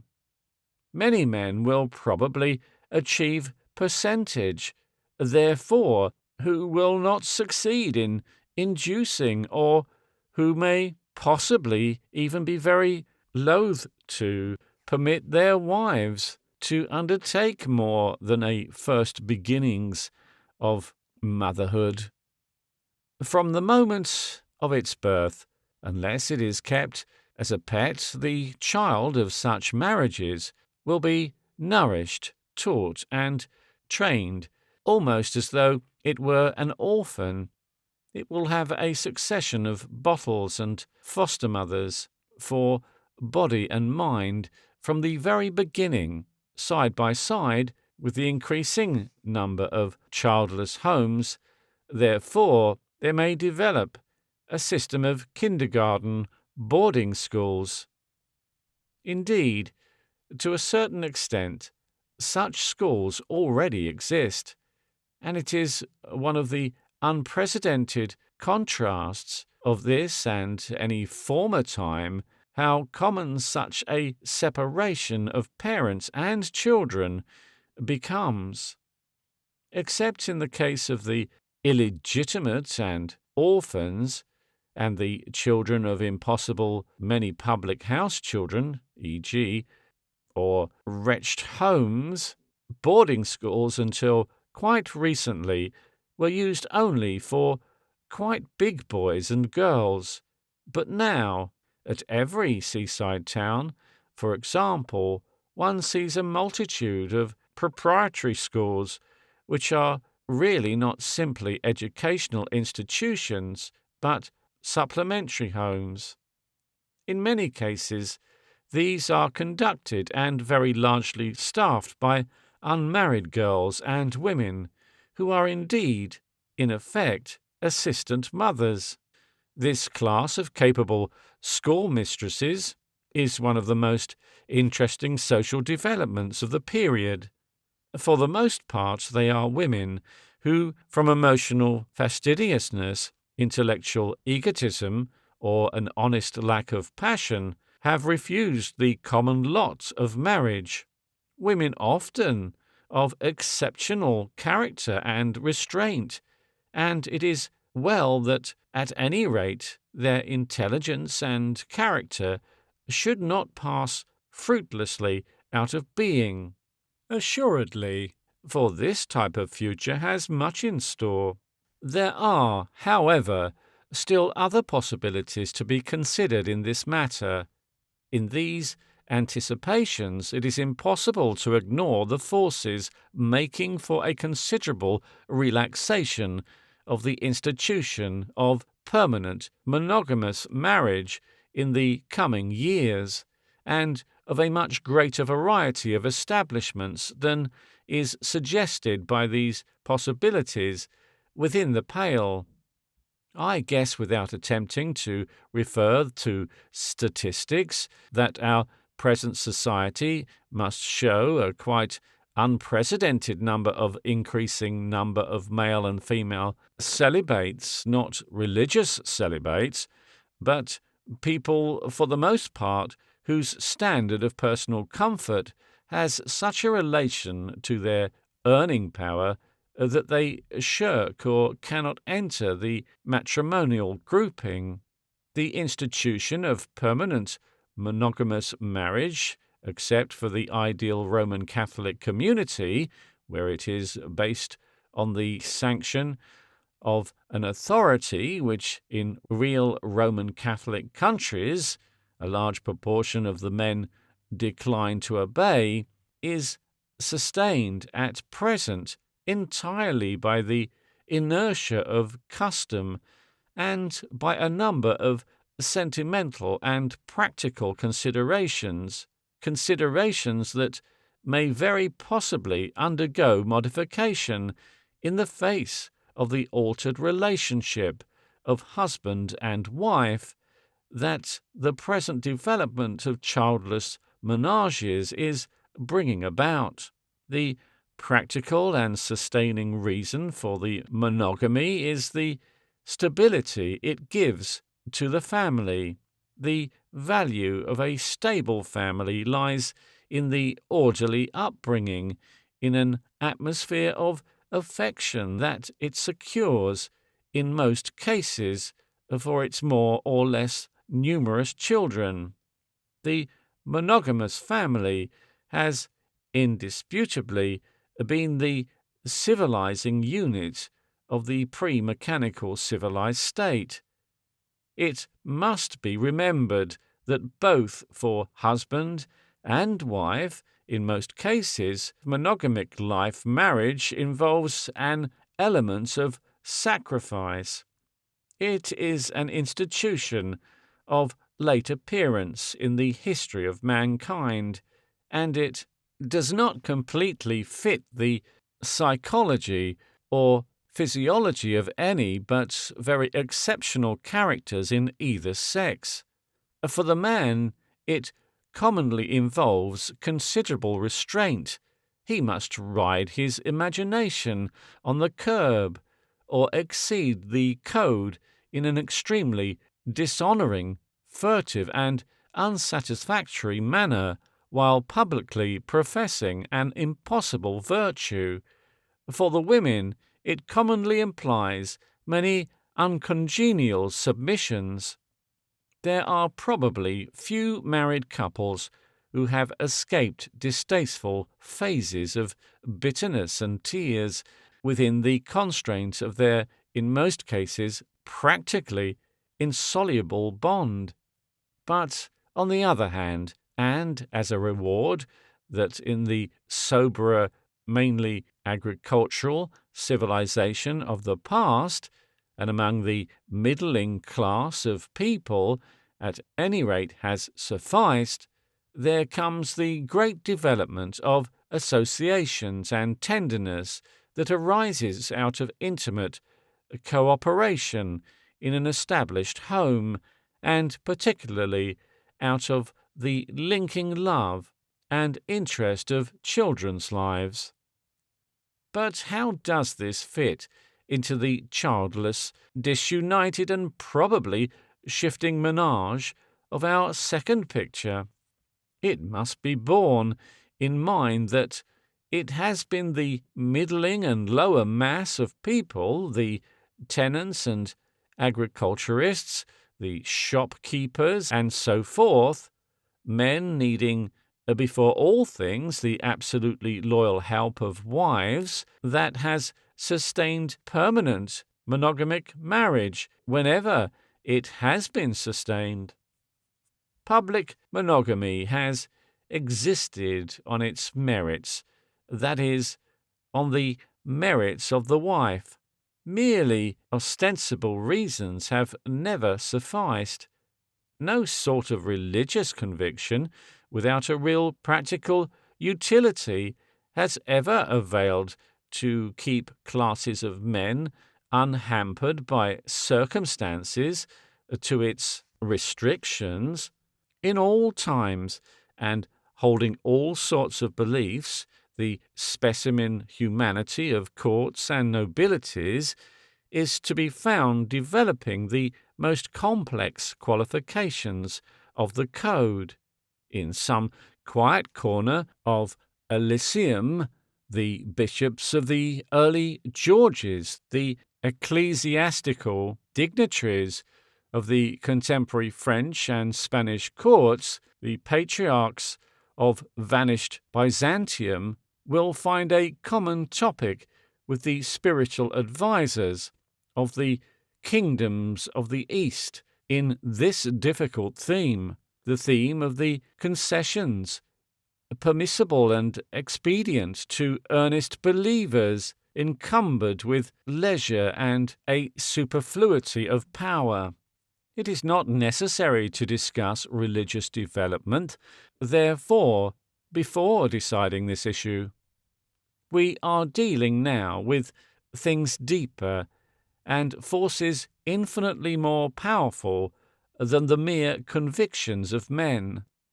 Will a generation to whom marriage will be no longer necessarily associated with the birth and rearing of children, or with the immediate cooperation and sympathy of husband and wife in common proceedings, retain its present feeling for the extreme sanctity of the permanent bond? Will the agreeable, unemployed, childless woman with a high conception of her personal rights, who is spending her husband's earnings or income in some pleasant, discrepant manner, a type of woman there are excellent reasons for anticipating will become more frequent, will she continue to share the honours and privileges of the wife, mother, and helper of the old dispensation, and in particular, will the great gulf that is now fixed by custom between her and the agreeable unmarried lady who is similarly employed remain so inexorably wide? Charity is in the air, and why should not charming people meet one another? And where is either of these ladies to find the support that will enable her to insist upon the monopoly that conversational sentiment, so far as it finds expression, concedes her? The danger to them both of the theory of equal liberty is evident enough. On the other hand, in the case of the unmarried mother, who may be helped to hold her own, or who may be holding her own in the world, where will the moral censor of the year 1950 find his congenial following to gather stones? Much as we may regret it, it does very greatly affect the realities of this matter, that with the increased migration of people from home to home amidst the large urban regions that we have concluded will certainly obtain in the future, even if moral reprobation and minor social inconveniences do still attach to certain sorts of status, it will probably be increasingly difficult to determine the status of people who wish to conceal it for any but criminal ends. In another direction, there must be a movement towards the relaxation of the marriage law and of divorce that will complicate status very confusingly. In the past, it has been possible to sustain several contrasting moral systems in each of the practically autonomous states of the world, but with a development and a cheapening of travel and migration that is, as yet, only in its opening phase, an increasing conflict between dissimilar moral restrictions must appear. Even at present, with only the most prosperous classes of the American and Western European countries migrating at all freely, there is a growing amount of inconvenience arising out of these from the point of view of social physiology, quite arbitrary differences. A man or woman may, for example, have been the injured party in some conjugal complication, may have established a domicile and divorced the erring spouse in certain of the United States, may have married again there with absolute local propriety, and may be a bigamist and a criminal in England. A child may be a legal child in Denmark or Australia, and a bastard in this austere climate. These things are, however, only the first intimations of much more profound reactions. Almost all the great European powers and the United States also are extending their boundaries to include great masses of non-Christian polygamous peoples, and they are permitting these peoples with railways, printed matter, and all the stimulants of our present state. With the spread of these conveniences, there is no corresponding spread of Christianity. These people will not always remain in the ring fence of their present regions. Their superseded princes and rulers and public masters and managers will presently come to swell the shareholding mass of the appropriating empire. Europeans, on the other hand, will drift into these districts and, under the influence of their customs, intermarriages and interracial reaction will increase in a world which is steadily abolishing locality.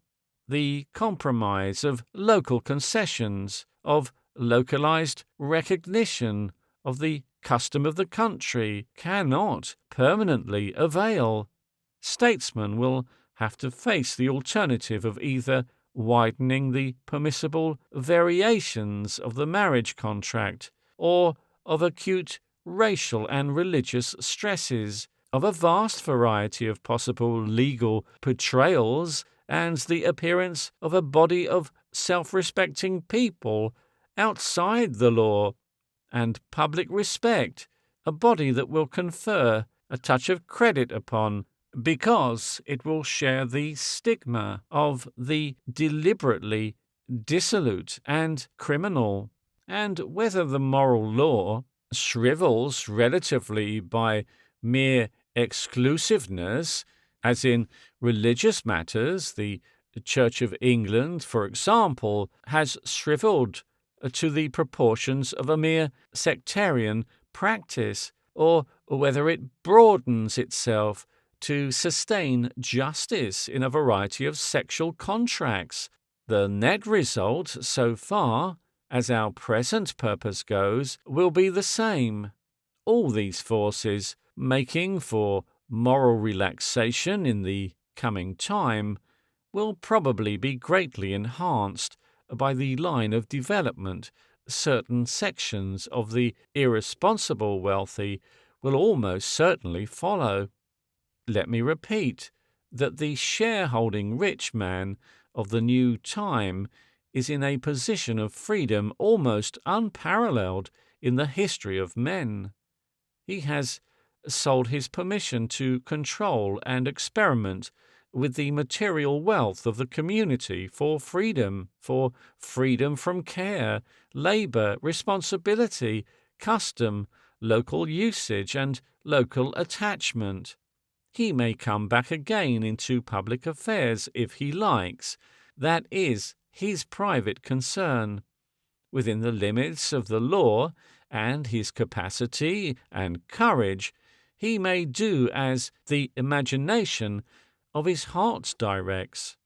Now, such an experimental and imperfect creature as a man, a creature urged by such imperious passions, so weak in imagination and controlled by a feeble reason, receives such absolute freedom as this only as infinite peril. To a great number of these people, in the second or third generation, this freedom will mean vice, the subversion of passion to inconsequent pleasures. We have on record, in the personal history of the Roman emperors, how freedom and uncontrolled power took one representative group of men not entirely of one blood nor of one bias, but reinforced by the arbitrary caprice of adoption and political revolution. We have, in the history of the Russian empresses, a glimpse of similar feminine possibilities. We are moving towards a time when, through this confusion of moral standards, I have foretold the pressure of public opinion in these matters must be greatly relaxed, when religion will no longer speak with a unanimous voice, and when freedom of escape from disapproving neighbors will be greatly facilitated. In the past, when depravity had a center about a court, the contagion of its example was limited to the court region, but every idle rich man of this great, various, and widely diffused class will play to a certain extent the moral role of a court. In these days of universal reading and vivid journalism, every novel infraction of the code will be known of, thought about, and more or less thoroughly discussed by an enormous and increasing population of the common people. In the past, it has been possible for the churches to maintain an attitude of respectful regret towards the lapses of the great, and even to cooperate in these lapses with a sympathetic privacy, while maintaining a wholesome rigour towards a vulgar vice. But in the coming time there will be no great, but many rich. The middling sort of people will probably be better educated as a whole than the rich, and the days of their differential treatment are at an end. It is foolish, in view of these things, not to anticipate and prepare for a state of things when not only will moral standards be shifting and uncertain, admitting of physiologically sound menages of very variable status, but also when vice and depravity in every form that is not absolutely penal will be practiced in every grade of magnificence and condoned. This means that not only will status cease to be simple and become complex and varied, but that outside the system of menages now recognized and under the disguise of which all other menages shelter, there will be a vast drifting and unstable population, grouped in almost every conceivable form of relation. The world of Georgian England was a world of homes. The world of the coming time will still have its homes, its real mothers, the custodians of the human succession, and its cared-for children, the inheritors of the future. But in addition to this home world, frothing tumultuously over and amidst the stable rocks, there will be an enormous complex of establishments and hotels and sterile households and flats and all the elaborate furnishing and appliances of a luxurious extinction.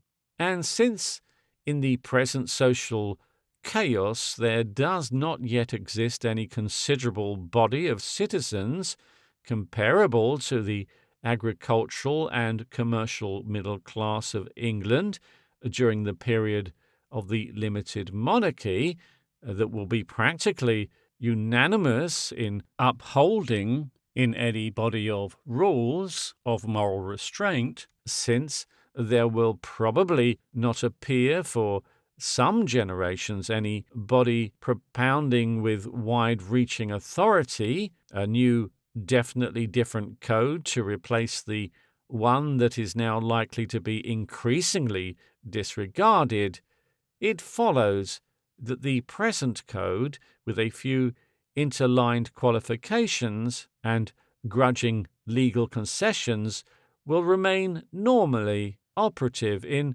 sentiment and practice, while being practically disregarded, glossed, or replaced in numberless directions.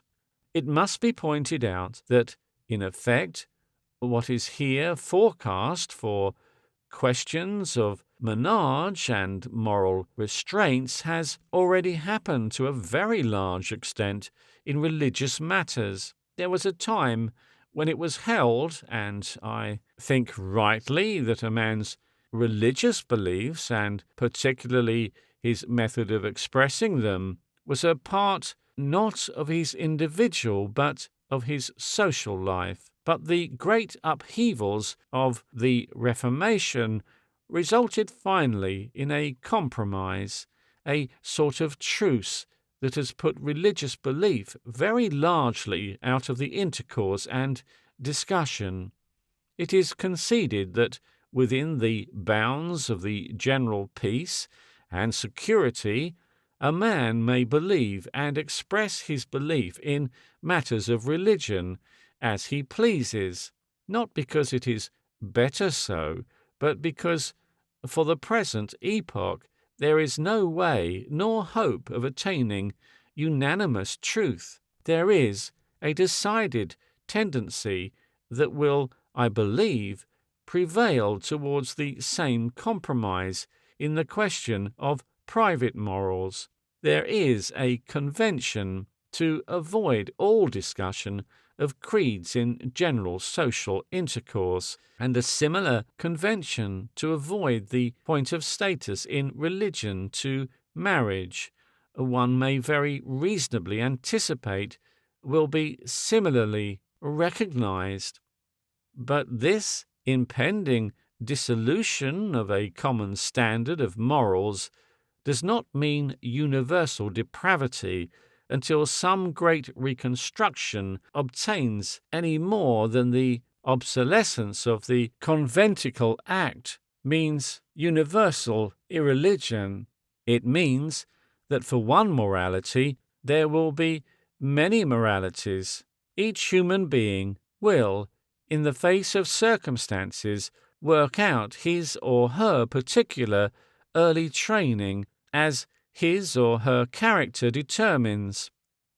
And although there will be a general conviction upon which the most diverse people will meet, it will only be with persons who have come to identical and similar conclusions in the matter of moral conduct, and who are living in similar menages, just as now it is only with people whose conversation implies a certain community or kinship of religious belief that really frequent and intimate intercourse will go on.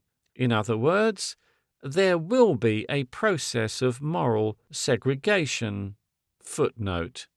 I use the word segregation here and always as it is used by mineralogists to express the slow conveyance of diffused matter upon centers of aggregation, such a process as, for example, must have occurred in the growth of flints. End of footnote. Set up. Indeed, such a process is probably already in operation amidst the deliquescent social mass. People will be drawn together into little groups of similar menages, having much in common, and this, in view of the considerations advanced in the first two chapters, considerations all converging on the practical abolition of distances and the general freedom of people to live anywhere they like over large areas, will mean very frequently an actual local segregation. There will be districts that will be clearly recognized and marked as nice, fast regions, areas of ramshackle bohemianism, regions of earnest and active work, old-fashioned corners, and hilltops. Whole regions will be set aside for the purposes of opulent enjoyment, a thing already happening, indeed at points along the Riviera today. Already the superficial possibilities of such a segregation have been glanced at. It has been pointed out that the enormous urban region of the future may present an extraordinary variety of districts, suburbs, and subordinate centres within its limiting boundaries, and here we have a very definite enforcement of that probability. In the previous chapter I spoke of boating centres and horsey suburbs, and picturesque hilly districts, and living places by the sea, of promenade centres and theatrical districts. I hinted at various fashions in architecture and such like things. But these exterior appearances will be but the outward and visible sign of inward and more spiritual distinctions.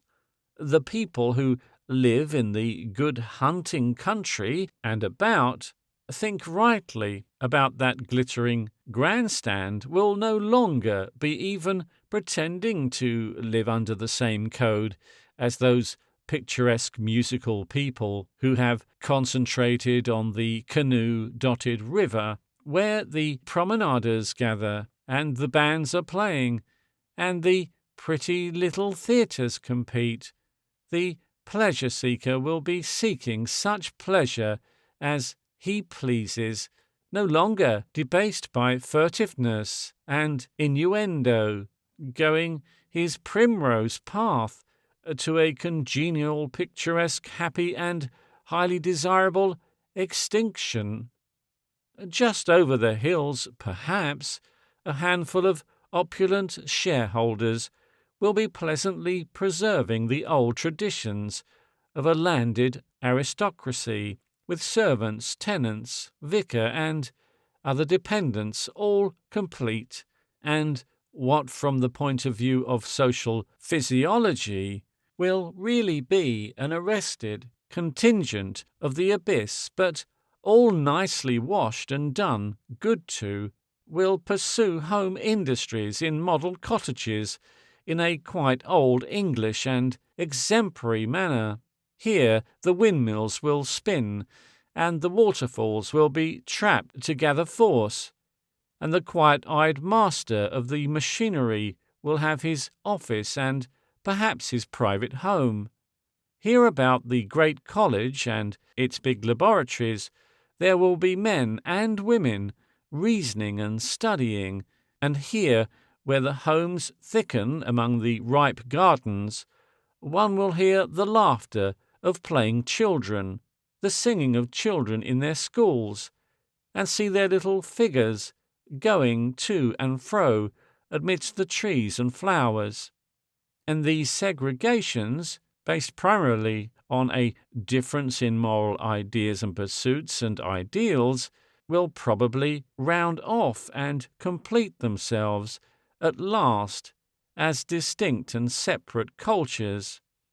As the moral ideas realize themselves in menage and habits, so the ideals will seek to find expression in a literature, and the passive drifting together will pass over into a phase of more or less conscious and international organization. The segregating groups will develop fashions of costume, types of manners and bearing, and even, perhaps, be characterized by a certain type of facial expression, and this gives us a glimpse, an aspect of the immediate future of literature. The kingdoms of the past were little things, and above the mass of peasants who lived and obeyed and died, there was just one little culture in which all must needs conform. Literature was universal within the limits of its language. Where differences of view arose, there were violent controversies, polemics, and persecutions, until one or other rendering had won its ascendancy. But this new world into which we are passing will, for several generations at least, albeit it will be freely intercommunicating and, like a whispering gallery for things outspoken, possesses no universal ideals, no universal conventions. There will be the literature of the thought and effort of this sort of people, and the literature, thought, and effort of that. Footnote. Already this is becoming apparent enough. The literary boom, for example, affected the entire reading public of the early 19th century. It was no figure of speech that everyone was reading Byron or puzzling about the Waverley mystery, that first and most successful use of the unknown author Dodge. The booming of Dickens, too, forced him even into the reluctant hands of Omar's Fitzgerald, but the factor serene voice of the modern boomster touches whole sections of the reading public no more than log horns going down channel. One would as soon think of Skinner's soap for one's library as so-and-so's 100,000 copy success. Instead of everyone talking of the great new book, quite considerable numbers are shamelessly admitting they don't read that sort of thing. One gets used to literature booms, just as one gets used to motor cars. They are no longer marvelous, universally significant things, but merely something that goes by with much unnecessary noise and leaves a faint offence in the air. Distinctly, we segregate, and while no more dominates, while for all this bawling there are really no great authors of imperial dimensions, indeed no great success to compare with the Waverley boom or the boom of Macaulay history, many men too fine, too subtle, too aberrant, too unusually fresh for any but exceptional readers, men who would probably have failed to get a hearing at all in the past, can now subsist quite happily with the little sect they have found, or that has found them. They live safely in their islands. A little while ago they could not have lived at all, or could have lived only on the shameful bread of patronage. And yet it is these very men who are often most covertuously bitter against the vulgar preferences of the present day. End of footnote. Life is already most wonderfully arbitrary and experimental, and for the coming century this must be its essential social history, a great drifting and unrest of people, a shifting and regrouping and breaking up again of groups, great multitudes seeking to find themselves. The safe life in the old order, where one did this because it was right, and that because it was the custom, when one shunned this and hated that, as lead runs into a mould, all that is passing away, and presently, as the new century opens out, there will become more and more distinctly emergent many new cultures and settled ways. The grey expanse of life today is grey, not in its essence, but because of the minute confused mingling and mutual concealing of many coloured lives. Presently these tints and shades will gather together here as a mass of one colour, and there as a mass of another, and as these colours intensify and the tradition of the former order fades, as these cultures become more and more shaped and conscious, as the new literatures grow in substance and power, as differences develop from speculative matter of opinion to definite intentions, as contrasts and affinities grow sharper and clearer, there must follow some very extensive modifications in the collective public life. But one series of tints, one colour, must needs have a heightening value amidst the indecent display, while the forces at work in the wealthy and purely speculative groups of society make for distinction, and in many cases for positive elimination, The forces that bring together the really functional people will tend more and more to impose upon them certain common characteristics and beliefs, and the discovery of a group of similar and compatible class interests upon which they can unite. The practical people, the engineering and medical and scientific people, will become more and more homogeneous in their fundamental culture, more and more distinctly aware of a common general reason in things and of a common difference from the less functional masses and from any sort of people in the past. They will have in their positive science a common ground for understanding the real pride of life, the real reason for the incidental nastiness of vice, and so they will be a sanely productive class, and above all, an educating class. Just how much they will have kept or changed of the deliquescent morality of today, when in 100 years or so they do distinctively and powerfully emerge, I cannot speculate now. They will certainly be a moral people. They will have developed a literature of their needs. They will have discussed and tested and thrashed out many things. They will be clear where we are confused, resolved where we are undecided and weak. In the districts of industrial possibilities, in the healthier quarters of the town regions, away from the swamps and away from the glare of the midnight lights, these people will be gathered together.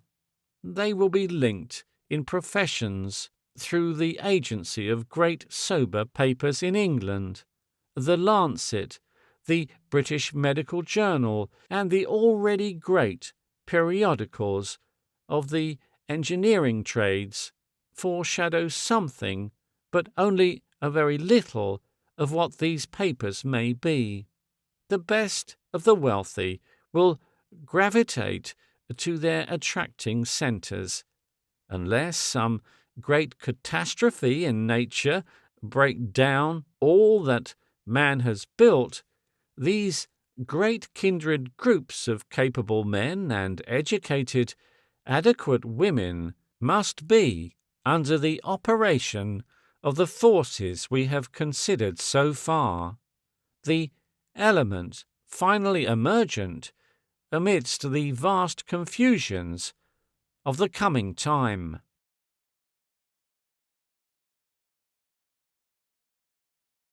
Chapter 5.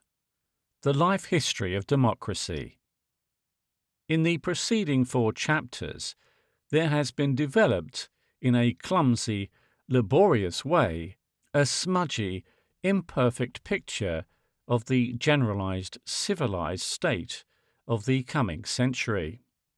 In terms, vague enough at times, but never absolutely indefinite, the general distribution of the population in this state has been discussed, and its natural development into 4 great, but, in practice, intimately interfused classes. It has been shown, I know, not how convincingly, that, as the result of forces that are practically irresistible, a worldwide process of social and moral delinquence is in progress, and that a really functional social body of engineering, managing men, scientifically trained and having common ideals and interests, is likely to segregate and disentangle itself from our present confusion of aimless and ill-directed lives. It has been pointed out that life is presenting an unprecedented and increasing variety of morals, menages, occupations and types, at present so mingled as to give a general effect of greyness, but containing the promise of local concentration, that may presently change that greyness into kaleidoscopic effects. That image of concentrating, contrast colours will be greatly repeated in this present chapter.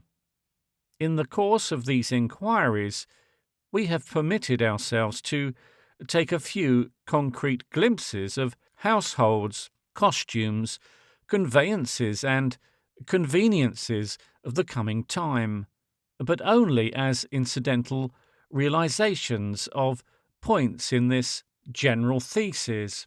And now, assuming, as we must necessarily do, the soundness of these earlier speculations, we have arrived at a stage when we may consider how the existing arrangements for this ostensible government of the state are likely to develop through their own inherent forces, and how they are likely to be affected by the processes we have forecast. So far, this has been a speculation upon the probable development of a civilized society in vacuo. Attention has been almost exclusively given to the forces of development and not to the forces of conflict and restraint. We have ignored the boundaries of language that are flung athwart the great lines of modern communication. We have disregarded the friction of tariffs, the peculiar groups of prejudices and irrational instincts that inspire one miscellany of shareholders, workers, financiers, and superfluous poor such as the English, to hate, exasperate, lie about, and injure another, such miscellany as the French or the Germans. Moreover, we have taken very little account of the fact that, quite apart from nationality, each individual case of the new social order is developing within the form of a legal government based on conceptions of a society that has been suppressed by the advent of mechanism. It is the last matter that we are about to take into consideration. Now, this age is being constantly described as a democratic age. Democracy is alleged to have affected art, literature, trade, and religion alike in the most remarkable ways. It is not only tacitly present in the great bulk of contemporary thought that this democracy is now dominant, but that it is becoming more and more overwhelmingly predominant as the years pass. Allusions to democracy are so abundant, deductions from its influence so confident and universal, that it is worth while to point out what a very hollow thing the word in most cases really is, a large, empty object in thought, of the most vague and faded associations, and the most attenuated content, and to inquire just exactly what the original implications and present realities of democracy may be.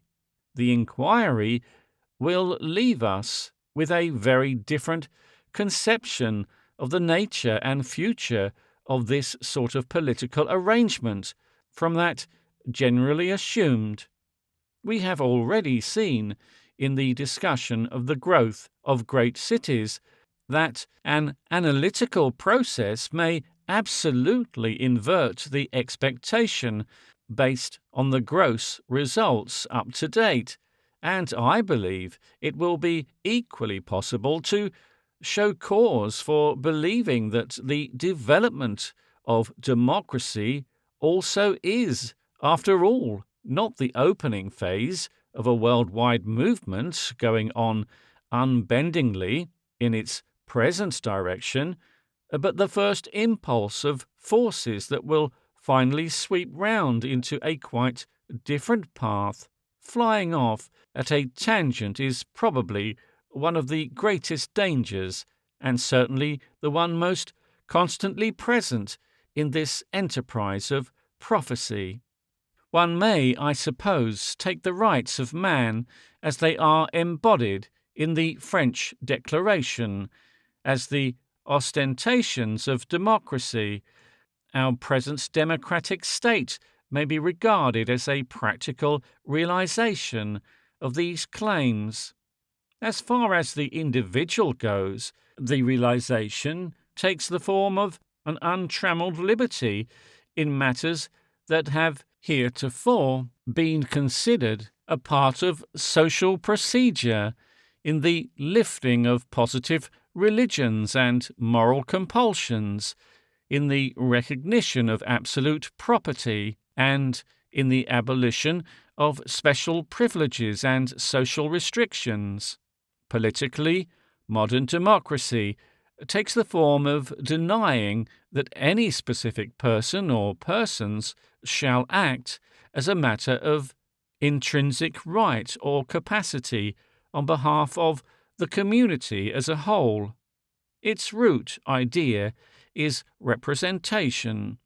Government is based primarily on election, and every ruler is, in theory at least, a delegate and servant of the popular will. It is implicit in the democratic theory that there is such a thing as popular will, and this is supposed to be the net sum of the wills of all the citizens in the state, so far as public affairs are concerned. In its less perfect and more usual state, the democratic theory is advanced either as an ethical theory, which postulates an absence of formal acquaintances on the part of the governed as injustice, or else as the convenient political compromise, the least objectionable of all possible methods of public control, because it will permit only the minimum of general unhappiness. I know of no case for the elective democratic government of modern states that cannot be knocked to pieces in 5 minutes. It is manifest that upon countless important public issues there is no collective will, and nothing in the mind of the average man except blank indifference, that an electrical system simply places power in the hands of the most skillful electioneers, that neither men nor their rights are identically equal, but vary with every individual, and, above all, that the minimum or maximum of general happiness is related only so indirectly to the public control that people will suffer great miseries from their governments unresistingly, and, on the other hand, change their rulers on account of the most trivial irritations. The case against all the prolusions of ostensible democracy is indeed so strong that it is impossible to consider the present wide establishment of democratic institutions as being the outcome of any process of intellectual conviction. It arouses suspicion, even whether ostensible democracy may not be a mere rhetorical garment for essentially different facts, and upon that suspicion we will now inquire. Democracy of the modern type, manhood, suffrage, and so forth, became a conspicuous phenomenon in the world only in the closing decades of the 18th century. Its genesis is so intimately connected with the first expansion of the productive element in the state through mechanism and a cooperative organization as to point at once to a causative connection. The more closely one looks into the social and political life of the 18th century, the more plausible becomes this view. New and influential social factors had begun to appear: the organizing manufacturer, the intellectual worker, the skilled tenant, and the urban abyss, and the traditions of the old land-owning, non-progressive, aristocratic monarchy that prevailed in Christendom rendered it incapable, without some destructive shock or convulsion of any reorganization, to incorporate or control these new factors. In the case of the British Empire, an additional stress was created by the incapacity of the formal government to assimilate the developing civilization of the American colonies. Everywhere there were new elements, not as yet clearly analyzed or defined, arising as mechanism arose. Everywhere the old traditional government and social system, defined and analyzed all too well, appeared increasingly obstructive, irrational and feeble in its attempts to include and direct these new powers. But now comes a point to which I am inclined to attach very great importance. The new powers were as yet shapeless. It was not the conflict of a new organization with the old. It was the preliminary dwarfing and deliquescence of the mature old beside the embryotic mass of the new. It was impossible then. It is, I believe, only beginning to be possible now, to estimate the proportions, possibilities, and interrelations of the new social orders, out of which a social organization has still to be built in the coming years. No formula of definite reconstruction had been involved, or has even been involved yet, after 100 years. And these swelling inchoate new powers, whose very birth condition was the crippling modification or destruction of the old order, were almost forced to formulate their proceedings for a time, therefore, in general affirmative propositions that were really in effect not affirmative propositions at all, but propositions of repudiation and denial. These kings and nobles, and people privileged in relation to obsolescent functions, cannot manage our affairs. That was evident enough. That was the really essential question at the time. And since no other effectual substitute appeared ready-made, the working doctrine of the infallible judgment of humanity in the gross, as distinguished from the quite indisputable incapacity of sample individuals, became, in spite of its inherent absurdity, a convenient and acceptable working hypothesis. Modern democracy thus came into being. Not as eloquent persons have mechanisms and great masses of insubordinate activity outside the recognized political scheme, and the nature and time and violence of the outbreak was determined by the nature of the superseded government and the amount of stress between it and the new elements, but the detachment of a great section of the new middle class from the aristocratic order of England to form the United States of America, and the sudden rejuvenances of France by the swift and thorough sloughing of its outworn aristocratic monarchy, the consequent wars and the Napoleonic adventure checked and modified the parallel development that might otherwise have happened in country after country over all Europe west of the Carpathians. The monarchies that would probably have collapsed through internal forces and given place to modern democratic states were smashed from the outside, and a process of political reconstruction that has probably missed out the complete formal democratic phase altogether, and which has been enormously complicated through religious, national, and dynastic traditions set in throughout America, in England, and after extraordinary experiments in France. Political democracy has in effect legally established itself most completely in the United States, and the reflection and influence of its methods upon the methods of all the other countries in intellectual contact with it have been so considerable as practically to make their monarchies as new in their kind, almost as democratic republics.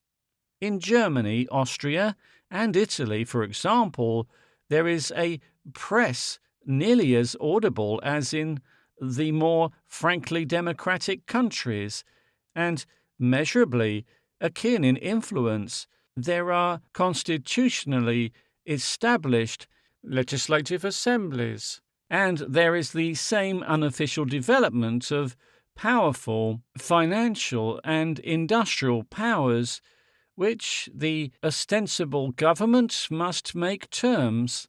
In a vast amount of the public discussion of these states, the postulates of democracy are clearly implicit, quite as much in reality as the democratic republics of America. Are they based not on classes but upon a confusion? They are, in their various degrees and with their various individual differences, just as truly governments of the grey.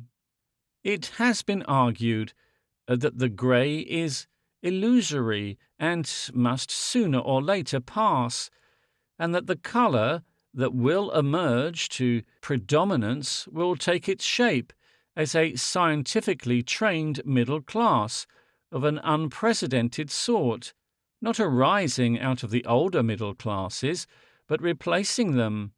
This class will become, I believe, at last consciously the state, controlling and restricting very greatly the three non-functional masses with which it is as yet almost indistinguishably mingled.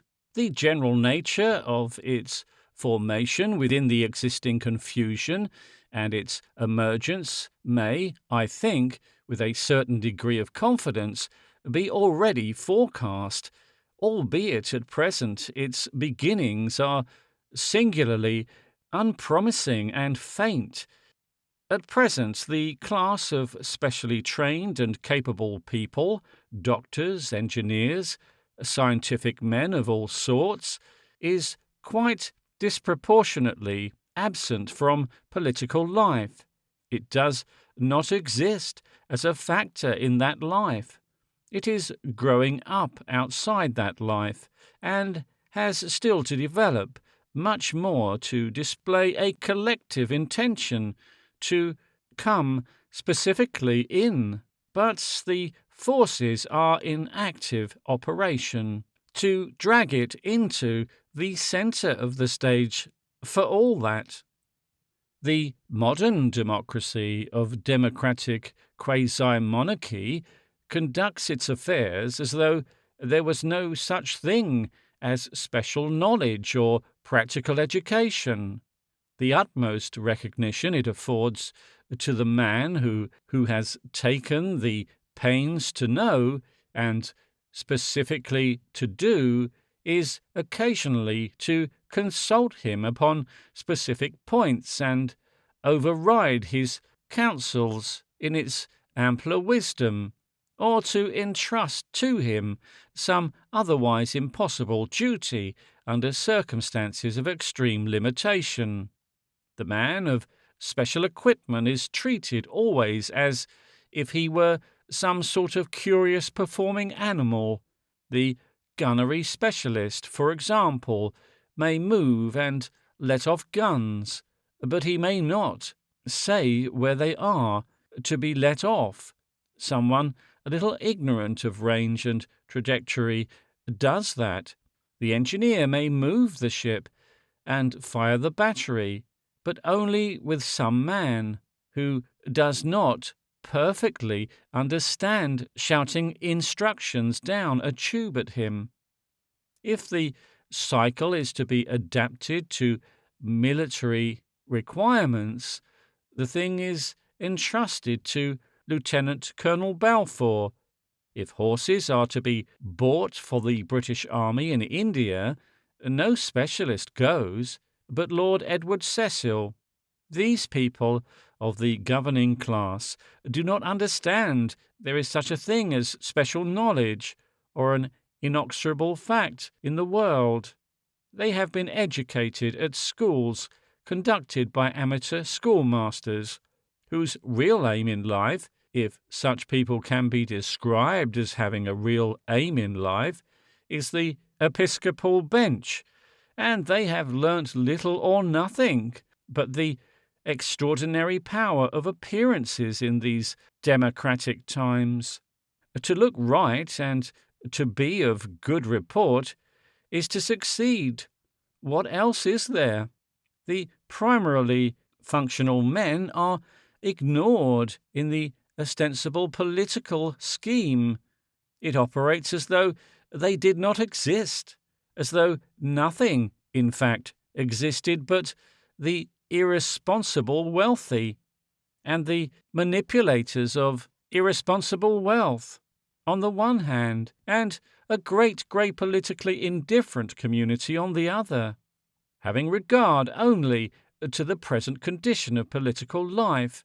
It would seem as though this state of affairs must continue indefinitely and develop only in accordance with the laws of interaction between our charlatan governing class on the one hand and the grey mass of governed on the other. There is no way apparent in the existing political and social order whereby the class of really educated persons that the continually more complicated mechanical fabric of social life is developing may be expected to come in. And in a very great amount of current political speculation, the development and final emergence of this class is ignored, and attention is concentrated entirely upon the inherent process of development of the political machine, and even in that it is very easy to exaggerate the preponderance of one or other of what are really very evenly balanced forces in the machine of democratic government.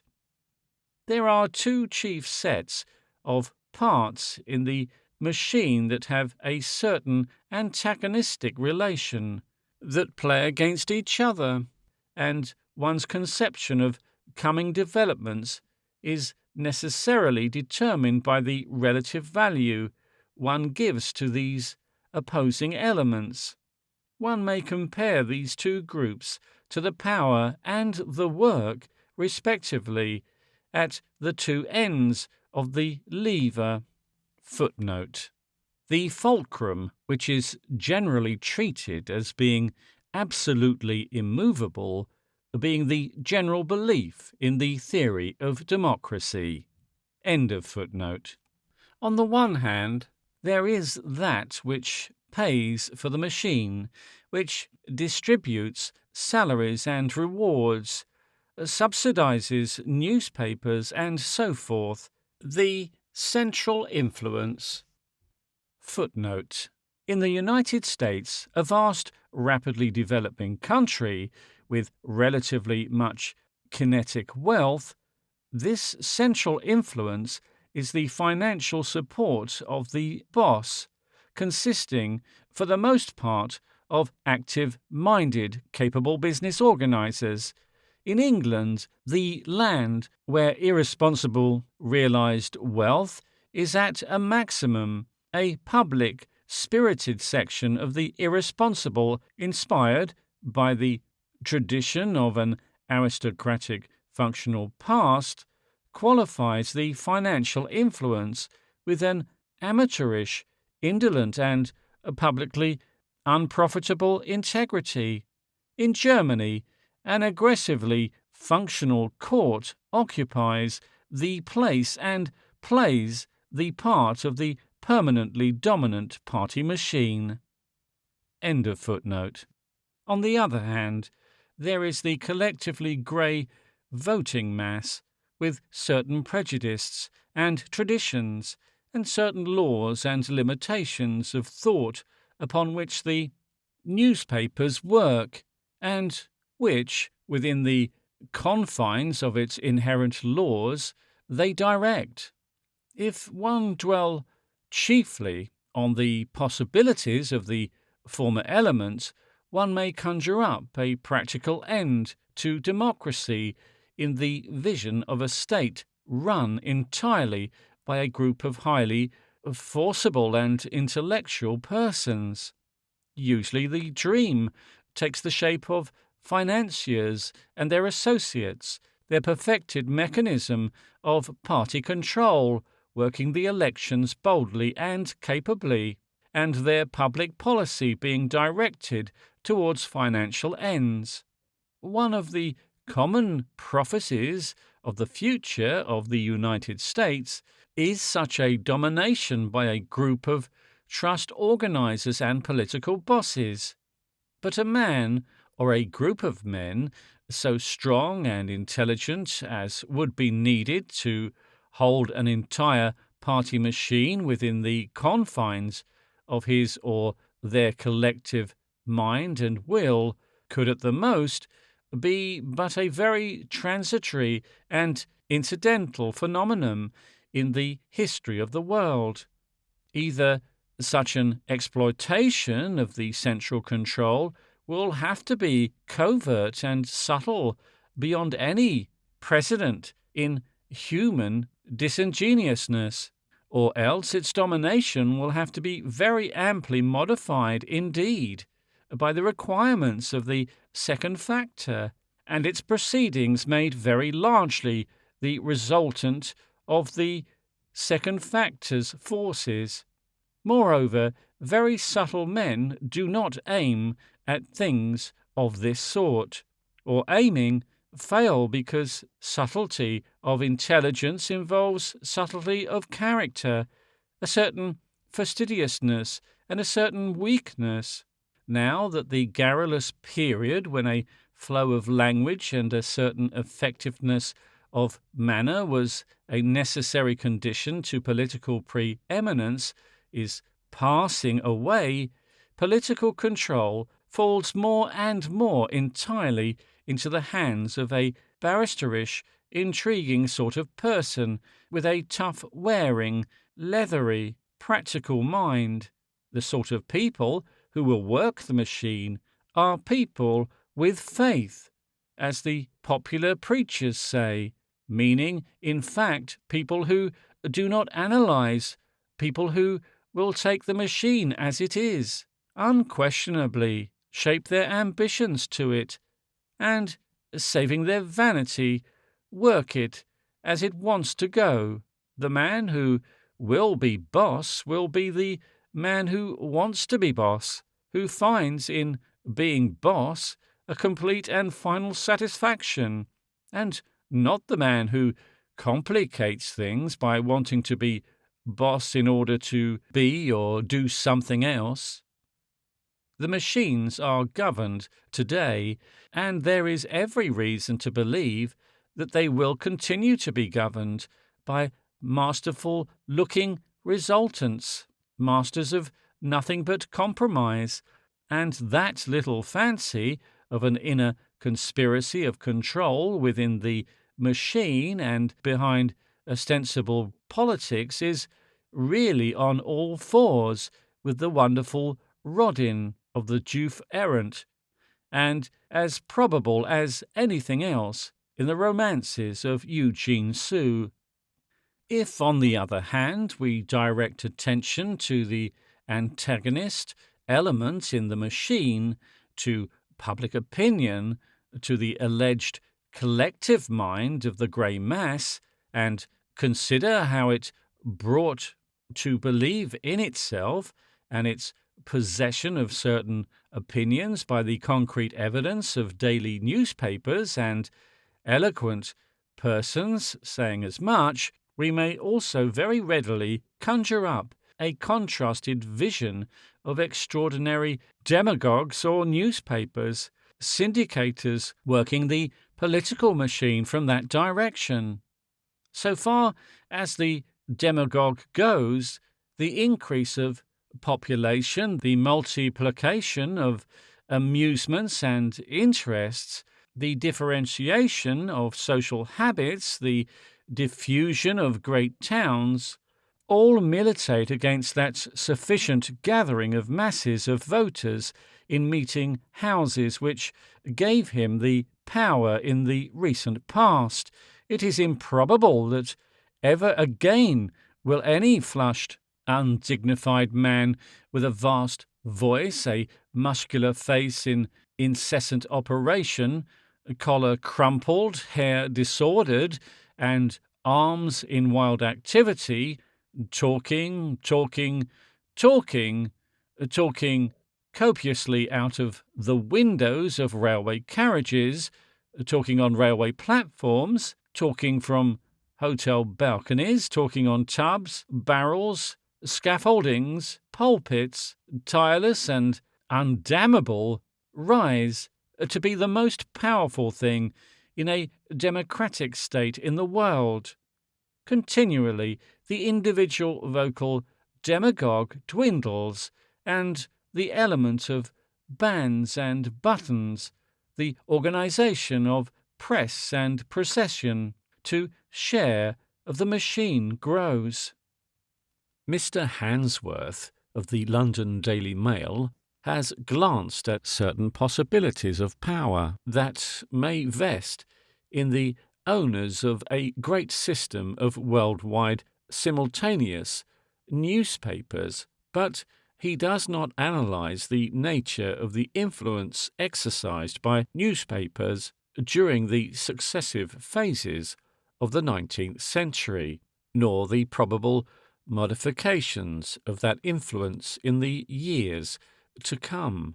And I think, on the whole, he inclines very naturally to overestimate the amount of international direction that may be given by the owner of a paper to the minds and acts of his readers, and to exceed the very definite limits within which that influence is confined. In the early Victorian period, the more limited, partly educated and still very homogeneous, enfranchised class had a certain habit of thinking. Its tranquil assurance upon most theological and all moral and aesthetic points left political questions as to the chief field of experience for such thinking as it did, and as a consequence the dignified newspapers of that time were able to discuss, and indeed were required to discuss, not only specific situations but general principles. That indeed was their principal function, and it fell rather to the eloquent men to misapply these principles according to the necessity of the occasion. The papers did then very much more than they do now to mould opinion, though they did not direct affairs to anything like the extent of their modern successors.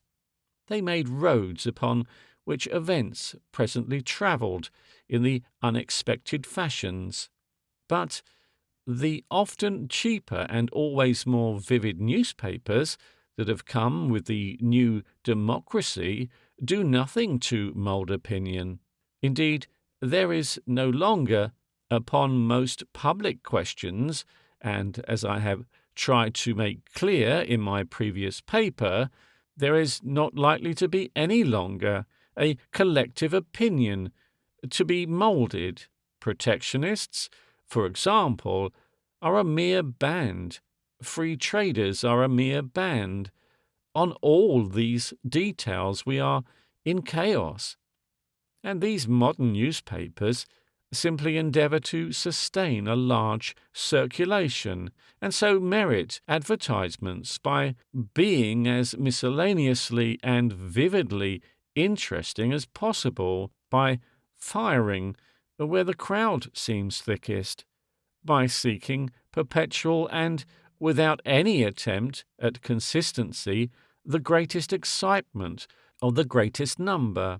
It is upon the cultivation and rapid succession of inflammatory topics that the modern newspaper expands its capital and trusts to recover its reward. Its general news sinks steadily to a subordinate position. Criticism, discussion, and high responsibility pass out of journalism, and the power of the press comes more and more to be a dramatic and emotional power. The power to cry fire in the theatre, the power to give enormous value for a limited time to some personality, some event, some aspect, true or false, without any power of giving a specific direction to the forces this distortion may set going. Directly, the press of today passes from that sort of thing to some specific proposal, some implication of principles and beliefs.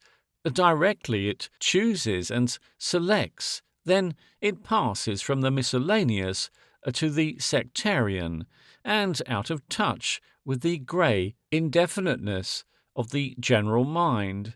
It gives offence here, it perplexes and bores there. No more than the boss politician can the paper of great circulation afford to work consistently for any ulterior aim.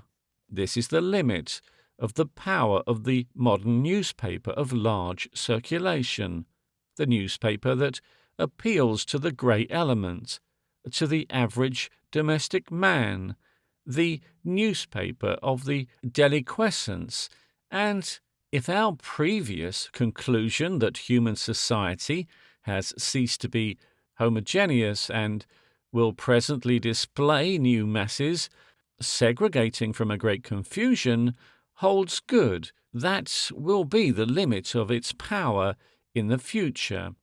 It may undergo many remarkable developments and modifications. Footnote: the nature of these modifications